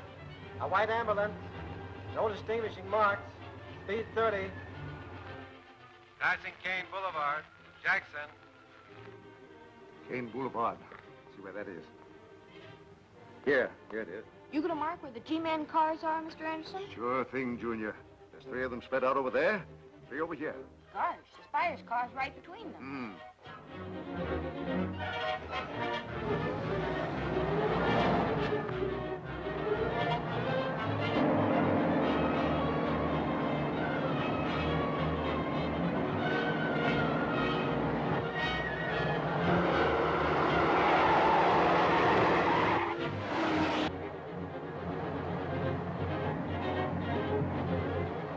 That car in back of us seems to be sticking on our tail.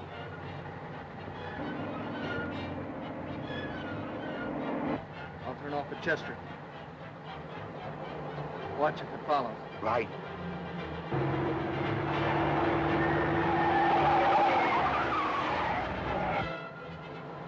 False alarm. He went right by. Car just turned into Chester Boulevard, going east. That is all. Take over. Jackson. All right, Jackson. Anderson calling Fox.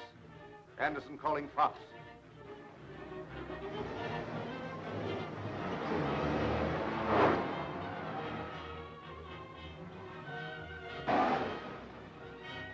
Come on, Coulter. You're getting out here. Yes, it's not wise to keep the Spider waiting.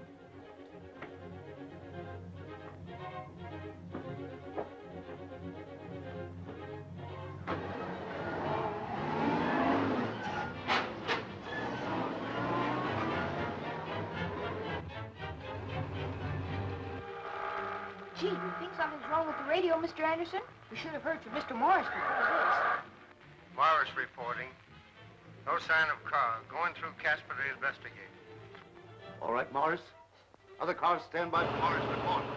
Something's up, and I'm going to find out what it is.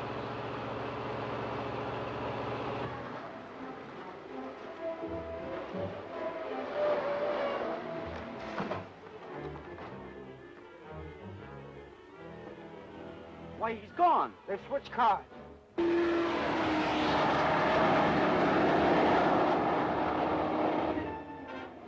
It's Steve Lockwood.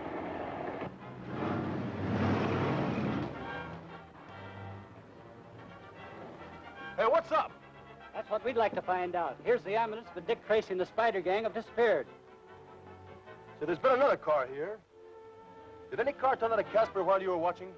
Yeah, a flower slide delivery car. It headed south. That's it. They switched ticket to that florist truck. Quick, broadcast a description of that truck to the other cars. Come on, Mike. Gotta locate that truck.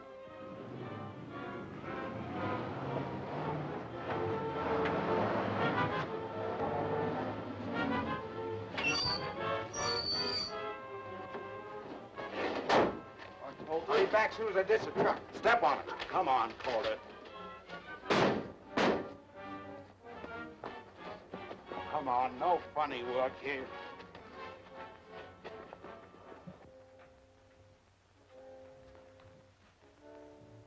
Welcome, my dear Mr. Coulter. We are delighted to see you again. We're wasting time. Take Coulter to the operating room. All right, stick him up. Get over there. Get over there. Now, back up. Back up!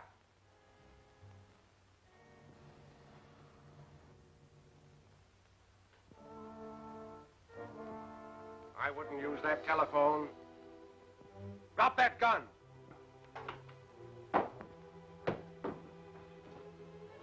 Mr. Coulter seems to have made a sudden and remarkable recovery. My dear Moloch, you had better examine Mr. Coulter's head. It may need a new dressing. Dick Tracy. Seems your wish has come true. Dick Tracy is here to take Mr. Coulter's place. A marvelous opportunity. Take the great Dick Tracy to the operating room.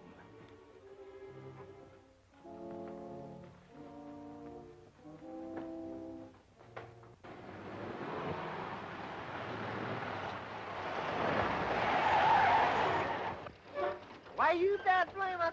Hey, did you see a florist truck go by here? Yeah, I seen it. Went by here going lickety. I say he was really going. Was the truck going straight? No, he turned off up there on the curve by the old powerhouse, 90 miles an hour. It's a wonder he didn't up. He might have turned over.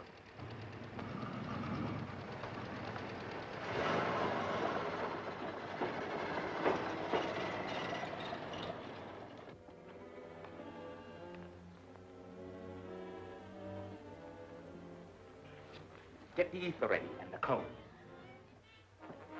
Would you increase the heat under that sterilizer, Gordon? Gordon. Gordon. Is that my brother, Gordon Tracy? So, the great Dick Tracy did not recognize his own brother. What have you done to change him so? It was really a simple little operation on the brain. So, that's what you're planning to do to me? We planned it for Coulter, but since you have taken his place, the ether!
back as soon as I ditch the truck. Step on it. Come on, Coulter.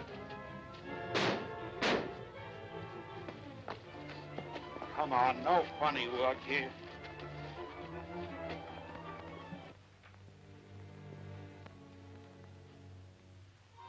Welcome, my dear Mr. Coulter. We are delighted to see you again. We're wasting time. Take Coulter to the operating room. All right, pick him up. Get over there. Get over there. Now, back up. Back up!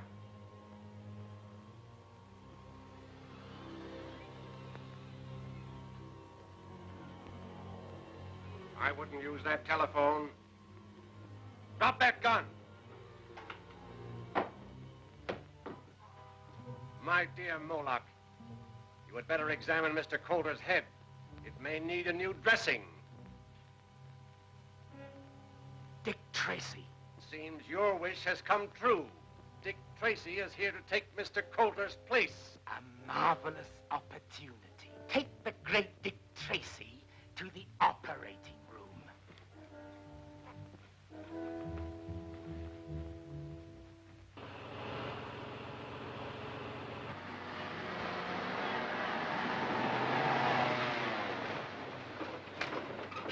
Hey, what's the big idea? Come on down out of that buggy. Mike, looking back.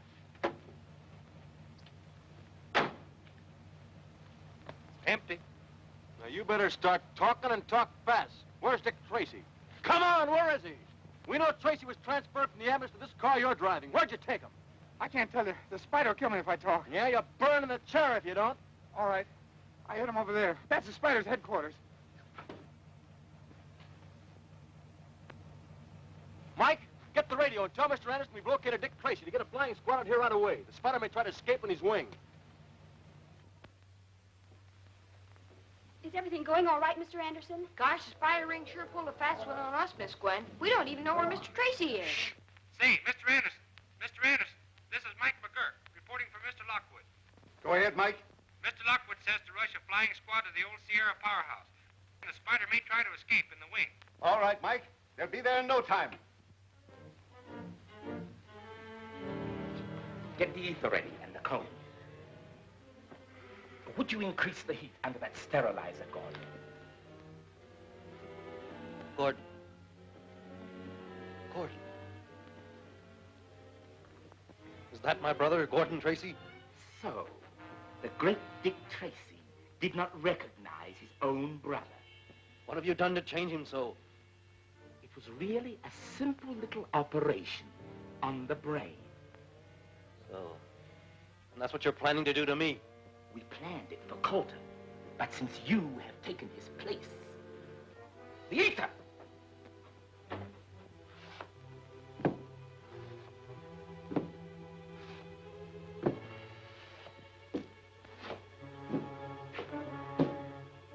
I see you have already administered the anesthetic, Moloch. Just enough to quiet him. He was strangely upset when I told him he was about to undergo the same operation I performed on his brother Gordon. Then the great Dick Tracy has finally solved the mystery of his brother's disappearance. And in a few minutes, his past will be blotted out, just as Gordon's was. Attention, Flying Squadron. Proceed immediately to the Sierra Pacific Power Plant.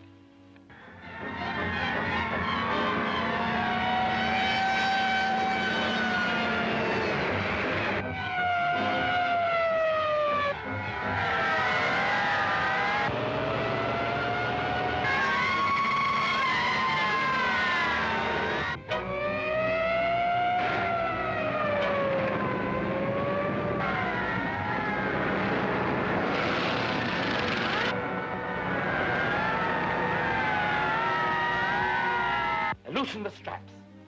We shall have to change his position to operate.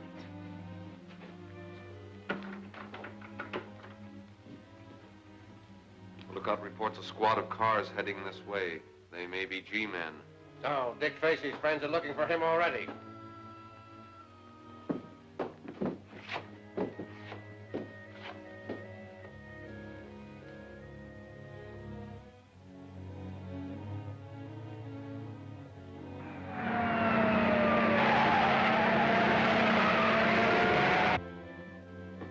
shall prepare a fitting welcome for all G-men.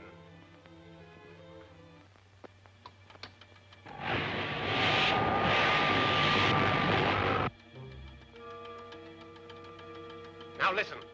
An innocent, harmless sound, yet each tick heralds the coming of eternity.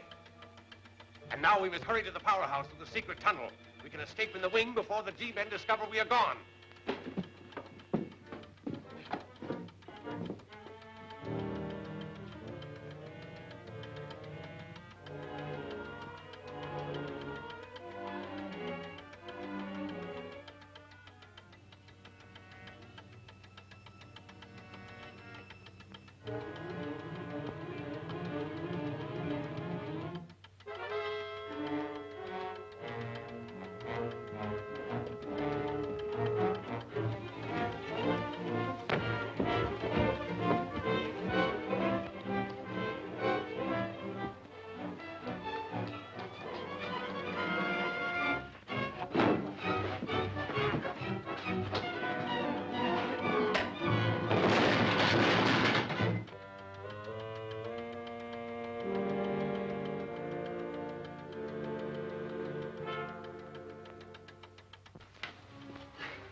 This looks like Dick's handkerchief. Well, then he's inside. Come on, let's bust in.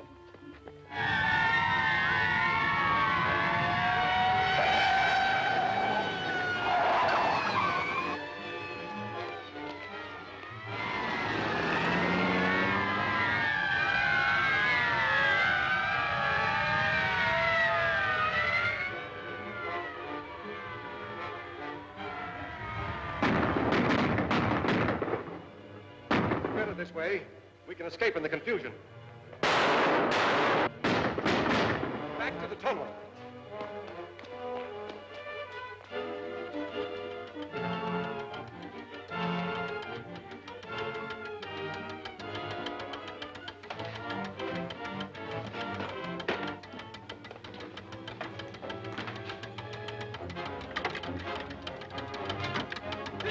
Dick Tracy, where are you? Get out of here, quick. The house is flying to blow up any minute. Where's the spider? Making for the powerhouse, for the secret tunnel. I'm going after him. Clear out of here, quick. Don't do it. You get blown to pieces. Just a few seconds more.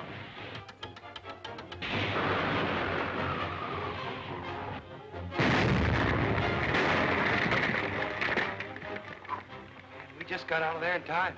Yeah. Listen, Spider will think we've been killed by the explosion. We'll just hand him a little surprise.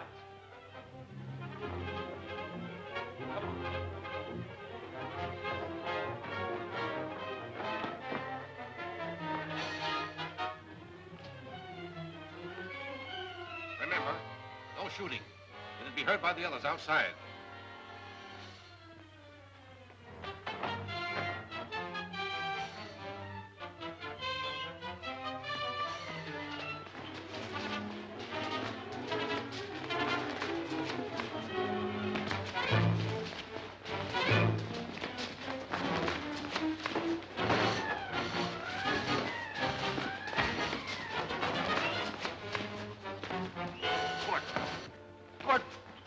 Don't you know me? It's your brother, Dick.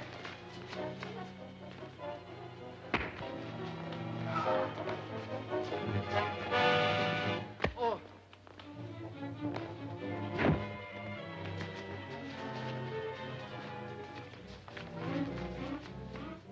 Oh, Dent. Keep back. You haven't got me yet.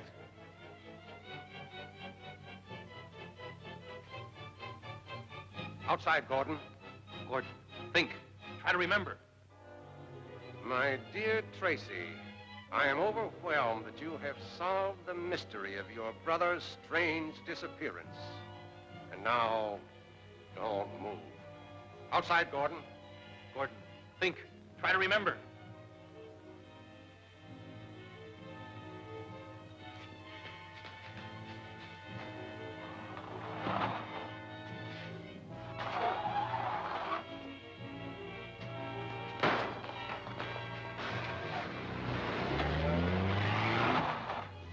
There they go. The police car. Come on.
Get him on him, Dick. Oh, boy, look at that car go. Faster, Gordon, faster! They're coming after us! If he doesn't watch, he's going to wreck that car.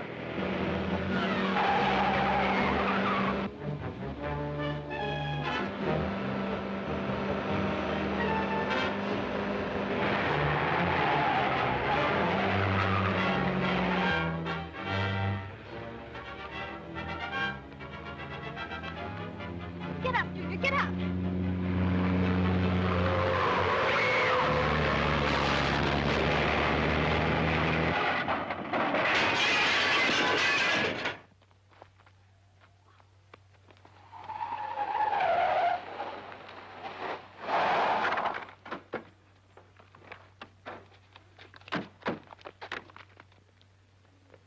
Gee, Mr. Tracy, a car just crashed down through that fence and went down the cliff. 2 people were in it. That was a spider, Junior. The spider? The spider? But he deliberately drove the car over the cliff to avoid hitting us. Spider wasn't driving the car. It was Gordon. You know who the spider is? Who? Mr. Odette. Mr. Odette? I knowed it all the time. I pretty near had my handcuffs on him, but he went and left in that car. There's Odette. I'll take care of him, old man. You look after your brother.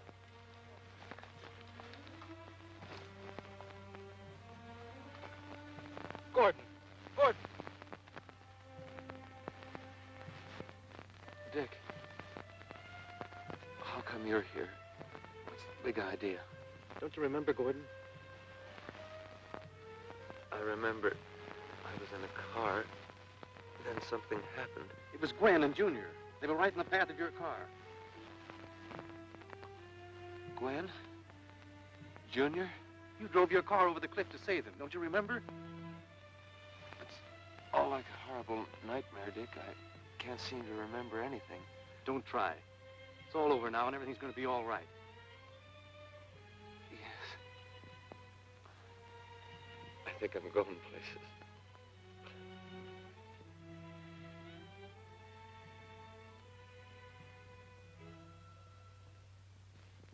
The Department of Justice appreciates your great work in wiping out the spider ring, Dick. When you show up at the office, you'll find that appreciation can take a very concrete form. Thanks, Clive. But forget the fuss and feathers. All the part of a G-man's job. Maybe so. But you better show up at the office just the same. All right, Chief. If you say so, I'll be there. Goodbye, Dick. Goodbye. Oh, by the way, Steve, you better show up at the office, too. Right, sir. Oh, Dick, I'm so happy for you. This looks like another promotion. Where's Mike? We ought to let him in on this. Oh, he's in the laboratory trying some experiment. Mike, what happened? Oh, I was just experimenting with my new smoke screen, and I got it all right. I'll say you did. All over you. Oh, heck.